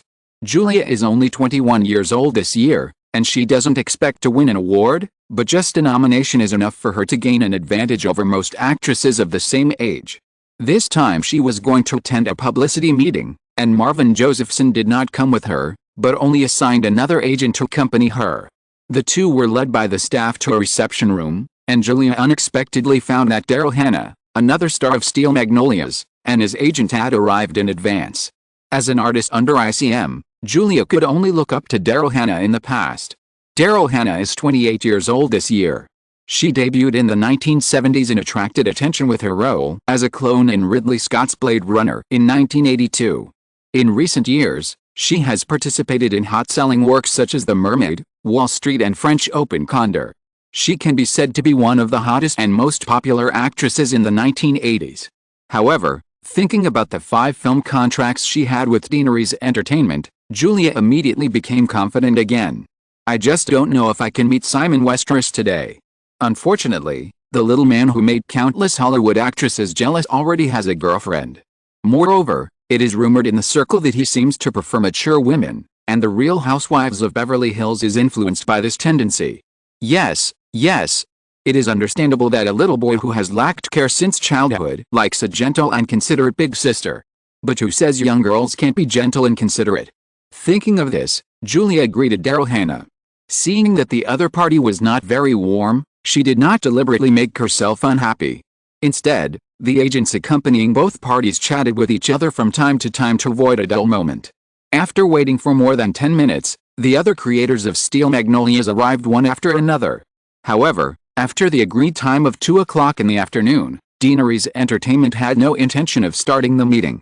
Just as Mark Rydell, the director of Steel Magnolias, stood up and wanted to ask about the situation, Amy Pascal, the CEO of Deanery's Entertainment, came in, greeted everyone apologetically, and explained that there were some temporary problems and everyone needed to wait for a while.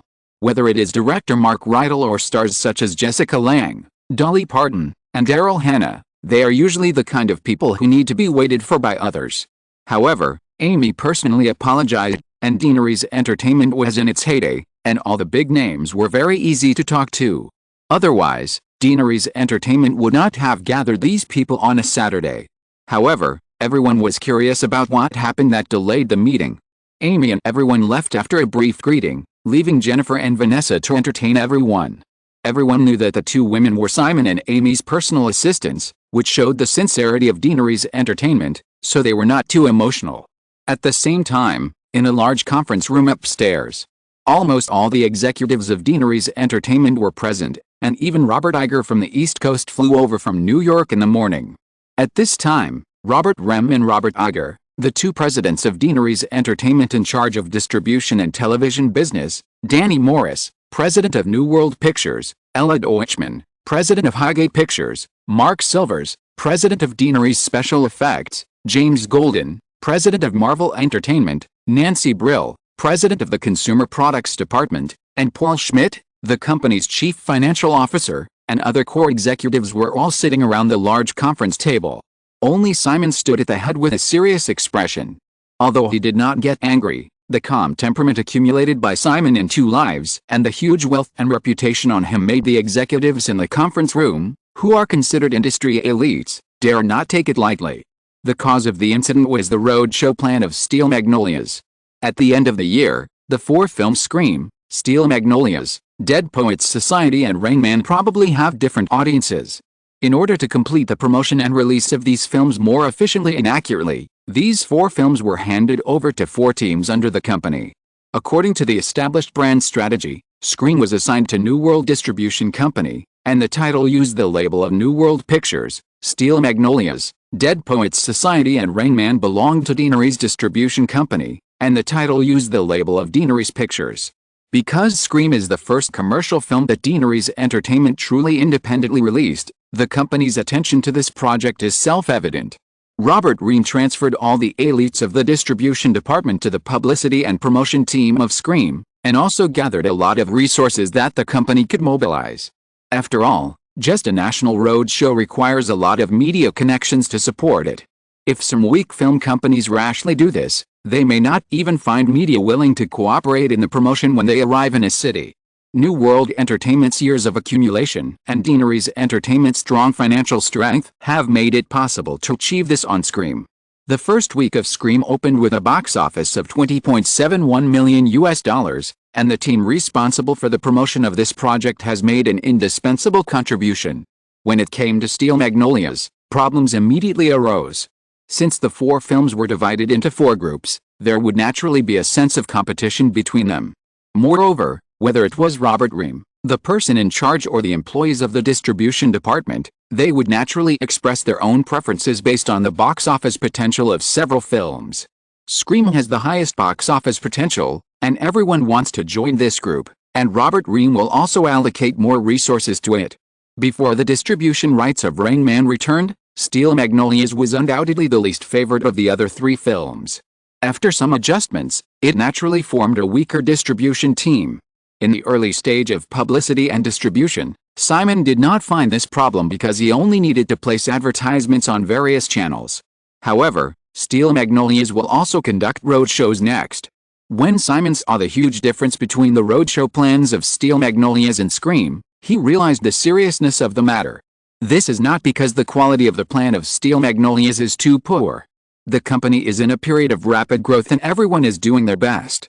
Even if the team of Steel Magnolias cannot compare with the team of Scream, it takes enough thought and the plan is definitely excellent. The key is still the difference. The two plans can be said to be completely different in style. This means that the two teams of Scream and Steel Magnolias have never communicated at all, and many obvious advantages of the Scream plan have not been absorbed by Steel Magnolias. Similarly, some details in the Scream plan that have been proven to be unfeasible still exist in Steel Magnolias. If it was just the commercial success or failure of the two films, Simon would not care, but he understood that if this situation continued, it would soon cause divisions within the company and further lead to infighting. The most notable feature of big company disease is the internal struggle between company departments. Deanery's Entertainment is far from developing into a large enterprise with deep roots, but Simon does not dare to take this problem lightly. Moreover, Simon even feels a little fortunate to have discovered this problem in time. In a few years, Deanery's Entertainment will grow and become stronger, and the corporate style and culture will be completely finalized. It will be impossible to reverse these problems without breaking the bones. Amy left for a short while and soon came back. Simon, who had been silent just now, continued, "Everyone should understand one thing. Deanery's Entertainment is a whole. Production, distribution, derivative product development and other supporting departments are all indispensable. I don't expect all of you to get along with each other. There will be disagreements between two people, not to mention that Deanery's Entertainment now has more than 800 employees. However, I require you to cooperate with each other. Even if you want to strangle each other in private, you must cooperate with each other at work. If you can't do this, then you can only choose to leave on your own initiative, or I will fire you. There will be competition within Deanery's Entertainment, there is no doubt about that. But cooperation is more important than competition, and the next thing will also be directly reflected in the salary and benefits of all of you." Simon said this, picked up the 2 roadshow plans of Steel Magnolias and Scream and showed them to everyone, and said, "Just like these 2 plans, the release of Steel Magnolias could have absorbed the experience advantages of Scream and avoided the mistakes that have occurred, but this did not happen. This obviously means that there is a lack of communication between the 2 teams, and even the Scream team is waiting to see the joke of the Steel Magnolias team. How can you avoid the mistakes I have made? How can I let you know the experience I have accumulated? This kind of thinking is very narrow-minded, and I don't want to see similar situations in the future. Moreover, Bob, it should be your job to coordinate the communication between the 2 teams, so it is your dereliction of duty that this happened." Robert Rem felt Simon's sharp eyes and did not dare to refute. He said, "I'm sorry, Simon. I don't want to hear words like sorry." Simon shook his head and said, "As a punishment, 10% of your bonus this year will be deducted. According to the salary contract agreed upon by Simon and Rem, in addition to the basic annual salary, he can also get a bonus of up to $3 million based on his work performance." Rem started working in August. According to the strong development momentum of Deanery's Entertainment, he will easily get the full bonus of $3 million in August next year. Now, Simon has deducted $300,000. Robert Rem could only smile bitterly. Everyone could feel Simon's rare seriousness today. If he argued at this time, he felt that Simon would deduct another 10%. Can he still leave because of this? There are countless people in Hollywood who are eyeing the position of Deanery's Entertainment executives. If he leaves, someone will immediately replace him, and his ability will not be inferior to his. Simon did not hear Rem's objection to his decision, so he looked away and continued to look at the crowd. Because of the nature of the film industry, it is more efficient to divide employees into different teams to be responsible for each project. However, I do not want to see various small groups within the company. It is your job to ensure the unity and coordination of the team. When you assign employees to different projects, you must also ensure that they cooperate with other teams. In addition, the same must be done between your departments. I tell you very clearly that from now on, this kind of cooperation is not voluntary, but mandatory. Everyone must provide assistance to others on the basis of their own work, so that he can get a higher salary and a higher position. The company's personnel work has always been handled by Amy and me. Next, I will set up a separate company personnel department as soon as possible to coordinate and supervise this matter. That's all for today. You can discuss it by yourselves and then implement this matter as soon as possible." After Simon finished speaking, he picked up the 2 plans and waved them at Robert Rem, then turned and left the meeting room. Robert Rem quickly got up and followed him out. Because of the shortage of office space, there was no dedicated office for Simon in Burbank. Simon stood in the corridor and handed the 2 plans to Rem, saying, "I'll give you 1 day to get the Scream and Steel Magnolias teams to come up with a new plan. The Dead Poets Society and Rain Man teams should also be involved. Let's do it now. Tell them that if they can't finish it, everyone's salary will be reduced by 1 level next month, and their year-end bonus will be halved. According to a recently decided salary plan, all employees of the company will receive a minimum of 2 times and a maximum of 10 times their monthly salary in December, depending on the length of time they have been employed and their work performance. Some outstanding employees will also receive additional year-end bonuses. It is precisely because the relevant news has been announced in advance that the company is so motivated these days. Even though it is Saturday, not many people choose to rest. Now, the entire Deaneries Entertainment Group, including Deaneries Pictures, New World Pictures, Gayleman Pictures, Deaneries Television, Deaneries Distribution, New World Distribution, Deaneries Home Entertainment, Deaneries Special Effects, Pixar Animation, Marvel Entertainment, and other subsidiaries and other direct departments of the group, has a total number of employees exceeding 800. Because the management has a separate salary system, the average monthly salary of other employees of Deaneries Entertainment, including some middle and low-level managers, is about $3,500. In normal months, based on 800 people, Deaneries Entertainment's monthly expenditure in this regard is about $2.8 million. For this year-end salary plan, even if all are calculated as 10 times the monthly salary, Deaneries Entertainment only needs to pay $28 million. In fact, of course, it doesn't need so much. However, Deaneries Entertainment's reward plan has exceeded all other companies of the same size in the industry. For example, Orion Pictures, although it has Pulp Fiction to support its performance, but because of too many failed projects, the company's overall performance this year is still in the red, so it naturally cannot come up with money to reward employees. Even MGM and Columbia, which are at the bottom of the 7 majors, cannot compare with Deaneries Entertainment. Simon could actually be more generous, but he also understands the principle of gradual progress. Deaneries Entertainment has been integrated for less than a year, and most employees have only been employed for a few months. If too much is given now, it will be difficult to satisfy the appetite of employees in the future. If you are listening to this novel on a channel other than Fanfic World, it means it was downloaded and re-uploaded without effort. We warmly invite you to visit our channel, Fanfic World. There you will find the original version of this story and many other novels of various genres. We look forward to seeing you dive into a world of incredible novels. Chapter 217 General Election. Simon explained to Robert Rem and sent him to host the publicity meeting of Steel Magnolias. He found a small meeting room and waited for the discussion to end and talked to several executives.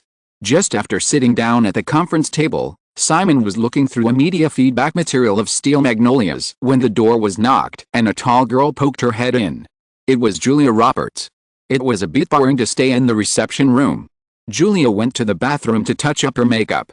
When she came out, she happened to notice Simon and Rem standing in the corridor talking. After the two separated, she quietly followed Simon here. Simon didn't care why Julia knew she was here, but just smiled at her. Looking at the girl who still had long hair, he smiled and said, "Your hair grows so fast." In Steel Magnolias, Shelby, played by Julia, cut her hair short in the later part of the film due to kidney disease. Simon always thought that Julia looked better with short hair than with long hair. Julia immediately understood what Simon was talking about and explained, "That's because I'm wearing a wig. If I really cut my hair off, it will be very troublesome. It will take a long time for it to grow out." Julia pushed the door open and walked in. However, after closing the door and turning to look at the man at the conference table, Julia couldn't help but feel a little restrained. For a moment, she didn't know what to do. "This is Simon Westeros." Simon noticed the woman's hesitation, smiled again, and pointed to the side next to him. "Come, sit down." Julia came over and sat down on the chair next to Simon, glanced at the document in Simon's hand, and said, "Simon, what are you reading?"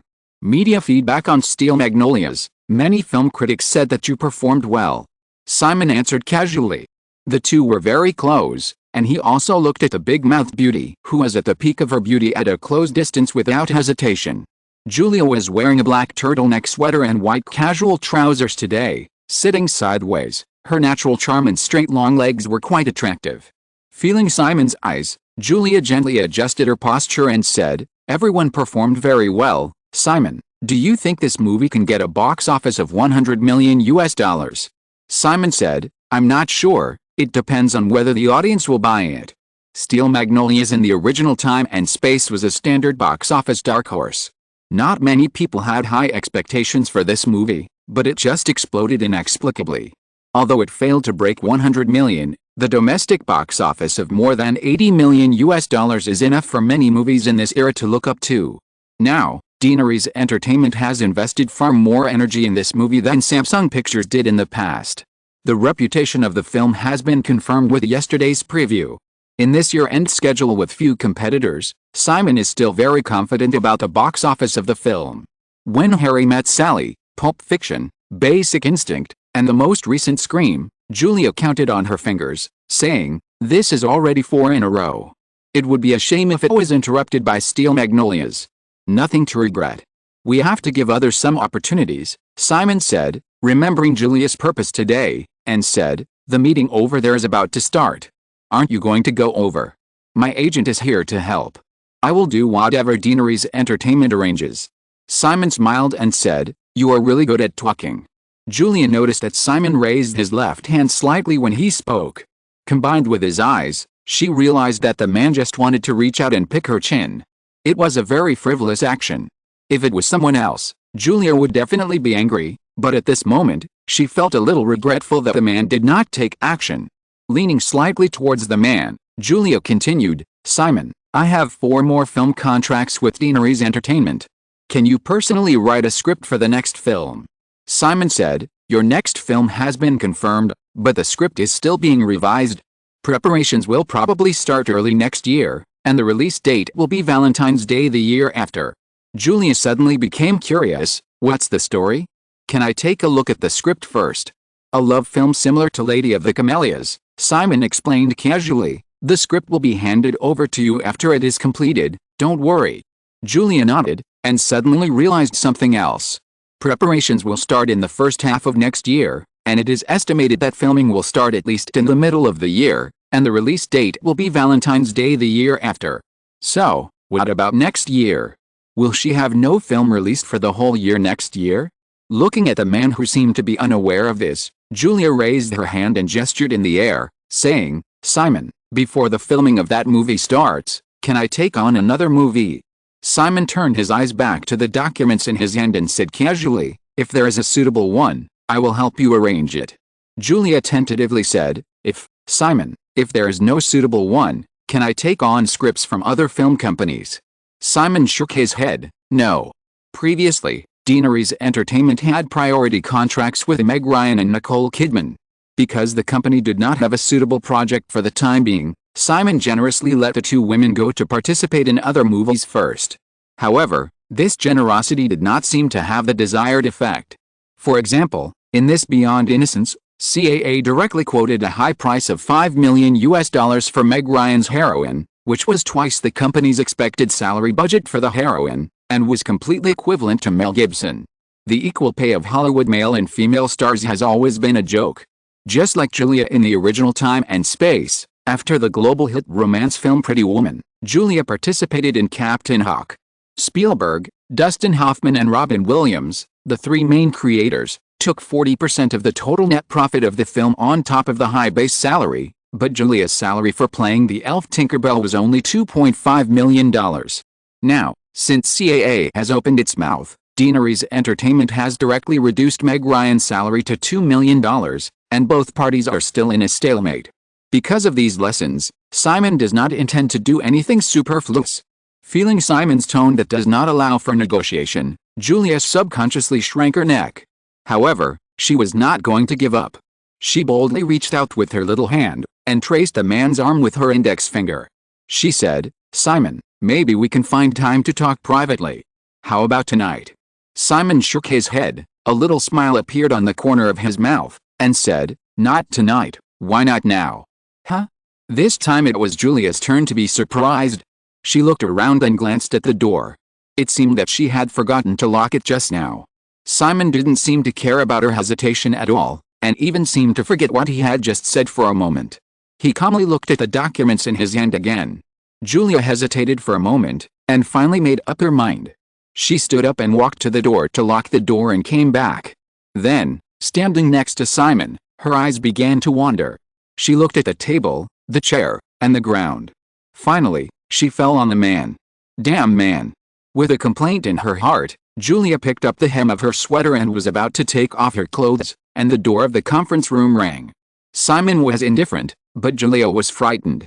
All the courage she had just mustered was instantly lost. The door rang several times again, and Simon gestured to Julia, who was standing there in a daze, to open the door. Julia opened the door with mixed feelings, and it was Simon's female assistant who habitually tied her hair into a ponytail standing outside the door. Jennifer's eyes were a little evasive, and she greeted her nonchalantly with a thick stack of documents in her hands. "Hello, Miss Roberts, is the boss here?" Julia had not yet recovered from the shock just now, so naturally she did not notice the strangeness in Jennifer's eyes. She stepped aside to let the female assistant in, and after thinking for a while, she said goodbye. "Well, Simon, I'm going to the meeting first. You, can call me any time." After Julia finished speaking, she went out. Jennifer seemed to have not heard Julia's words at all. She came to the conference table, turned her back to Simon, silently put a pencil on the table, and then spread out several documents one by one. She moved as slowly as possible, as if she was angry, and didn't intend to turn around and face the guy. Then, a voice sounded behind her. "Did you eavesdrop outside?" Jennifer paused. Something seemed wrong. Why did she feel guilty every time a guy wanted to do something bad? Just now, she learned that the meeting was over, so she rushed here with some documents that Simon had ordered, and happened to see Julia Roberts sneaking into the meeting room. She originally wanted to leave first, but she couldn't help but walk over and stood outside the door for a while. She vaguely heard the guy's hateful words, so she couldn't help knocking on the door to ruin his good deeds. She didn't intend to respond to his questions, so she didn't feel guilty, so she planned to leave without saying a word. But her heart was sour. He wouldn't really let her leave, would he? Just as she took a step, a hand came from behind her. She struggled slightly and stopped resisting, but still carried him with her back. Her mind was turning quickly. Should her expression be colder, or more angry, or should she condemn him first? After the meeting on Saturday, under Simon's personal supervision, Deanery's Entertainment began to adjust quickly. Simon actually always wanted to be a hands-off boss, but he also understood that he could only let go as much as possible after Deanery's Entertainment formed a specific corporate culture style.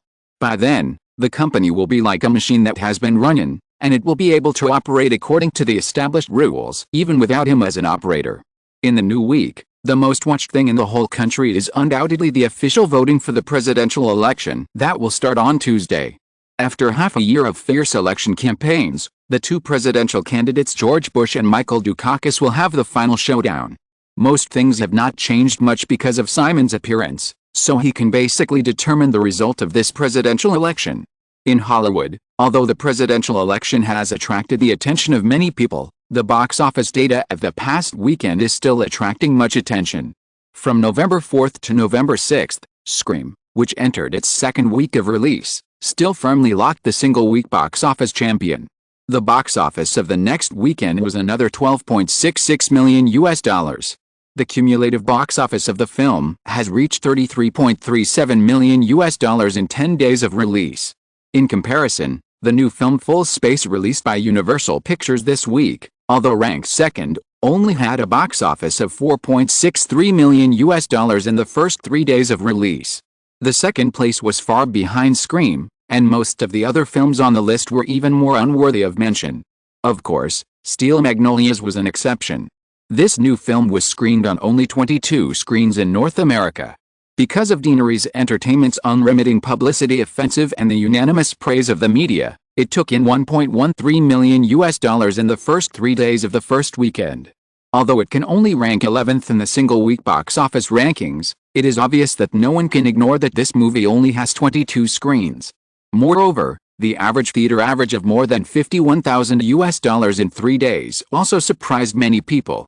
Hollywood film companies have begun to study the highlights of this film and try to find similar themes to follow suit, but the result is that most people don't understand why a female film like Steel Magnolias is so popular.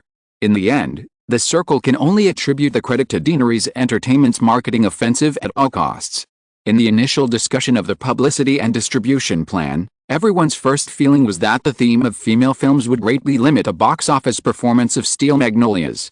But in the end, after repeated discussions by the team, Deanery's Entertainment finally decided to put aside the characteristics of Steel Magnolias as a female film as much as possible and market this film as a family-friendly film suitable for the whole family to watch during the holidays. Although Thanksgiving and Easter have not yet arrived, the box office data of the first weekend also confirmed the correctness of this distribution strategy. Tuesday, November 8th. The 41st U.S. presidential election officially opened, and voting was very new to Simon. Then, he simply did not go to vote and spent a whole day at work as usual. The North American media, which has always been very concerned about Simon Westeros' personal political inclinations, has been chasing him since early in the morning. As a result, more than a dozen reporters squatted outside the Deanery's entertainment headquarters for a whole day and found no signs of Simon going out to vote. CNN specifically mentioned this in the live broadcast that day, and specially invited current affairs experts to analyze it seriously, and then concluded that Simon Westeros is a person who does not care about politics. Later, although the voting results in many states were still being counted, in the afternoon of the same day, the major North American TV networks that were broadcasting live had announced that George Bush had won more than half of all 538 electoral votes in the United States, and would definitely become the next president of the United States. The next day, the dust settled on this election, and George Bush finally won 428 electoral votes, which was a complete overwhelming advantage. In comparison, Michael Dukakis only got 111 electoral votes. Since George Bush won the election, many things in Simon's memory will be destined to happen, so he began to make more preparations for future things in private. Chapter 218 Pressure from Hollywood. After the results of the presidential election came out, the media and the public's attention quickly turned to other aspects. But in Hollywood, Deanery's entertainment is still the focus of everyone's attention.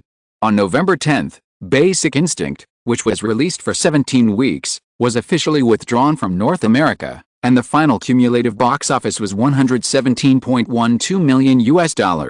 In the second week of its release, the box office of Scream fell by only 19%, and it earned another $18.35 million in the next 7 days, with a cumulative box office of $39.06 million. In just these 2 weeks of screening, according to the tiered profit-sharing contract signed with the theater chain, Deanery's Entertainment has recovered all its budget costs and achieved profitability. The box office performance of Steel Magnolias in the first week was also highly anticipated, with a total of 22 screens, and the average box office revenue per theater in a single week exceeded $68,000.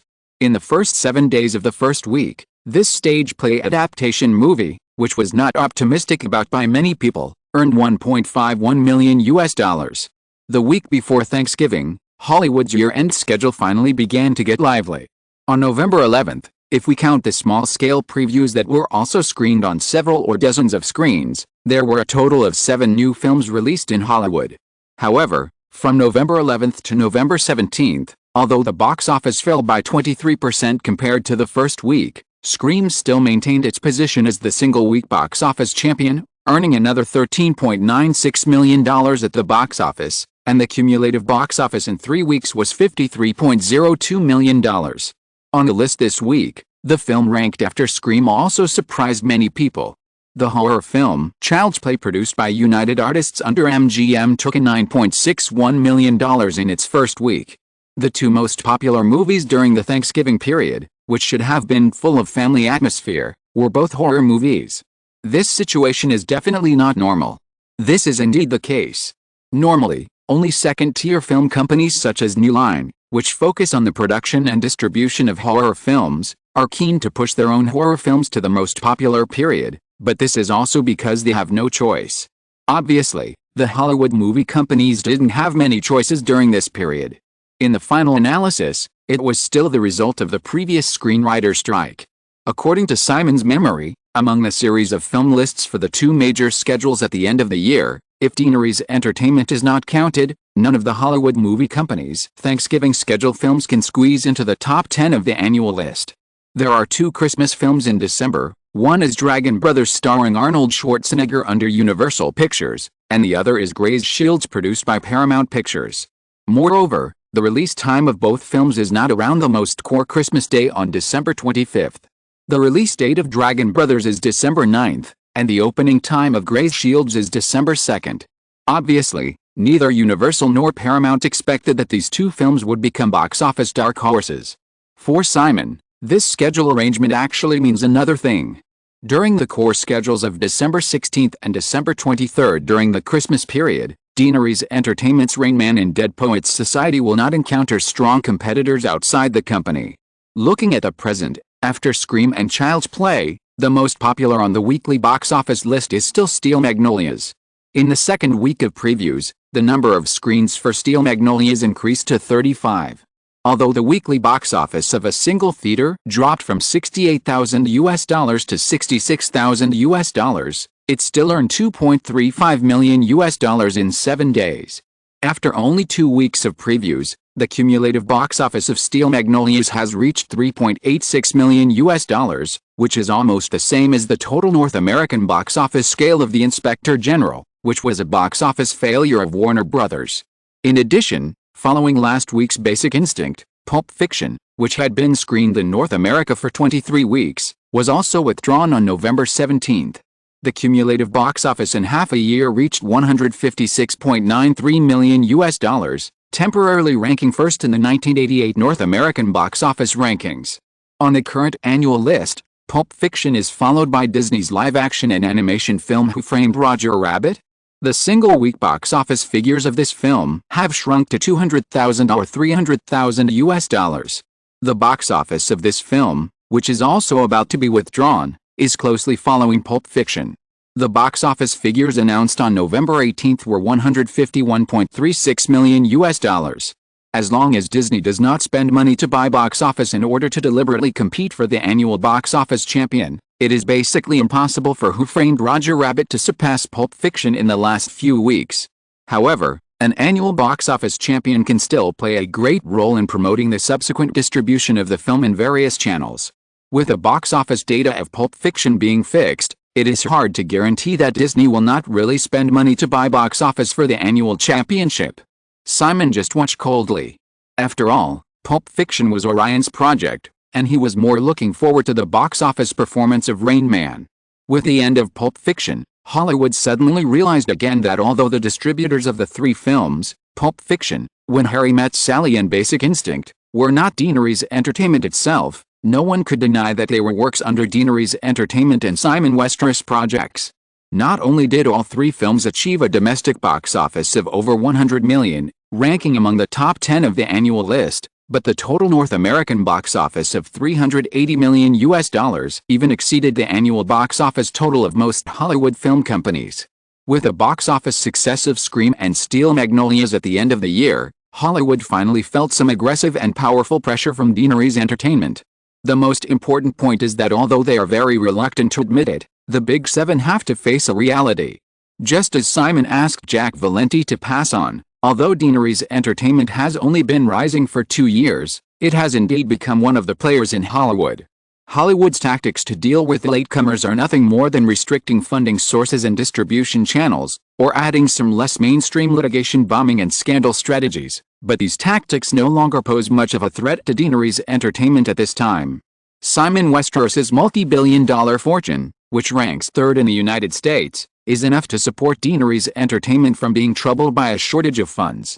Driven by the interests of a series of hot-selling blockbusters, North American theater chains will not join forces with the seven majors to restrict Deanery's Entertainment's distribution channels, but will compete to cooperate with them. As for those less mainstream means, they may be very effective against some weak or troubled independent producers. If they are targeted at Deanery's Entertainment, the result is likely to be a strong counterattack from the other party. However, things always seem to have some breakthroughs. When the whole of Hollywood was uneasy about the rise of Deanery's Entertainment, the news that Paramount Pictures was negotiating with Wes Craven, the director of Scream, on a new film cooperation suddenly made many people wake up. Indeed, even if they can't compete with Deanery's Entertainment, who wouldn't poach people? Even if Scream is still Simon Westeros's work, when Steel Magnolias once again showed the momentum of a box office dark horse, not many people in Hollywood doubted Simon's vision for picking films. Next, as long as it is a project or script that Deanery's Entertainment is interested in, everyone will grab it based on their ability. With a good reputation accumulated from the preview, Steel Magnolias was officially released on a large scale in North America on November 18, and the number of screens for the film has increased from 922 in the initial signing stage to 1,135. Moreover, inspired by the success of Scream, Deanery's Entertainment's distribution team was more bold in the promotion of Steel Magnolias. A week before the release, Steel Magnolias even placed an advertisement on ABC's popular show Who Wants to Be a Millionaire. The ratings of Who Wants to Be a Millionaire have been suppressed by Survivor recently, but compared to Survivor, it is the most popular reality show for audiences of all ages, which coincides with the market positioning of Steel Magnolias. As one of the most expensive TV programs in North America, Deaneries Entertainment's previous Scream did not advertise on Who Wants to Be a Millionaire. The winter break is coming, and the upcoming Rain Man and Dead Poets Society will not have this opportunity. 3 episodes of Who Wants to Be a Millionaire a week, 2 30-second trailers for each episode. Just these cost Deaneries Entertainment $1.5 million in advertising fees. From November 18th to November 24th, the Thanksgiving week, Steel Magnolias unexpectedly replaced Scream to become the new weekly box office champion. In the first 7 days of the first week, the final cumulative box office of Steel Magnolias was $12.81 million. The first week box office of $12.81 million seems to be far from the $20.71 million of Scream in the same period, but if the average is calculated, the average box office of Steel Magnolias on 1,135 screens in the first week is $11,286, while the average box office of Scream on 1,755 screens in the first week is $11,232. In simple comparison, the average box office of Steel Magnolias is actually higher than that of Scream. Therefore, although some media hyped the box office failure of Steel Magnolias after the first week box office of Steel Magnolias was released, predicting that it would be difficult for this film to continue the $100 million box office relay of Deaneries Entertainment, anyone with a discerning eye can see that Steel Magnolias can be regarded as another big hit of Deaneries Entertainment in any case. The average box office of the first week box office exceeded $10,000 and $12.81 million in 7 days. If this is not considered a success, there will be few successful movies in Hollywood. Moreover, the box office performance of Steel Magnolias in the next weekend was a clear slap in the face of many media outlets that hyped the film's box office failure. From November 25th to November 27th, it was the Thanksgiving weekend. Compared with the first weekend, the box office of Steel Magnolias in the second weekend dropped by only a very slight 5%, and the 3-day box office of the second weekend collected another $7.86 million, with a cumulative box office of $23.53 million. The slight drop of 5% almost means that the box office of the film in the second week is the same as that in the first week. This data is very similar to the box office dark horse Back to the Future starring Tom Hanks in the summer. Backdraft was released on the same day as Pulp Fiction. Although both films have been taken off the screen, this film, which had only half the box office of Pulp Fiction at the beginning, eventually accumulated a box office of $114 million. It is currently ranked 5th in the annual list, only behind Pulp Fiction with $156 million, Who Framed Roger Rabbit with $151 million, Coming to America with $128 million, and Basic Instinct with $117 million. Backdraft was able to achieve a box office of over $100 million, and Steel Magnolias spanned the Thanksgiving and Christmas seasons, which were very favorable to it. There is no reason why it cannot achieve the same good results. Malibu. It was already Tuesday, November 29th. Simon did not go to the company in the morning because he had to sign a series of real estate transfer and bank loan documents today. Janet went to Europe in person last time, and after some other operations during this period, Simon's purchase of real estate in major European cities was completely finalized. After several contacts, the French Crédit Lyonnais Bank finally decided to provide Simon with a loan for the purchase of the house. Considering the subsequent house decoration and maintenance costs, Simon simply borrowed $200 million from the Crédit Lyonnais Bank at one time. In order to facilitate possible cooperation in the future, the Crédit Lyonnais Bank gave Simon a very favorable loan plan this time, a 5-year contract with an annual interest rate of only 4.3%. Various formalities and contracts lasted for a whole morning. Simon did not ignore the goodwill shown by the Crédit Lyonnais Bank in this cooperation. He specially held a luncheon to entertain everyone at noon. At 2 o'clock in the afternoon, the luncheon ended. Simon discussed some Westeros company affairs with James Rebold, who came from New York this time. After sending him away, the villa finally became quiet. After tossing for most of the day, Simon took a comfortable bath, changed his clothes and came out. Looking at Janet, who was curled up on the sofa in the living room with Sophia Fessy to discuss how to renovate a batch of properties, Simon was a little helpless. The woman kept Sophia again. Tying his tie by himself, Simon said to Janet, "You guys take your time chatting. I'm going to the company first. I have some work arrangements at 4 o'clock." Janet stood up and came over with a smile, took Simon's tie and fiddled with it, then took the man's arm and walked out with him, saying, "We bought so many houses at once, when are we going to move in?" Simon thought for a while and said, "Next year. We still have to be busy for a year. After the production of Batman is finished next year and the company is completely stable, we will have a good rest for a while." Yet, Janet tilted her head and leaned against Simon's shoulder, saying, "It's a deal." Of course, Simon said, "I haven't thought about being a workaholic all my life. I must still enjoy life." Janet pouted and said, "Many workaholics think so, but they can't stop in their lifetime." Simon smiled and said, "Don't we still have you? If I can't stop, you just hold me back." "I told you a long time ago that I won't hold you back," Janet said as she walked Simon to the car. She nodded confidently and said, "Never." Neil Bennett opened the car door, and Simon kissed the woman on the forehead, saying, "I still have to hold you back when I need to."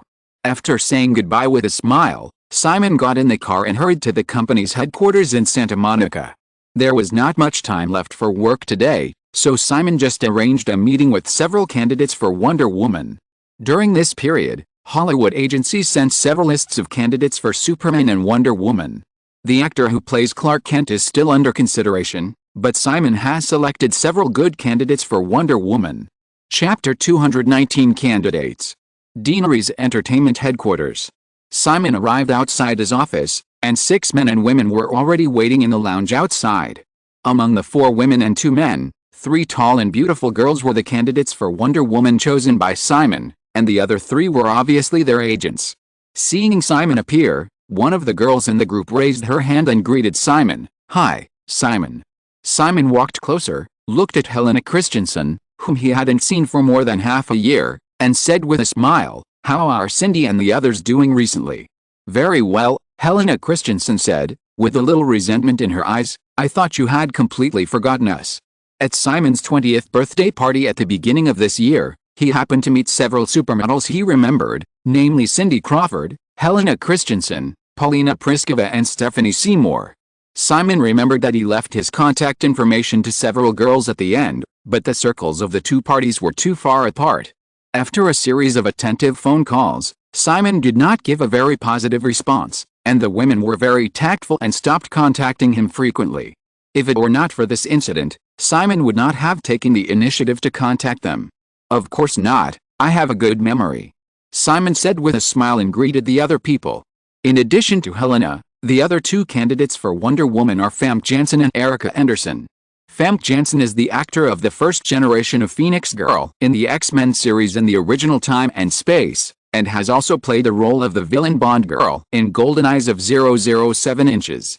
Among the 3 candidates, Simon actually prefers Famke Janssen. She is comparable to Gal Gadot in many aspects, and the aura of Phoenix Girl in X-Men is even stronger than Gal Gadot. Famke Janssen is 23 years old this year and comes from a performing arts family in the Netherlands. Simon's plan for Wonder Woman is to start filming in 3 years and release in 5 years, which is actually due to the customary 5-year copyright contract restrictions. Therefore, Famke Janssen's age is just right. She will be 28 years old in 5 years.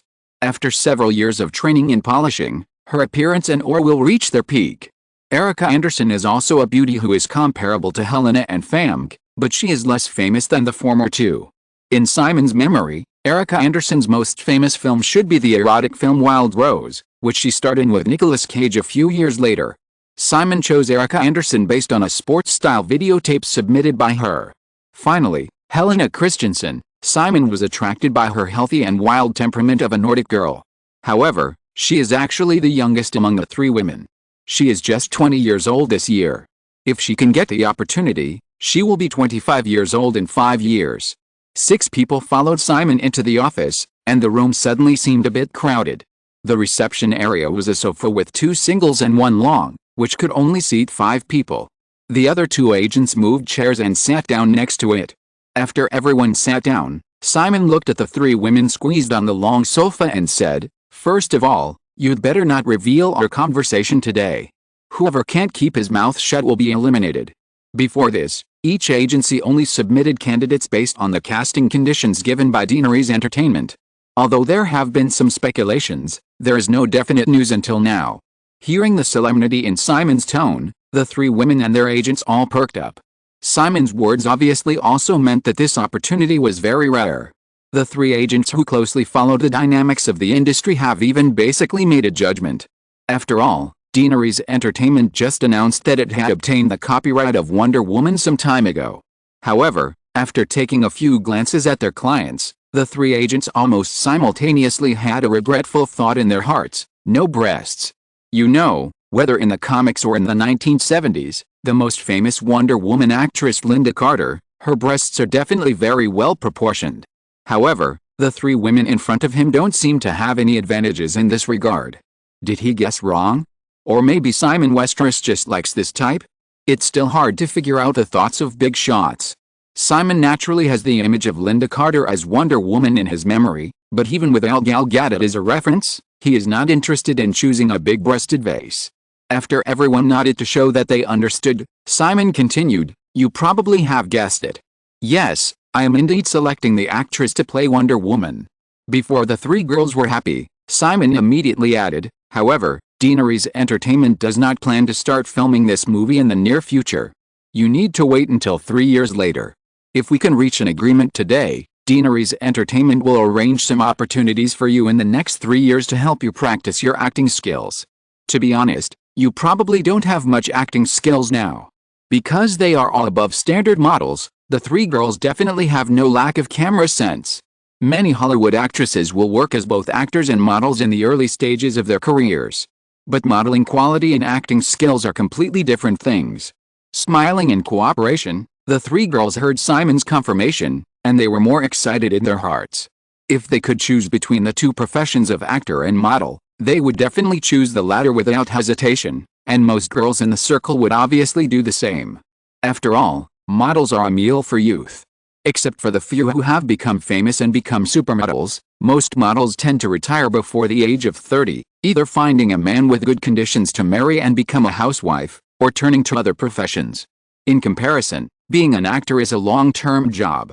As long as you can successfully break into this circle, even if you can only become a second or third-tier actress who occasionally plays supporting roles, you are definitely much better than an ordinary well-known model. The fame brought by being an actor can in turn prolong their career life in the fashion circle and give them more opportunities. What's more, the salary difference between the two is also very obvious. Therefore, most models in the fashion circle have tried to break into Hollywood. Michael J. Fox's Big Three last year, just a few shots at the beginning without any lines, brought together several of the top first-line models in the fashion industry, such as Cindy Crawford. In comparison, Hollywood's first-line stars will obviously not lower their status in this way. After a brief introduction of the situation, Simon started to talk about the specific details. "If there is no problem on your side, we can sign an agreement soon. The three of you will need to follow the arrangements of Daenerys Entertainment in the next few years."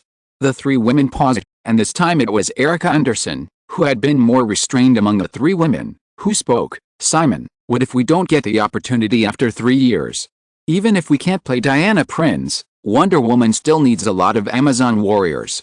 Moreover, after the next 3 years, I believe that as long as you are not too slack, you will be able to gain a foothold in Hollywood. Even if you continue to return to the fashion industry, there will be no problem." Simon said, remembering something, and said to Erica Anderson, "Did you just get a role in New Line's A Nightmare on Elm Street 5 recently?" Erica Anderson nodded, not expecting Simon to know this. "Turn it off," Simon said after getting confirmation from Erica Anderson. "The style of the Nightmare on Elm Street series is really not high, and you are not the protagonist. There is no benefit for you to participate in such a movie." Although it was just a small role of a heroine's best friend in A Nightmare on Elm Street 5, and her death was a bit tragic in the end, it was also something she had fought for with great difficulty. Erica Anderson couldn't help but look at her agent. The girl's agent was obviously very decisive and said, "Mr.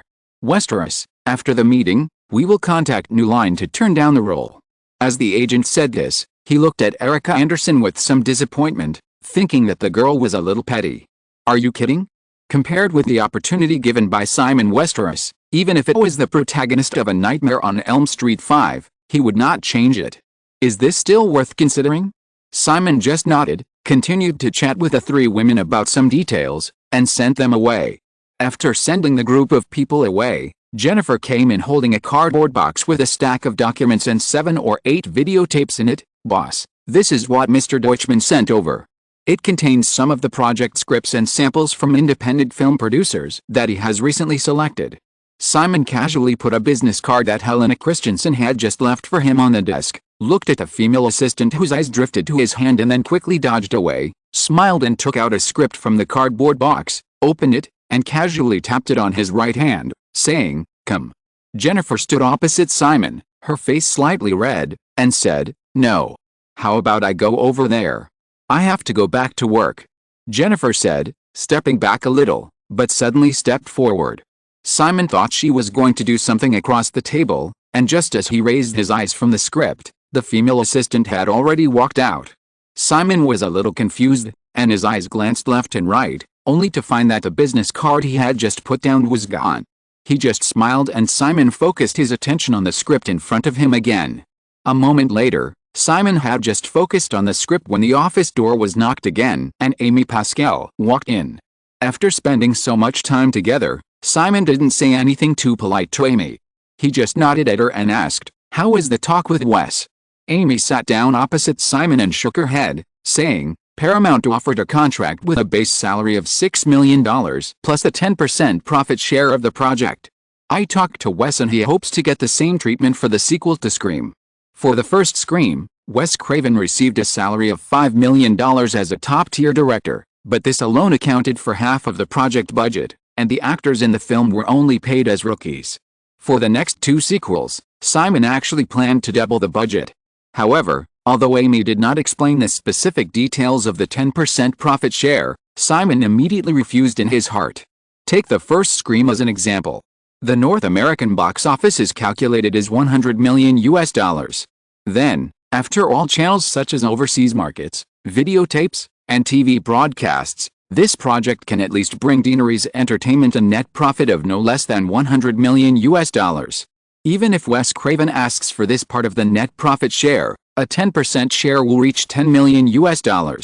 If Wes Craven is indispensable to Scream, Simon is willing to pay even if the base salary is included in the $16 million of expenditure. After all, the profits earned by Deaneries Entertainment are still very considerable. However, for a youth horror film with a fixed routine, Wes Craven cannot be considered indispensable. Simon will not pay the huge director's salary of $16 million, which is equivalent to the budget of an additional horror film. After thinking for a moment, Simon said, 2 sequels, $15 million, this is the offer from Deaneries Entertainment. You talk to Wes again, if he doesn't want to, forget it. 2 Scream sequels, an average of $7.5 million each, is equivalent to a 50% salary increase on the basis of the first film, which is already very good for a horror film director. After all, horror films seem to be able to make a lot of money with a small investment, but there are actually more failed projects. It is already very good for Hollywood to have 1 or 2 box office hit horror films a year, but there are definitely more than 1 or 200 low-cost horror films that are unknown or even flow directly into the videotape market. Amy's thoughts are actually the same as Simon's. For Scream, Wes Craven is definitely not indispensable. Just like the Nightmare on Elm Street series he created for New Line Cinema a few years ago, Wes Craven only directed the first Nightmare on Elm Street. Later, the 2 sides also failed to reach an agreement on the salary for the sequel. Wes Craven chose to leave, but the Nightmare on Elm Street series was not affected by this. The box office of several consecutive sequels was higher than the previous one.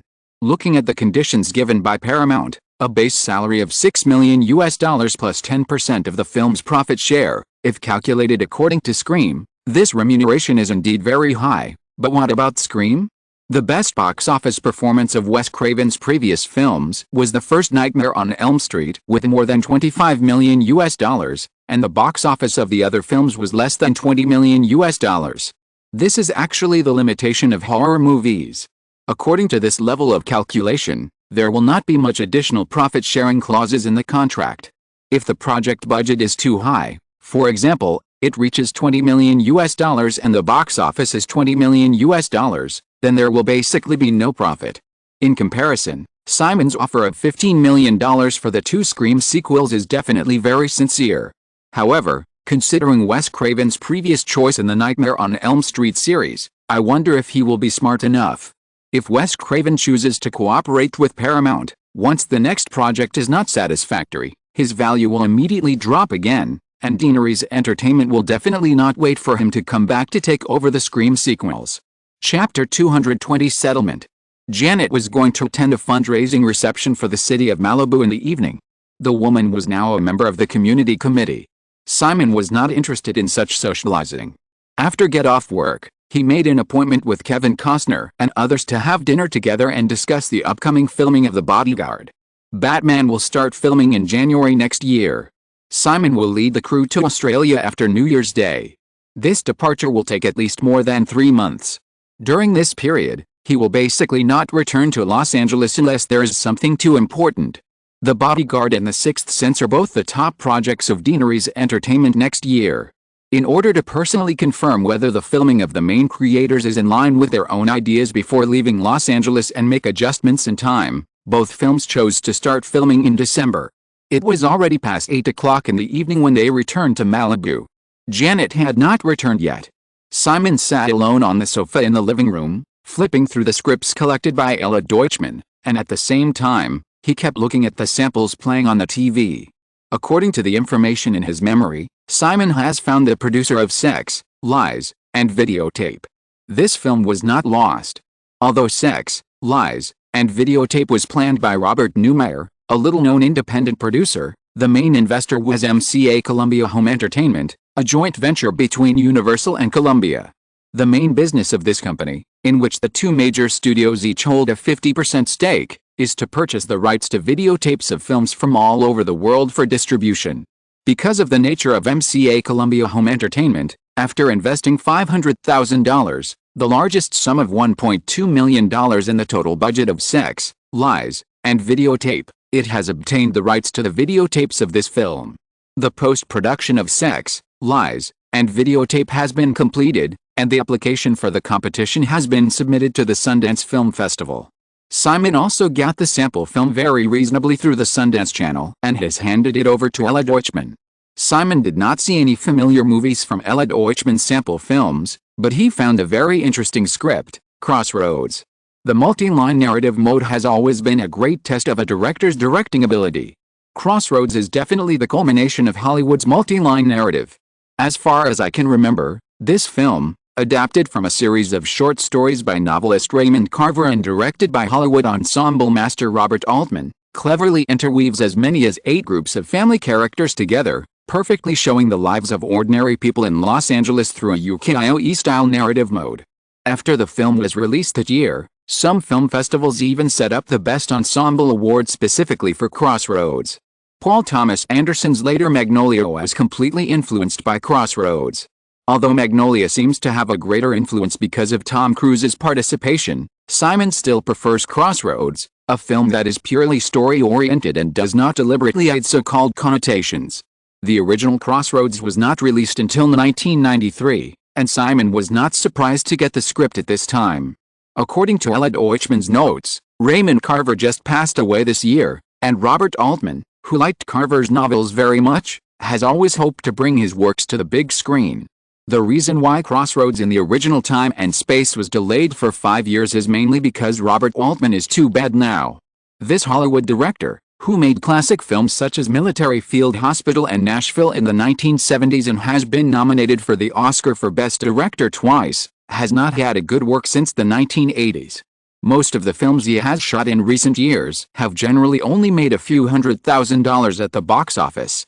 Hollywood is very practical. Even if your past resume is brilliant, if you can't bring benefits to the film company, you are doomed to be abandoned. Moreover, the disadvantages of Crossroads are also very obvious.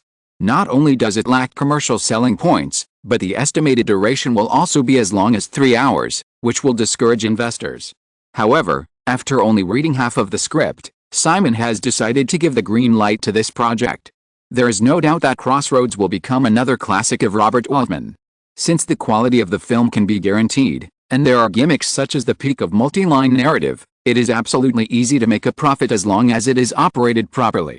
What's more, the film is not without elements that the audience likes to see and hear. Simon still has a very deep impression of Julianne Moore's naked scenes in his memory. Simon was immersed in the script of Crossroads. There was a sound in the living room. Before he could get up, Janet, who was wearing a black evening dress, floated in from outside. She was obviously drunk, her face was flushed, and she threw herself into Simon's arms with a giggle. Simon hugged the woman lovingly, nodded to Sophia Fessy, who followed in with a woman's windbreaker in her arms, and then picked up Janet horizontally and went to the bedroom to take a shower according to the woman's wishes. After a lot of tossing, Janet, who had taken a bath and changed into pajamas, was put on the big bed. The time was already past 10 o'clock. Simon was not very sleepy, so he planned to finish reading the script of Crossroads. When he came to the living room, he found Sophia sitting in his original position. The woman had changed into a very homely loose sweater and casual pants. She was curled up lazily on the sofa with bare feet, holding a script in her hand. Another sample film was already playing on the TV. Sophia seemed to have not expected Simon to appear again. She wanted to get up, but Simon had already waved his hand and said, "You continue, I just came to get a script." Hearing Simon say this, Sophia really relaxed again immediately and changed her posture without leaving a trace. The coffee table, which had originally spread out some scripts and videotapes, was obviously tidied up. Simon searched in the cardboard box for a while, then looked up at the woman on the sofa and pointed to the script in her hand, Crossroads. Sophia Fessy nodded, yes. Simon stood up and stretched out his hand to the woman. However, Sophia did not hand over the script. Instead, she held it in her arms, looked up at Simon and said, "Boss, don't you like me living in your house?"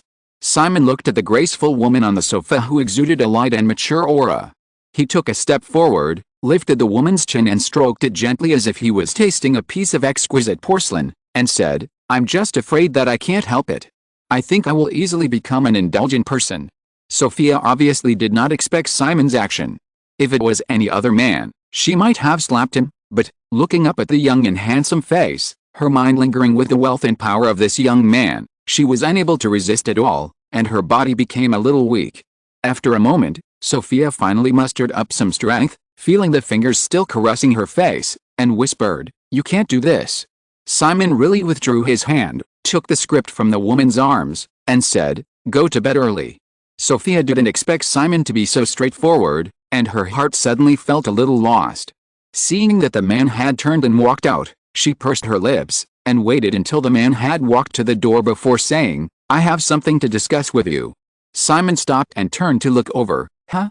Sophia dodged Simon's gaze slightly, and after a moment she said, "I will help you take care of those properties in Europe. But, besides that, I hope to do something else." Simon simply leaned against the doorframe and said, "You can actually discuss this kind of thing with Jenny. Jenny doesn't have the mind to care about these." Sophia looked at Simon and said, "Besides, it's more convenient to discuss with you." "Okay, then what do you want to do?" "I've studied the LVMH group, which Bernard Arnault just integrated last year," Sophia said. Without seeing the confusion in Simon's eyes, she continued, "I want to start with red wine."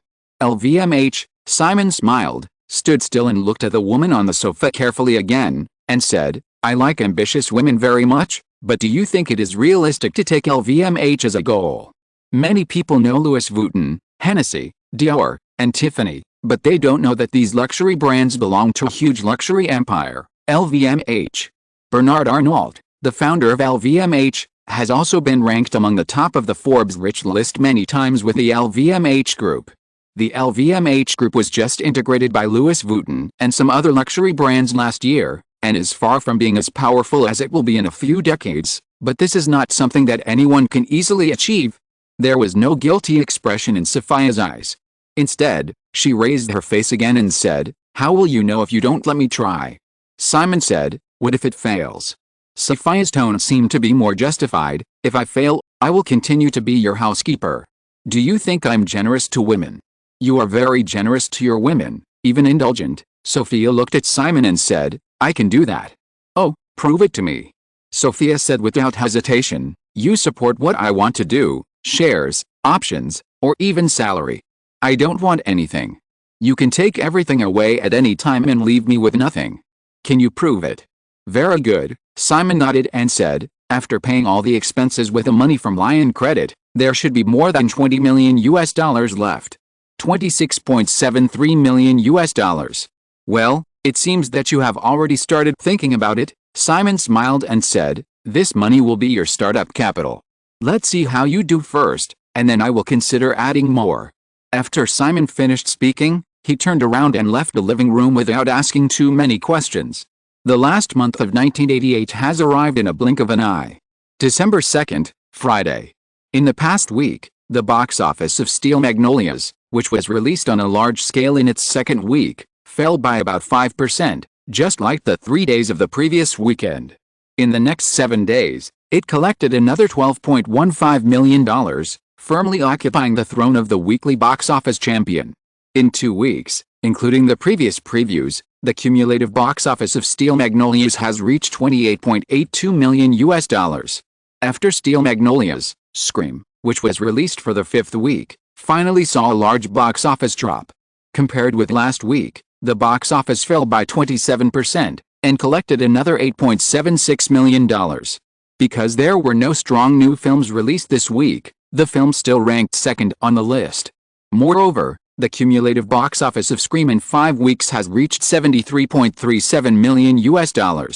Considering that the box office of the upcoming Christmas movies will rebound to a certain extent, in at most 4 weeks, the North American box office of Scream will be enough to break $100 million, and the total domestic box office of the film is expected to reach between $120 million and $130 million. Compared to the box office success of Scream, the most exciting thing is that Deaneries Entertainment received the first settlement share of the film this week. Deaneries Entertainment previously signed contracts with the Big Seven for films such as When Harry Met Sally, Basic Instinct and Pulp Fiction, which required the company to get its share only after the films were taken off the shelves in North America. Therefore, for Pulp Fiction and Basic Instinct that were taken off the shelves in November, Deaneries Entertainment will not be able to settle the final box office revenue until this month. But for a self-released film like Scream, Deaneries Entertainment will naturally not allow the theaters to delay settlement until the film is taken off the shelves, but instead determined a monthly settlement plan in the original contract. The cumulative box office of Scream in the first 4 weeks was $60.51 million. According to the agreement, the share that Deaneries Entertainment can get from the cinema is reduced by 10% every 2 weeks. After deducting the operating costs of the cinema such as water, electricity, sanitation, and property, the company can get 90% of the remaining share from the first and second weeks. The share in the third and fourth weeks is reduced to 80%, and so on, until the lowest share ratio of 20% is no longer reduced. After the audit, the share that Deaneries Entertainment received from the cinema in the previous 4 weeks was equivalent to 71% of the total box office, which was $46.15 million in the end. Just this $46.15 million of box office share is equivalent to more than 100% of the profit that Deaneries Entertainment has obtained from the Scream project. Moreover, the settlement of this money also indicates that Deaneries Entertainment's cash turnover has entered a healthy state. Prior to this, Deaneries Entertainment mainly relied on last year's $100 million loan, the buyout share of Final Destination and When Harry Met Sally, the advance payment of several reality shows such as Who Wants to Be a Millionaire, and the cash transfer of Westeros Company to maintain operations. Although the company is not short of money and can obtain loans from banks at any time, such operations always give people the illusion that the capital chain may break at any time. Now, the settlement of Scream can even be said to be a beginning, because this December is completely a harvest season for Deaneries Entertainment. Next, the settlements of Basic Instinct and Pulp Fiction will also be received one after another. With the arrival of the winter break, the new phase of payments for several reality shows such as Who Wants to Be a Millionaire and Survivor will also be paid. Deaneries Entertainment will also release the videotape of When Harry Met Sally during the Christmas season, all of which will bring continuous cash to the company. It can be said that as the flow of funds enters a sustainable and healthy state, the operation of Deaneries Entertainment will be completely on the right track. Chapter 221 Rain Man released. The Port of Long Beach in the south of Los Angeles. Simon spent a whole day personally supervising the packing and shipping of various props needed for the filming of Batman. He did not leave the dock and return to Santa Monica until all 6 large containers were placed on a cargo ship of a shipping company under Johnston Holdings. The Johnston family and the Australian station team of the Batman crew will take over the next work. Because many media are watching the preparation details of Batman, in order to avoid leaks, the local customs in Australia has also specially organized a working group that signed a confidentiality agreement to be responsible for the customs clearance and acceptance of this batch of props. Entering December, Simon began to spend most of his time on Batman. He now only stays in Deanery's Entertainment for an hour every day, and then rushes to the studio rented by the Batman crew at Fox Studios to discuss the shooting details with a group of main creators. It was already time to get off work, and Simon returned to the Deanery's Entertainment headquarters in Santa Monica, where Amy and Deutschman were waiting for him. The 3 of them entered Simon's office and sat down. Amy said, regarding the leading actress of Beyond Innocence, "Simon, CAA still hasn't relented. I think we better change someone and force Meg Ryan to fulfill the contract. If she has a negative attitude during the filming of the film, the result will be very bad." "Then change someone," Simon nodded, and said, "As for our option contract with Meg Ryan, drag it out for a year, and then let her pay." The situation of option contracts in Hollywood is very common. However, once a star becomes popular, in order to maintain a good relationship and facilitate possible cooperation in the future, the film company is usually the one who takes the initiative to make concessions. If Simon follows his approach, Deanery's Entertainment and Meg Ryan will not be able to work together again in the future, and the relationship between the company and CAA will also deteriorate. However, since Simon has made a decision, Amy did not persuade him much. She was also very disgusted with CAA's sky-high asking price. After Simon finished speaking, he picked up the coffee that his secretary Susan had just brought him and took a sip. He looked up and noticed that the female secretary was still packing something at the shelf in the corner with her back to them, and asked in confusion, "Susan, is there any problem there?" Susan Landis turned around and waved a few folders at Simon. One of them seemed to be not held firmly and fell to the ground with a click. She hurriedly bent down to pick it up, saying, "Mr. Westeros, I see it's a bit messy here, so I'm cleaning it up." Simon looked at the female secretary who had joined the company since the establishment of Deanery's Pictures. He rubbed his fingers on the coffee cup and said lightly, "Get out when you're done packing."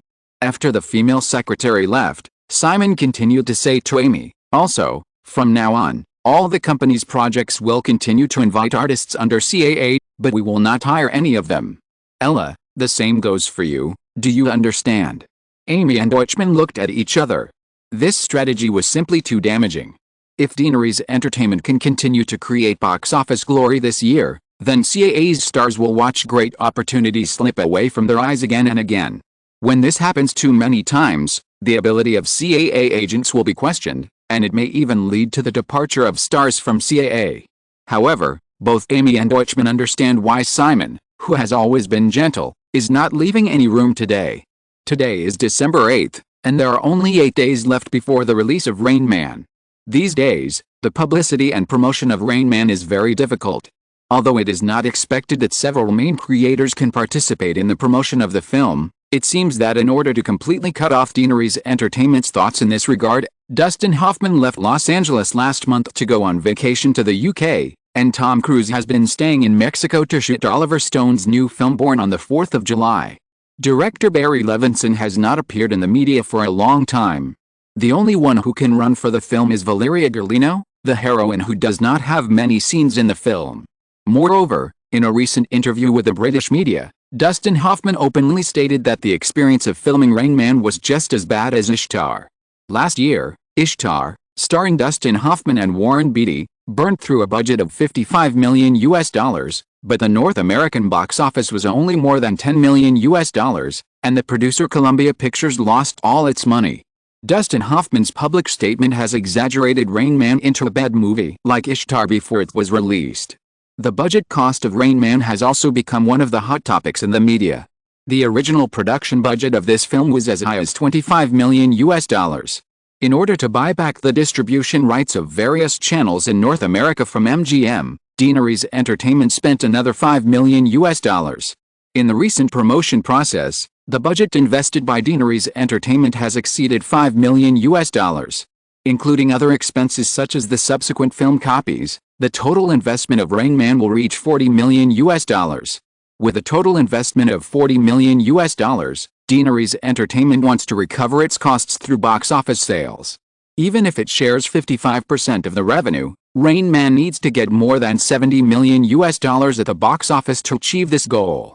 Even though Deaneries Entertainment has created box office miracles one after another, not many people now think that Rain Man can continue the success of films such as Scream and Steel Magnolias. The company's Christmas movie Dead Poets Society will start previewing tomorrow. Although the audience groups of Dead Poets Society and Rain Man for young audiences do not overlap too much, in order to avoid the dispersion of publicity effects, Rain Man did not arrange previews this time, and the film will be released directly on December 16th. The distribution strategy adopted by Deaneries Entertainment for Rain Man was naturally regarded by the media as a sign of guilt. Simon frowned slightly as he thought about these things, and looked at Ella Deutschman again. Ella Deutschman took the initiative to say, "Robert Newmyer called me this afternoon and told me that they are not going to sell the distribution rights for Sex, Lies, and Videotape." Simon was just stunned for a moment, then he smiled bitterly, not surprised at all. The main investor of Sex, Lies, and Videotape is MCA Columbia Home Entertainment, a joint venture between Universal and Columbia. Influenced by a series of box office miracles of Deaneries Entertainment, the company's Highgate Pictures suddenly became interested in the film in their hands. It would be too abnormal if Universal and Columbia had no reaction. Simon wanted to get Sex, Lies, and Videotape mainly to intercept the rise of Miramax. A film with a North American box office of more than $20 million can promote the rapid development of a small workshop-style independent film company, but it cannot have much impact on a large film company. Moreover, if it is not operated properly, Sex, Lies, and Videotape is unlikely to achieve the same successes in the original time and space. Since there was no hope, Simon didn't bother too much and asked, "Have you signed Robert Altman's Crossroads?" "I have signed a contract with Altman to write and direct." Ella Deutschman nodded, and then said, "Also, Simon, Tony Safford, chairman of the Sundance Film Festival, told me that the company can only choose one of the three films, Sisters, Metropolitans, and Heathers, to participate in the main competition unit of the film festival. He asked us to make a decision as soon as possible." Simon picked up a pencil from the table and played with it in his hand. Although the success of Deaneries Entertainment's series of films did not cause a strong reaction from the traditional forces in Hollywood, Simon also felt obvious pressure from the recent series of events. There are only 16 films in the main competition unit of the Sundance Film Festival, and Simon never thought of squeezing all three films in from the beginning. The original idea was that if he could get Sex, Lies, and Videotape, he planned to let this film bypass Sundance and participate in the Cannes Film Festival in May next year. Of the remaining three films, Simon only expected to be selected for two. Now, Sundance directly stated that Deaneries Entertainment only has one spot, which is probably due to Simon's personal relationship with Sundance founder Robert Redford. Without this connection, Deaneries Entertainment may not have any film selected this year. So, which one do you think is suitable? Metropolitan, Ella Deutschman said. Sisters will adopt the publicity model of youth sex comedy and does not need to participate in the film festival. The issue of teenage suicide shown in Heathers should not be too popular at the film festival. In comparison, Whit Stillman's Metropolitan is most in line with the tastes of Sundance and the media. The next day was Friday, and another week passed. From December 2nd to December 8th, Paramount Pictures' new film Glengarry Glen Ross finally squeezed Steel Magnolias out of the top spot on the box office list. In the first 7 days, the North American box office of Glengarry Glen Ross reached $12.21 million. In the third week of the large-scale opening, the number of screens for Steel Magnolias increased again, reaching 1,215, and the box office this week was $9.68 million. Compared with last week, the box office fell by only 15%, and the cumulative box office reached $36.6 million. Scream was also squeezed to the fourth place by Warner Brothers' new film Tequila Sunrise, starring Mel Gibson and Michelle Pfeiffer, and the box office in the first week was $8.23 million. In the sixth week of release, Scream narrowed its decline to 11% compared with last week, and collected another $7.79 million, with a cumulative box office of $81.16 million. There are 3 new films that opened on December 9th, of which only Dragon Brothers starring Arnold Schwarzenegger was a large-scale release, and the other 2 films were pre-screened, namely Dead Poets Society of Deaneries Entertainment and Mississippi Burning of Orion Pictures. In Simon's memory, Mississippi Burning, a film about racial issues in the United States, is also a hot favorite for this year's Oscars. Although Son of the Dragon achieved a first-day box office that surprised the producers, just like Glengarry Glen Ross, the most talked-about film in the media on the second day was Dead Poets Society. Robert De Niro lived up to his reputation as an actor who could play any type of role. Mainstream media such as The Hollywood Reporter, Variety and Los Angeles Times all expressed their appreciation for De Niro's passionate teacher image in Dead Poets Society and believed that this film would bring De Niro another Oscar nomination. Compared with the media's affirmation of De Niro's performance, the views expressed in Dead Poets Society have caused some controversy. Chicago Reader believes that the old-fashioned and strict Wilton School in the film is certainly a kind of confinement of students' thoughts, but Mr. Keating's behavior of asking students to tear up other people's poems is also forcing students to instill another kind of thought. However, the fundamental idea of Dead Poets Society is still the yearning for freedom, which is simply the most positive political correctness in the United States. Therefore, although there are some controversies, the overall media reputation of the film is still very strong, and the comprehensive score is close to the classic level of 8.6 points. December 12th, Monday. After the weekend, in addition to the box office data of the past 3 days, the most watched thing in Hollywood this week is the announcement of the Golden Globe nominations. According to the strategy discussed before, Deaneries Entertainment submitted Golden Globe nominations for 2 of its films, namely Steel Magnolias and Dead Poets Society. Steel Magnolias is for the Best Musical Comedy Film, and Dead Poets Society is for the Best Drama Film. However, just like what happened at Sundance, Steel Magnolias only received a Best Supporting Actress nomination for Julia Roberts, which is obviously due to the additional operation of ICM. Other nominations for Best Musical Comedy Film, Best Director and Best Actress all failed. However, Dead Poets Society successfully received 4 nominations for Best Drama Film, Best Director, Best Actor and Best Screenplay.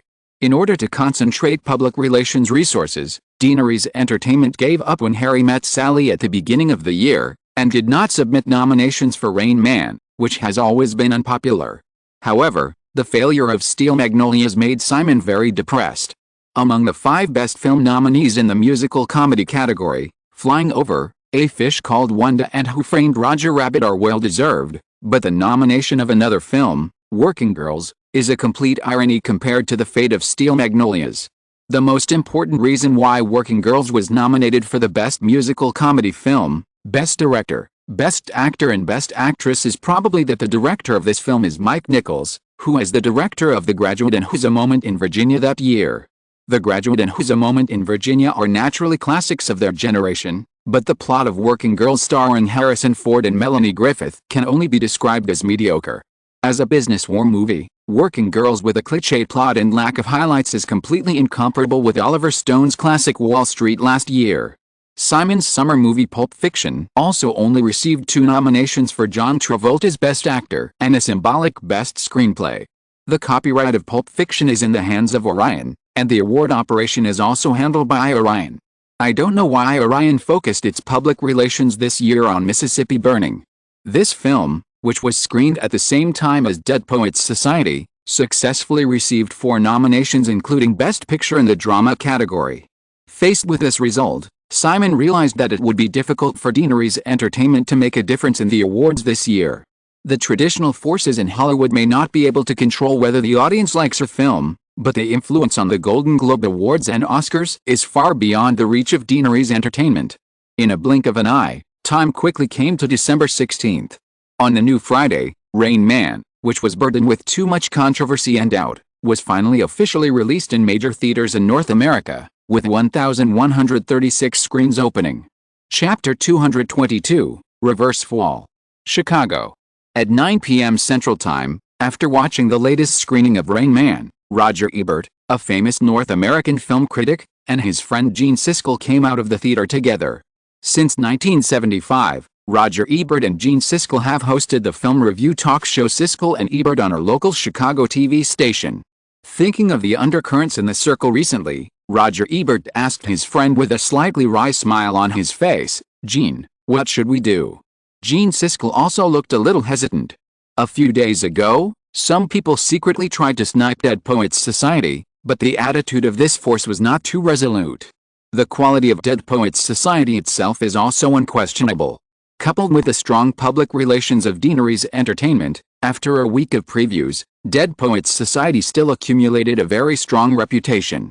But this time, CAA President Michael Ovitz called them personally and asked if they were interested in doing an interview with Robert Redford on their TV show. The topic was the Sundance Film Festival next January. If a big star like Robert Redford could be a guest on Siskel and Ebert, they would naturally be very happy. Then, Ovitz mentioned Rain Man. They are all smart people. Although Michael Ovitz did not make certain things clear on the phone, and it was unlikely that he would give others a handle by saying something like "I hope you can give Rain Man a bad review," how could Roger Ebert and Gene Siskel not understand? However, through watching the movie just now, both of them realized that Rain Man is definitely a rare and excellent film, far from being as bad as some media have exaggerated recently. Roger Ebert and Gene Siskel now feel a little bit of a dilemma. Although Michael Ovitz only promised benefits on the phone, they did not think that if they ignored the other party's wishes, they would just lose an opportunity to interview Redford. With CAA accumulating more and more first-line stars in recent years, the influence of this talent agency in Hollywood has even exceeded any of the 7 majors. If the two gave a positive review of Rain Man according to the facts, then they would probably lose many opportunities to participate in the first preview of the film starring CAA stars in the next period of time. However, if they gave a bad review to Rain Man regardless of the facts, once the overall film review trend of the film tended to be positive, the credibility of the two would be hit. Film critics rely on word of mouth to make a living, and there is no shortage of competitors. Such an obvious reversal of right and wrong will definitely usher in the attacks of competitors. The two walked and discussed, and finally found a cafe. After careful consideration, Roger Ebert finally made a decision to postpone the publication of the review of Rain Man. If the word of mouth of this film is one-sidedly positive in the future, he will not be able to go against the trend. If the response is mediocre, although he thinks this possibility is not high, he can still do a favor at that time. Many times, people's behavior patterns are always surprisingly similar. When Roger Ebert made the decision to postpone the publication of the film review of Rain Man, many media outlets in North America that were managed by CAA very cleverly came up with the same idea. They did not want to oppose CAA, nor did they want to offend Deanery's Entertainment. So, early on Saturday morning, many mainstream newspapers in North America kept silent about Rain Man. Malibu. Simon saw the first-day box office data of Rain Man after getting up early $2.1 million. Although it is a preliminary estimate, the detailed figures should not be much different. However, this number is less than half of the first day of Scream. The schedule of Scream was relatively quiet, but it still got $4.5 million in the first day box office at that time, while Rain Man only got $2.1 million on the first day. Although this film suffered a lot of criticism in the early stage, Deanery's Entertainment also invested enough marketing resources.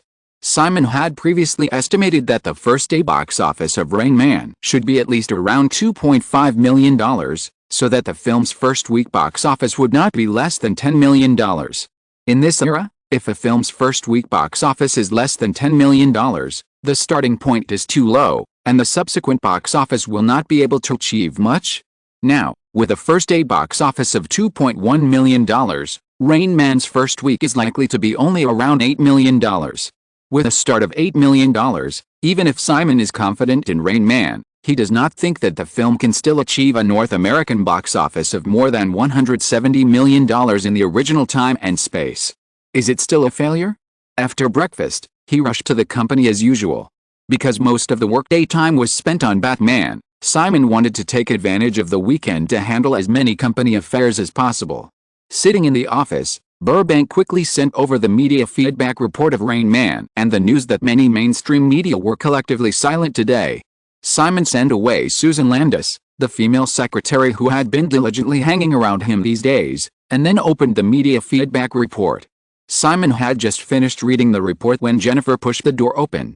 Although newspapers such as Variety and The Hollywood Reporter did not publish film reviews at the first time, in North America, where there are more than 2,000 newspapers, it is impossible to completely block the news of Rain Man. Overall, the media evaluation of Rain Man is better than that of Dead Poets Society. The Los Angeles Times, which has a good relationship with Deaneries Entertainment, praised the film as a touching and warm masterpiece. Putting down the documents, Simon noticed that Jennifer carefully placed a stack of scripts in front of him, and relaxed his expression and teased, "Why are you so cautious? Are you worried that I will suddenly transform and eat you?" Jennifer pushed the stack of scripts towards Simon, leaned across the desk and looked at Simon seriously and said, "I went to the cinema to watch Rain Man last night, and the audience around me liked it very much." Simon did not respond to Jennifer's topic. He noticed the female assistant's white little hand still on the script, reached out and wanted to press it, but Jennifer quickly ran away, her face slightly red as she looked at the big hand that missed, and said, "This is not good." Simon turned his palm over with his palm facing up, and said with a smile, "I'm about to lose a lot of money, please comfort me." "It shouldn't be that much." Jennifer said this, hesitated for a moment, but still reached out, and patted Simon's big hand with her little hand. She originally thought that Simon would take advantage of the situation to grab her and squeeze her, but the man did not do so. She withdrew her hand as if nothing had happened, looked at the stack of scripts he had just sent her and said, "It seems that you have rejected the project of the Rocketeer a long time ago. There are also several other scripts that were eliminated by you. What do you want these materials for now?" Simon withdrew his hand and said, "Give it to someone." Jennifer was puzzled. "Give it to someone? Who?" "Give it to whoever wants it." Simon did not hide too much, and said, "Maybe I'm a little suspicious, but you'll know if you try it." Jennifer understood and said, "You mean corporate espionage?" Simon nodded and said, "Okay, don't pay attention to these things, just concentrate on doing your job." Jennifer heard what Simon said and knew that he just didn't want her to be exposed to the dark side of business, and he didn't mean to distrust her, so she said, "I can help you." "Of course," Simon said firmly, "but there are some things that don't require you to do. Now, go back to your office obediently." This tone of coaxing a little girl made Jennifer feel sweet and dissatisfied. She turned around and walked out obediently, but she couldn't help saying, "I'm not a little girl." Simon waited for Jennifer to leave, took the stack of scripts, picked them out, and selected two. One was The Rocketeer that Simon planned to take down his sands last year, and the other was Firebirds, a military-themed film that imitated Top Gun. In memory, these two films were both high-budget failures. The original The Rocketeer was produced by Disney, and a total of more than $60 million in production and publicity budgets were burned, but the North American box office was only more than $40 million. Although it was not an absolute failure, the box office of such a project that occupied a lot of funds and the best time did not meet expectations, which was definitely a heavy blow to Disney. The other Firebirds tells the story of the Apache helicopter team. Simon only remembered it because he wanted to continue the glory of Top Gun. Although he didn't remember the detailed budget and box office figures of the film, he remembered the result of the box office failure of this project clearly. If someone is really playing tricks on him, if these two projects fail, at least a big film company can replace several senior executives. Simon carefully added some misleading comments on the two scripts. Half an hour later, Amy knocked on the door and Simon put the two scripts in the filing cabinet at his feet, and then left the company headquarters with Amy. After this period of operation, Deaneries Entertainment has successfully obtained the mountainside plot in Malibu. Simon and Amy agreed to go there to check it out in person today. The two came to the parking lot. Amy did not drive her own car, but got into Simon's Land Rover. After the car started, they inevitably talked about Rain Man. Perhaps because she felt that this project was doomed to fail, Amy did not talk too much and quickly changed the subject. "Yesterday was the final deadline of the contract, and Orion did not pay us the share of Pulp Fiction. For tax avoidance and other considerations, Simon's cooperation with Orion on Pulp Fiction was completely through Deaneries Entertainment's corporate channels, not with him personally. According to the original contract, Orion needs to settle the share that Deaneries Entertainment deserves within 1 month after Pulp Fiction is taken off the shelves. Pulp Fiction was taken off the shelves on November 17th, and yesterday was December 16th, which was the last working day. Under normal circumstances, Orion must pay 10% of the box office share to Deaneries Entertainment before this day. Starting with Lola Run, and the subsequent projects such as Final Destination and When Harry Met Sally, it is obvious that for the sake of a good cooperative relationship in the future, several film companies have not defaulted on the share that should be paid to Deaneries Entertainment. Simon is very aware of the current situation that Hollywood film companies habitually default on the share of independent producers. Sometimes, large film companies even deliberately use this method to strangle independent producers, but they did not expect that their own company would suddenly face this situation. However, he was not surprised. Counting The Thief of Hearts, which was released at the same time as Rain Man yesterday, Orion has released a total of 17 films this year. According to the data I saw this morning, the first day box office of The Thief was only $1.2 million, which is obviously another failure. Before this, in addition to Pulp Fiction, the best box office among other films was $1 Million Arm, a baseball star biopic starring Kevin Costner, with a North American box office of $50.88 million. Moreover, among all Orion's projects this year, there are only 5 films with a North American box office of more than $20 million. According to the rapidly rising average film production costs in recent years, only when the North American box office exceeds $20 million can Orion ensure the recovery of all costs through subsequent omni-channel operations. If the box office is less than $20 million, even if it can be recovered, it will take a considerable amount of time to operate. After comprehensive calculation, of all the 17 films of Orion this year, only 5 can ensure the recovery of the cost, and the other 12 films are basically loss-making in the short term. After fulfilling the contract of Pulp Fiction, the chances of Deaneries Entertainment cooperating with Orion in the future are slim. Most of the projects throughout the year are loss-making. At this time, Orion can only choose to default on the share payment of Deaneries Entertainment to avoid the company's cash flow shortage. Thinking of this, Simon asked Amy, "Did Mike McDowell call you?" Amy nodded and said, "He said Orion can't pay the money now, and hopes we can delay it for a month." Simon smiled. Since they started to default, Deaneries Entertainment should still not get it after a month. Are the shares of other projects okay? No, Fox has settled the box office share of Basic Instinct, a total of $32.29 million, and the major TV networks will basically settle the accounts payable before the end of the month. Simon thought for a while and said, "You keep watching. It's okay for Orion to delay for a few months. Everyone knows their situation, but if they keep defaulting maliciously, we will file a lawsuit." In the busyness, the 2 days of the weekend passed quickly. Rain Man took in $2.1 million on the first day, and the first week box office is expected to be only $8 million. Even if it falls by 20% in a single week, the North American box office of this film may only be more than $30 million.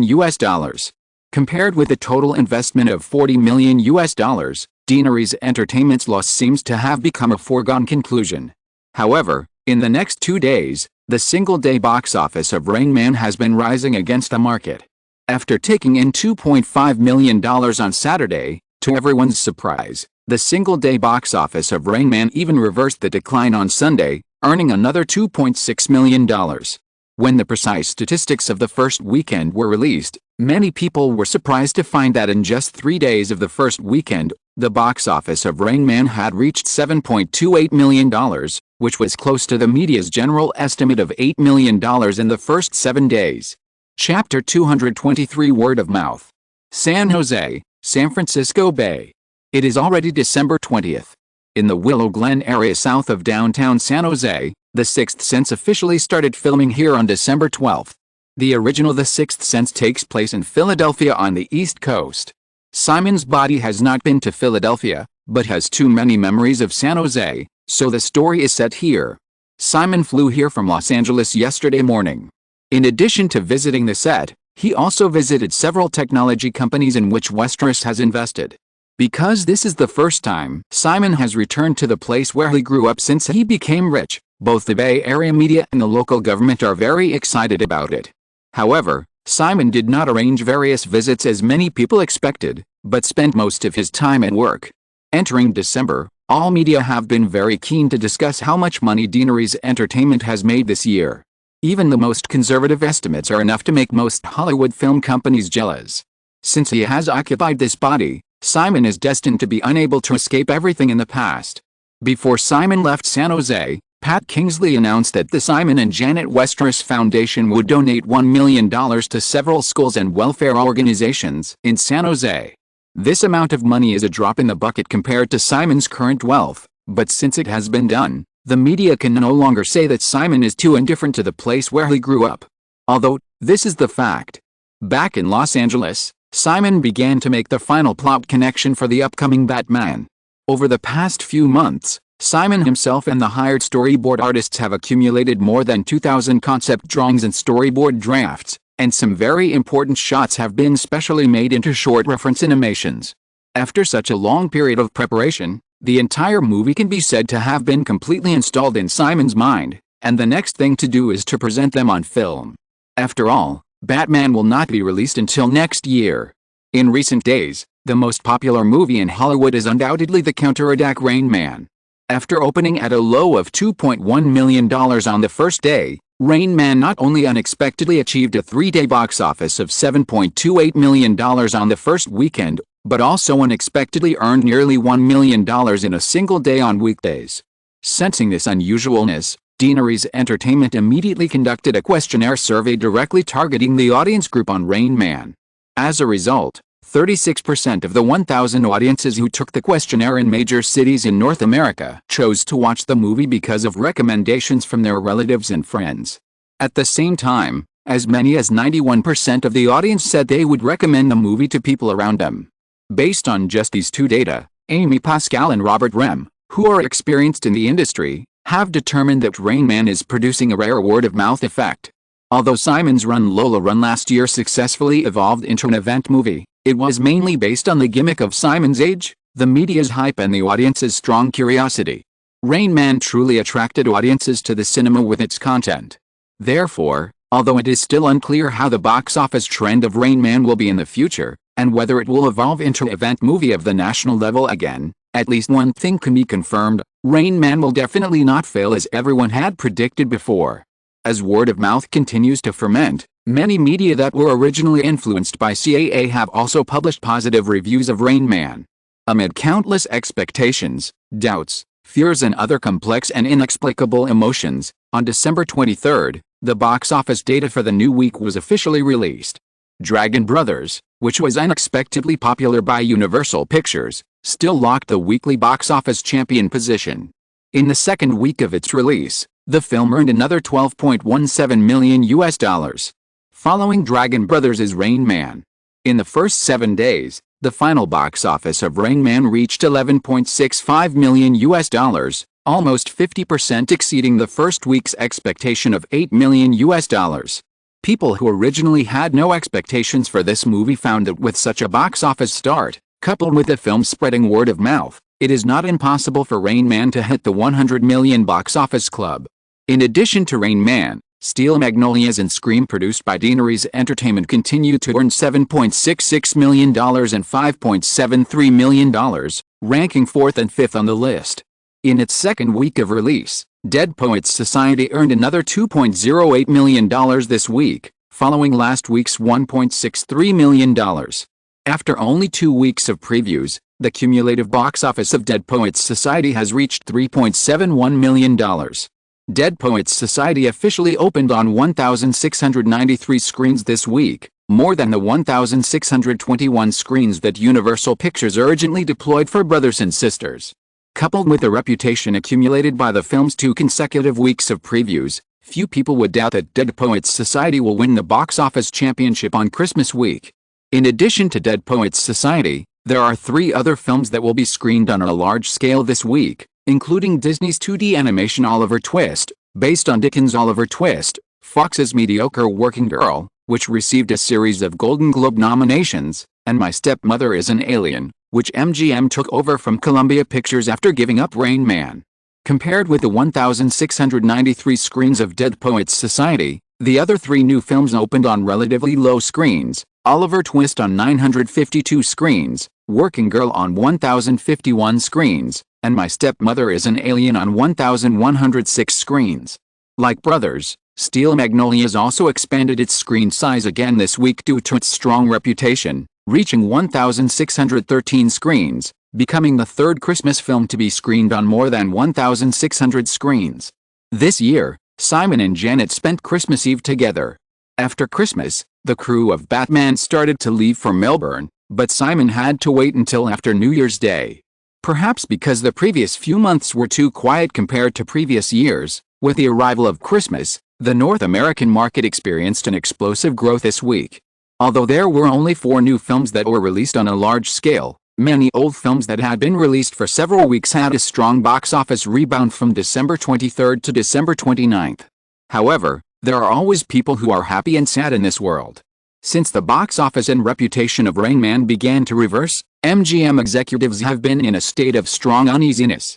If the box office of $11.65 million in the first week was not so unacceptable, when the box office data for the new week came out, Tony Tomopoulos, chairman of United Artists, who decided to give up the distribution rights of Rain Man, felt that his job might be lost.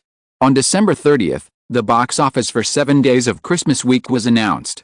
Compared with the total box office of $73.19 million last week, the market soared 68% this week to $122.36 million.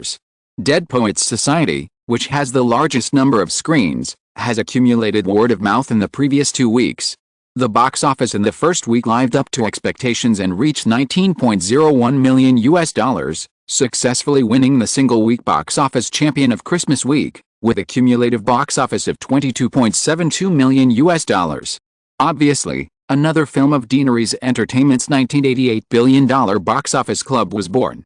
However, compared with the expected Dead Poets Society, what surprised everyone this week was Rain Man.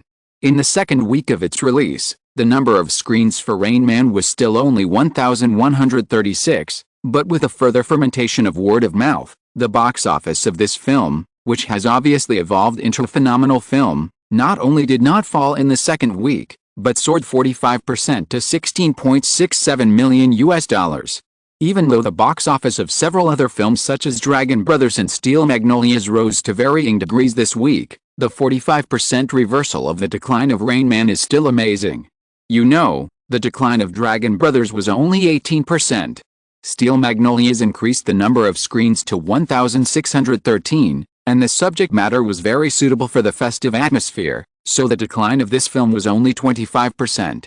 Moreover, because of the different box office base last week, Dragon Brothers, which fell 18%, had a box office of $13.67 million this week, while Steel Magnolias actually had a box office of only $9.21 million. Rain Man achieved a box office decline of up to 45% while the number of screens remained unchanged, and the single-week box office figure jumped from $11.65 million last week to $16.67 million. In 2 weeks, this film, which was originally predicted by many people to have a North American box office of only $20 million, has a total box office of $28.32 million. At the same time, such box office data also officially means that the 7 films produced by Deaneries Entertainment this year have completely achieved the grand slam of North American box office, exceeding $100 million. Of course, a horror comedy taken over from New World Entertainment was naturally ignored. In comparison, MGM gave up My Stepmother is an Alien, which it took over from Columbia after Rain Man, because its reputation collapsed immediately after the release, and it did not make any waves in the hot market during Christmas week. In the first 7 days of the week, this family comedy with a budget of $20 million only earned $3.81 million at the box office. When the media noticed this, all that was left for MGM was pure ridicule. MGM gave up Rain Man, which was not optimistic at the beginning, and chose My Stepmother is an Alien. The original plan was actually quite perfect. My Stepmother is an Alien is a family comedy with a sci-fi color, which is completely suitable for the Christmas schedule compared to the road movie of 2 men traveling all the way. Although Columbia Pictures was not optimistic about this movie during the internal preview stage, MGM executives generally believe that even if My Stepmother is an Alien is worse, it should be better than Rain Man. Wishes are beautiful, but reality is cruel. My Stepmother is an Alien grossed $3.81 million in its first week. Even if MGM could get a 55% share of the box office from the theaters, it could only get back $2.09 million. According to the contract signed with Deaneries Entertainment, Rain Man grossed $28.32 million in 2 weeks. According to the 15% distribution commission, MGM could get $4.25 million. Needless to say, the gap between $2.09 million and $4.25 million is obvious. The estimated share of these 2 weeks is close to the $5 million price when MGM let go of Rain Man. It is rumored in the circle that just after Christmas, Kirk Kerkorian, the big boss behind MGM, flew from Las Vegas to Los Angeles in person because of Rain Man and gathered a group of MGM executives and scolded them. Although there were media reports that MGM would file a lawsuit against Deaneries Entertainment, trying to claim compensation based on some loopholes in the contract between the two parties, it is clear that there will be no follow-up to this matter. Not to mention that Deaneries Entertainment is unlikely to leave the beginning and the end to MGM, and now MGM, which is considered to be in decline, does not have enough financial strength to sue Deaneries Entertainment. In the face of the unexpected box office explosion of Rain Man, in addition to MGM beating its chest and stamping its feet, the most entangled are undoubtedly several big names under CAA. When the box office curve of Rain Man gradually became clear, Barry Levinson, Dustin Hoffman and Tom Cruise became the objects of paparazzi's close pursuit. The three people's previous disdain for Rain Man is still vivid. Now, the paparazzi's favorite thing to do is to chase after the three people and ask them what they think of Rain Man. Faced with a media's pursuit, Barry Levinson tried to choose to disappear completely, but in front of the uncrowned king who had made up his mind, this strategy obviously did not work. Barry Levinson only disappeared for 2 days during Christmas, and was dug out from Tokyo by the powerful media. Dustin Hoffman, who had been hiding in the UK for a vacation, tried to express that he and others had contributed to the success of Rain Man, but he was met with even stronger ridicule. On the other hand, the media harassment also affected Tom Cruise's filming of Born on the 4th of July. Oliver Stone had no choice but to stop filming. Tom Cruise then spent most of his time hiding in his mansion in Los Angeles. Cruise's agent Paula Wagner was very generous and congratulated him on the success of Rain Man. In addition, Cruise did not directly conflict with Deaneries Entertainment like Barry Levinson did before the release of Rain Man, nor did he speak nonsense like Dustin Hoffman, which made his situation in this public opinion storm obviously better than the other two. As the dust settled on the box office performance of Rain Man and Dead Poets Society, Hollywood was surprised to find that among the 7 films produced by Deaneries Entertainment this year, When Harry Met Sally, Rain Man and Dead Poets Society were not written by Simon himself. Even Scream, although it was rumored to be Simon's idea, he did not sign his name. Since Run Lola Run, the subsequent films such as The Butterfly Effect, Final Destination and Pulp Fiction have unconsciously given people the feeling that Deaneries Entertainment is completely supported by Simon alone. Because of this concept, even when films such as Pulp Fiction were successful again in the summer, Deaneries Entertainment still easily got several projects such as The Bodyguard and Flying Over the Future. Now, Hollywood has completely awakened from the previous concept. Obviously, Simon Westeros's vision in selecting scripts is no less than his creative talent. It is well known that Deaneries Entertainment has hoarded a large number of copyrights. At the beginning, many media once laughed at Simon's extravagant behavior. Now, it is obviously extremely difficult to snatch the projects that are already in the hands of Deaneries Entertainment. However, those projects that Deaneries Entertainment has expressed interest in but has not yet obtained have immediately become the focus of close attention from the entire Hollywood. If you are listening to this novel on a channel other than Fanfic World, it means it was downloaded and re-uploaded without effort. We warmly invite you to visit our channel, Fanfic World. There you will find the original version of this story and many other novels of various genres. We look forward to seeing you dive into a world of incredible novels. Chapter 224 New Year's Eve Party. Deaneries Entertainment Headquarters. Today is December 31st, the last day of 1988. Simon welcomed a special guest this afternoon, the current chairman and publisher of Marvel Comics and creator of Captain America, Spider-Man, Fantastic Four and other superhero characters, Mr. Stan Lee. Due to work reasons, Stan Lee still lives in New York, and this time he came to Los Angeles for vacation. In the past few months after the merger with New World Entertainment, Simon and Stan Lee have met several times, but the two sides have not had the opportunity to discuss Marvel's future development plan. Batman is about to start filming, and Stan Lee, who has always been very concerned about the filming of Marvel superheroes, took the opportunity of the year-end vacation to visit Simon and discuss this matter. Stan, Deaneries Entertainment will definitely develop a Marvel superhero movie, but now is not the right time. We all know that compared to Superman and Batman, Marvel superheroes such as Spider-Man and Fantastic Four are very difficult to shoot. But we can start with some easier projects, right? Talking about business, the 66-year-old old man was no longer as humorous as usual, and said seriously, "Simon, the Punisher is good. He has no superpowers and does not need special effects. Why cancel this project?" Jennifer brought in a pot of coffee at this time. Simon did not stop talking and said, "Stan, you must have read the script. It is a gun battle movie in the style of Sylvester Stallone's First Blood. It completely lost the essence of the story of the Punisher." Stan Lee took the coffee from Jennifer, thanked her, and then said, "Simon, the script can be modified." Simon picked up the coffee and took a sip, saying, "Then the original project needs to be overturned and started from scratch. And, frankly speaking, Stan, I am not optimistic about the box office prospects of The Punisher." Stan Lee couldn't help shaking his head and said, "I really don't understand what you are thinking, Simon.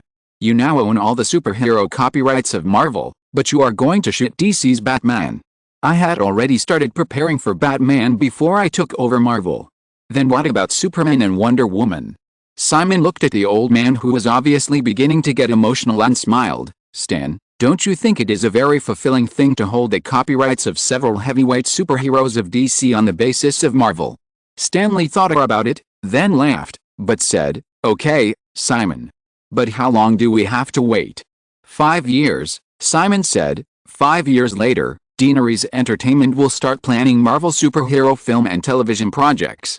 Before that, I hope to accumulate certain technology and experience by making DC superhero movies. Simon is now the boss of Marvel, and since he has made up his mind, Stanley didn't bother too much. The two turned to continue chatting about some trivialities of Marvel Entertainment's business, and more than an hour passed unknowingly. As the time for get off work was approaching, Simon escorted Stanley out of the office. Jennifer, who was sitting outside, picked up a prepared invitation and handed it to Simon. Simon handed the invitation to Stanley and said, "Stan, this is the invitation to the New Year's Eve party held by Deaneries Entertainment tonight. It will start at 7 o'clock and the venue is Palisade. If you are interested, you can come." Stanley took the invitation and said cheerfully, "I will definitely be there on time." After seeing Stanley off, Simon glanced at the outer office, which was temporarily occupied by Jennifer. Susan Landis had been fired last Friday, and the two scripts The Rocketeer and Firebird Attack that Simon had prepared a few days ago were now in the hands of Paramount Pictures. There was no possibility of misunderstanding in this matter. After selecting the two scripts, Simon just put them in the office without contacting the copyright owners of the two scripts or telling anyone else about it. Until last Friday, Simon asked Jennifer to make a few phone calls to test the waters. The two projects that had been unsuccessful were suddenly taken by Paramount. This was obviously not a coincidence. Susan Landis had been Simon's secretary since the establishment of Deaneries Entertainment, and they had accumulated some friendship. Since the other party did not cause any losses to Deaneries Entertainment, Simon was not interested in taking a small shrimp and simply fired the other party. However, reminded by this incident, Simon also began to pay more attention to confidentiality. Tonight is New Year's Eve.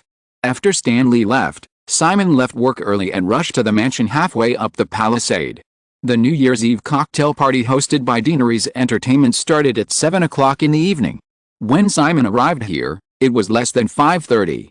He got off the car in the courtyard and asked a few questions to the party company employees who were busy around.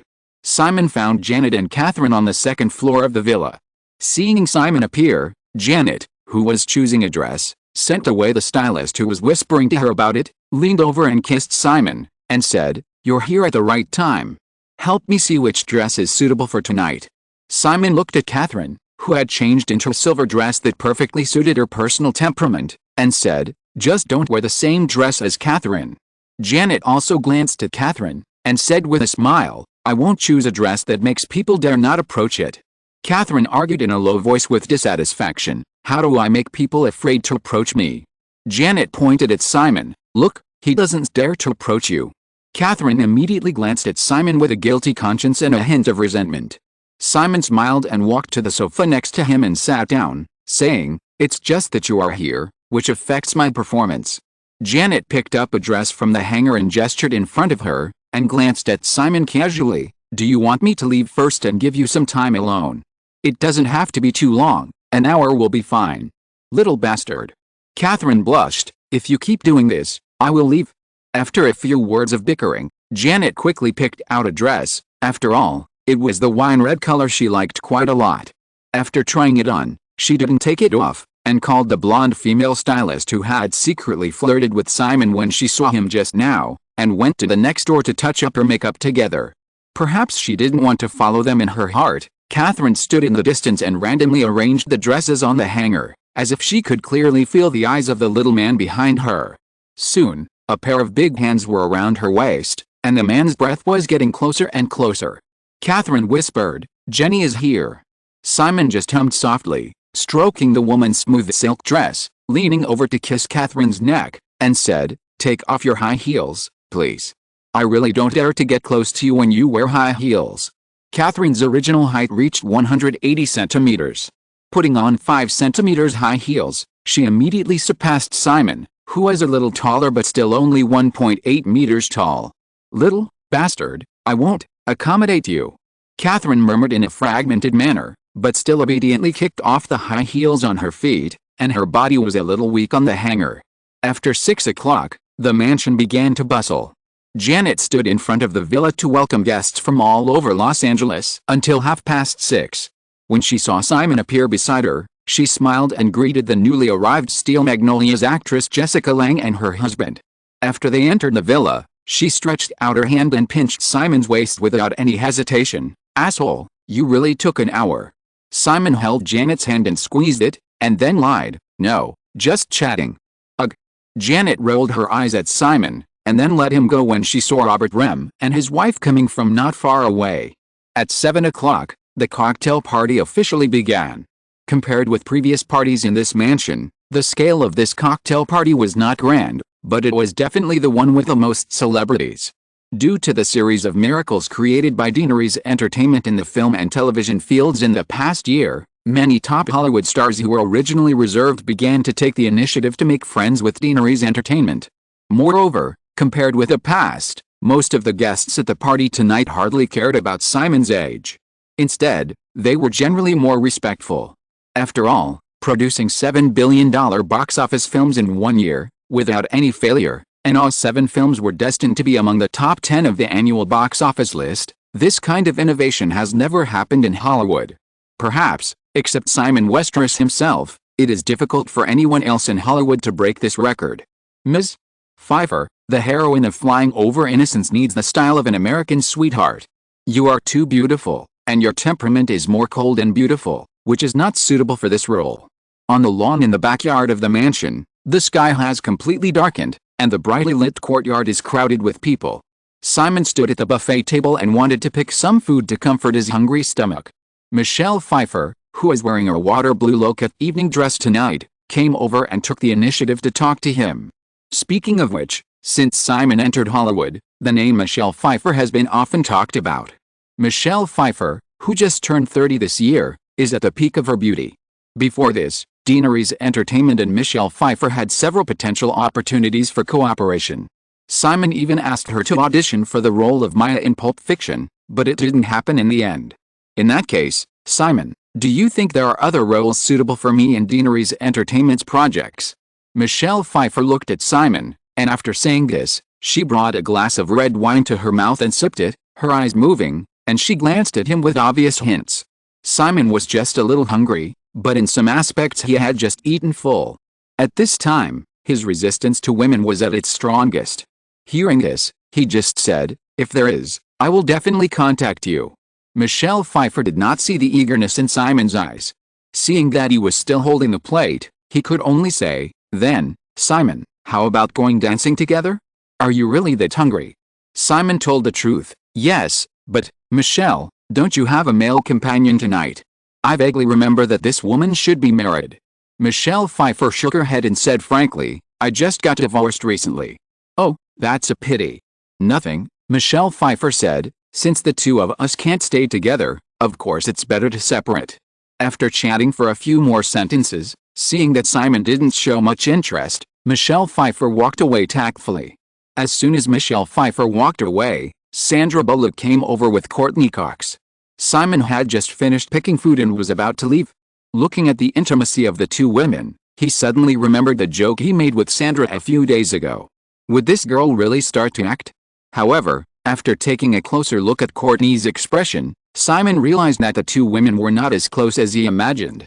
"Hey, what were you talking about with that woman just now?" Simon smiled and said, "Of course, men and women discuss things about men and women." Sandra rolled her eyes when she heard Simon's witty remarks, and unceremoniously snatched a shrimp ball from his plate, eating it in small bites, and said, "I heard that 2 scripts of yours were snatched away recently." Simon not only did not hide the 2 scripts of the Rocketeer and Firebird attack, but also spread the news privately. He hoped that through this incident, Hollywood would understand one thing: even if the project that Deaneries Entertainment has set its sights on is snatched away, it may not be able to achieve the same success as Deaneries Entertainment. In fact, this state of success in Hollywood is very common. Just like the same superhero movie, with the same wide popularity, some are so popular that people are jealous, and some are so miserable that it is horrible to look at. Of course, these cannot be told to Sandra and Courtney. Simon took them to a nearby seat and said in a relaxed tone, "It's just 2 scripts. If they are taken away, they are taken away." Sandra saw that Simon said it easily, but her eyes were a little more suspicious. She didn't believe that this guy would really be so indifferent. Based on her understanding of Simon, there must be something she didn't know. After Simon finished speaking, he took the initiative to change the topic and chat with Courtney. Compared with Sandra's carefreeness in front of Simon, Courtney was obviously much more restrained. Everything that happened in the past year has made her lose even the emotion of regret when facing Simon. Instead, she was a little glad that she could continue to maintain some friendship with the young man in front of her. Just now, seeing Simon chatting with Michelle Pfeiffer, Courtney remembered what she and Simon talked about this actress. At that time, she and the young man in front of her were just unknown people, and his state could even be said to be a little down and out. However, when she dreamed of becoming a big star like Michelle Pfeiffer, he was very indifferent, and even expressed with interest that she could try to date Michelle Pfeiffer in the future, which was naturally laughed at by her. Just now, she found that Michelle Pfeiffer, whom she could only look up to, did not act like a first-line actress in front of this young man, but was obviously flattering. Now, he has indeed reached the point where most people in Hollywood can only flatter and look up to him. Chapter 225 Blockbuster. After eating, Simon stood up and started to socialize with the crowd. Janet was not with Simon, so Sandra started to act as his female companion. Courtney knew that she and Simon were not that close, so she left tactfully. Sandra waited for Simon to chat with Mike Madawa, president of Orion Pictures, and then they walked towards the villa and asked, "When are you going to Australia?" Simon raised his glass to a guest he was not too familiar with, and said without stopping, "The day after tomorrow." "The day after tomorrow." Sandra was a little surprised. "So urgent?" "It's not urgent, it has been arranged long ago." Simon looked at Sandra's surprised expression and said, "I will probably stay in Melbourne for more than 3 months. If you are free, you can come to visit me." Sandra looked around and pretended to be worried. "Australia is Jenny's base camp, and her family is a miner. Will I be caught and put in the mine if I go there?" Simon nodded with a heavy expression, "Very likely." Seeing Simon's look, Sandra became dissatisfied again and said, "You don't care." Simon smiled, but his tone was very embarrassed. "It's not easy to manage. She has many mines, some of which are in Africa." Sandra rolled her eyes. "Asshole." Simon said this with a smile, and then he came to Wes Craven, the director of Scream, and started chatting with him. Although the two sides had some frictions over the director's salary for the Scream sequel, after some consideration, Wes Craven still accepted the package salary of $15 million for the 2 sequels from Deaneries Entertainment. Obviously, Wes Craven was not blinded by the success of Scream and repeated his mistake of withdrawing from the Nightmare on Elm Street series. The director's salary of $15 million for 2 sequels is already difficult to achieve for horror movies. After chatting for a few words, Simon and Sandra were about to move forward, and Nancy Brill, the president of the Consumer Products Department who had just joined Deaneries Entertainment some time ago, came over with a middle-aged man in his 50s who was a little fat. "Nancy, you look so beautiful tonight." Simon shook hands with Nancy Brill, looked at the middle-aged man curiously, and waited for Nancy to explain herself. Nancy Brill smiled and shook hands with Simon, then greeted Sandra, and then said, "Simon, this is Mr. Wayne Huizinga, the chairman of Blockbuster." Simon originally thought that this middle-aged man was Nancy Brill's husband, and secretly sighed that a flower was stuck in cow dung. After listening to Nancy's introduction, he realized that he had misunderstood. After discussing the possibility of getting involved in the video chain business at the last meeting, Nancy has been collecting relevant information while taking care of Deanery's entertainment consumer products department. It can be seen that this woman is not willing to be in charge of only a consumer products department. Simon actually likes ambitious women, especially ambitious beautiful women. Of course, the premise is that they have the ability to match it. Although he doesn't know Nancy too well, Simon can basically judge that she is a very outstanding woman. Thinking of this, Simon did not hesitate, and stretched out his hand to Wayne Huizinga, smiling and saying, "Hello, Mr. Huizinga, your last name is really special." "Hello, Simon. In fact, the last name Westeros is really unique." Wayne Huizinga shook hands with Simon with a smile, and then obviously added deliberately, "Our family is Nordic immigrants, and Huizinga is a Dutch last name." Simon suddenly realized and said, "I know some Nordic last names, and they seem to be quite difficult to pronounce." While chatting with Wayne Huizinga, Simon's mind also emerged with the detailed information of Blockbuster. The company was founded in 1985 by a software engineer named David Cook from Texas, but after operating for more than a year, David Cook sold Blockbuster and withdrew from the company. Wayne Huizinga, who is in the garbage transportation business, discovered the company and bought Blockbuster with several other partners, and began to invest a large amount of money to expand it at the beginning of this year. In just 1 year, Blockbuster has grown from dozens of chain stores to 386 stores, which Simon has recently seen. It is growing rapidly at a rate of 1 store per day. In this era, the cost of investing in a video rental and sales store is about $500,000. Including other expenses, Wayne Huizinga and his partners have invested nearly $200 million in just this year. However, judging from the revenue data of the previous quarters, Blockbuster's total turnover in 1988 was only about $130 million. Because of the continuous large-scale investment, the annual financial report is naturally a loss. Wayne Huizinga also started from scratch. After more than 20 years in business, his personal assets are less than $300 million. Naturally, he can no longer continue to support Blockbuster's rapid expansion. Even if he shared the investment with several other partners, Blockbuster still accumulated up to $80 million in debt in the past year. Now, the North American stock market has not yet fully recovered, and Blockbuster is not suitable for financing through listing. If Wayne Huizinga wants to continue the current pace of expansion, he can only seek other investors to invest. As far as I can remember, 5 years later, Blockbuster was acquired by Viacom for more than $8 billion. Even if Blockbuster's current valuation is calculated higher, given its various conditions, it will not exceed $300 million, and its share of the North American video chain market is less than 5%. Therefore, although Simon has always been concerned about the video chain business, it is definitely the best time to enter Blockbuster now, and it will definitely bring very rich returns. Because it was a New Year's Eve party to celebrate entertainment, Simon did not discuss too formal issues with Wayne Huizinga. After agreeing to meet tomorrow morning, Wayne Huizinga took the initiative to walk away. Simon looked at Wayne Huizinga's figure walking away, looked at Nancy, and said, "How is the talk?" Simon will leave for Australia the day after tomorrow, and he has no time to argue with Wayne Huizinga.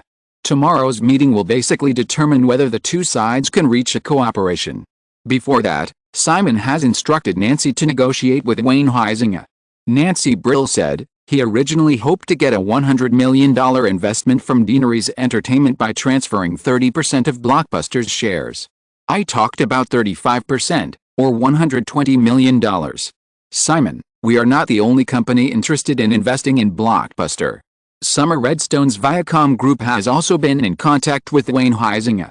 Simon thought for a moment and said, $120 million shouldn't be enough for Blockbuster's expansion next year, right?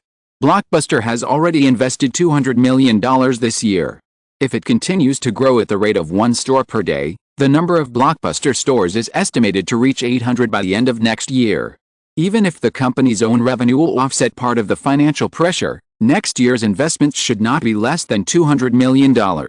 Nancy shook her head and explained, "It's not enough, but the transfer of 35% of the shares is the limit that Wayne Huizenga and others can accept. They don't want to lose control of the company. Viacom hopes to get more shares, so the two sides have not been able to reach an agreement. As for the remaining funds, Blockbuster should solve it through loans.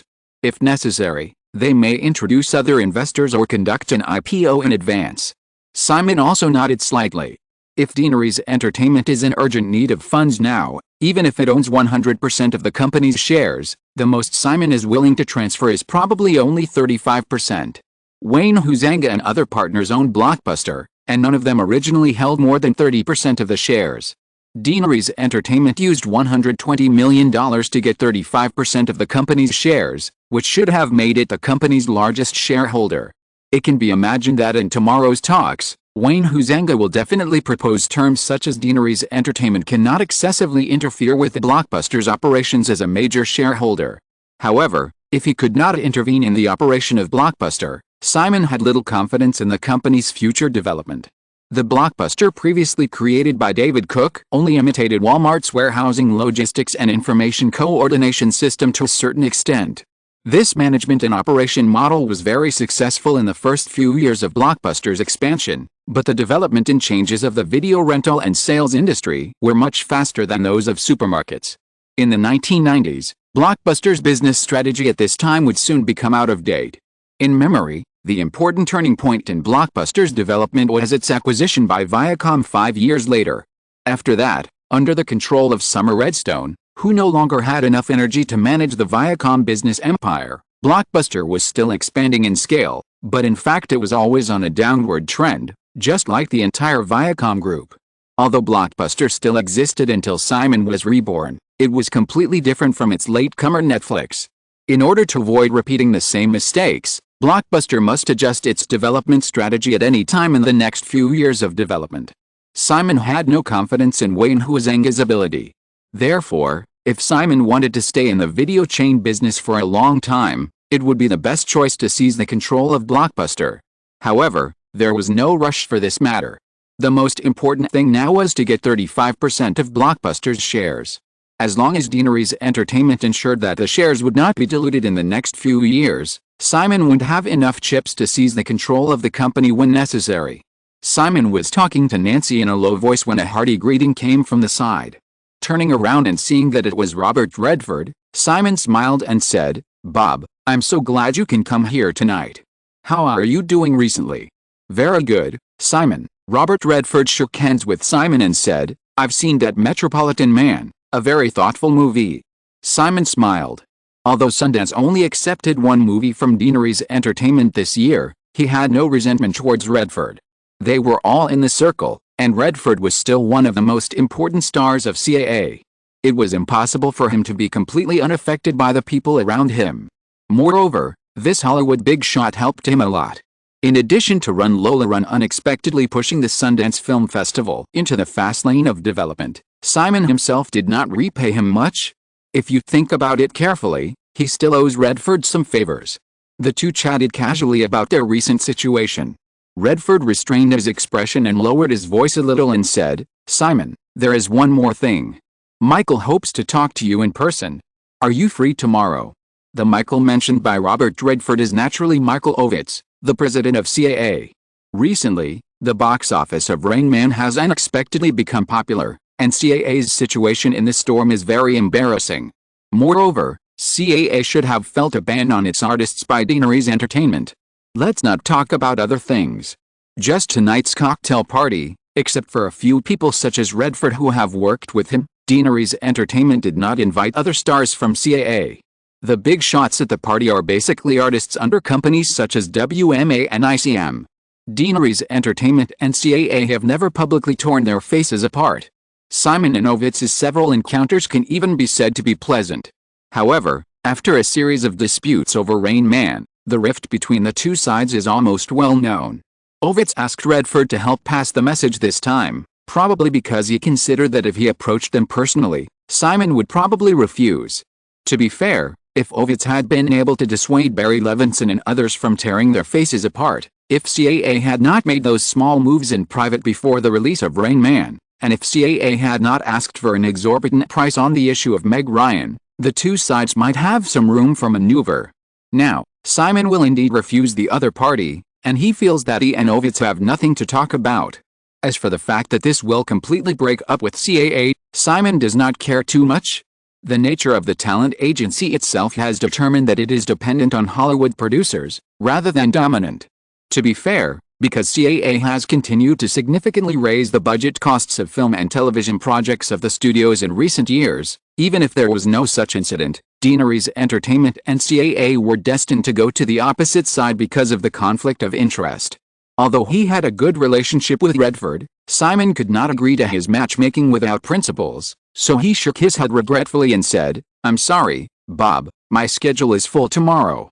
Redford did not give up and said, "Simon, it's just a movie, not to mention that Deaneries Entertainment has been successful. There is no need for everyone to do this."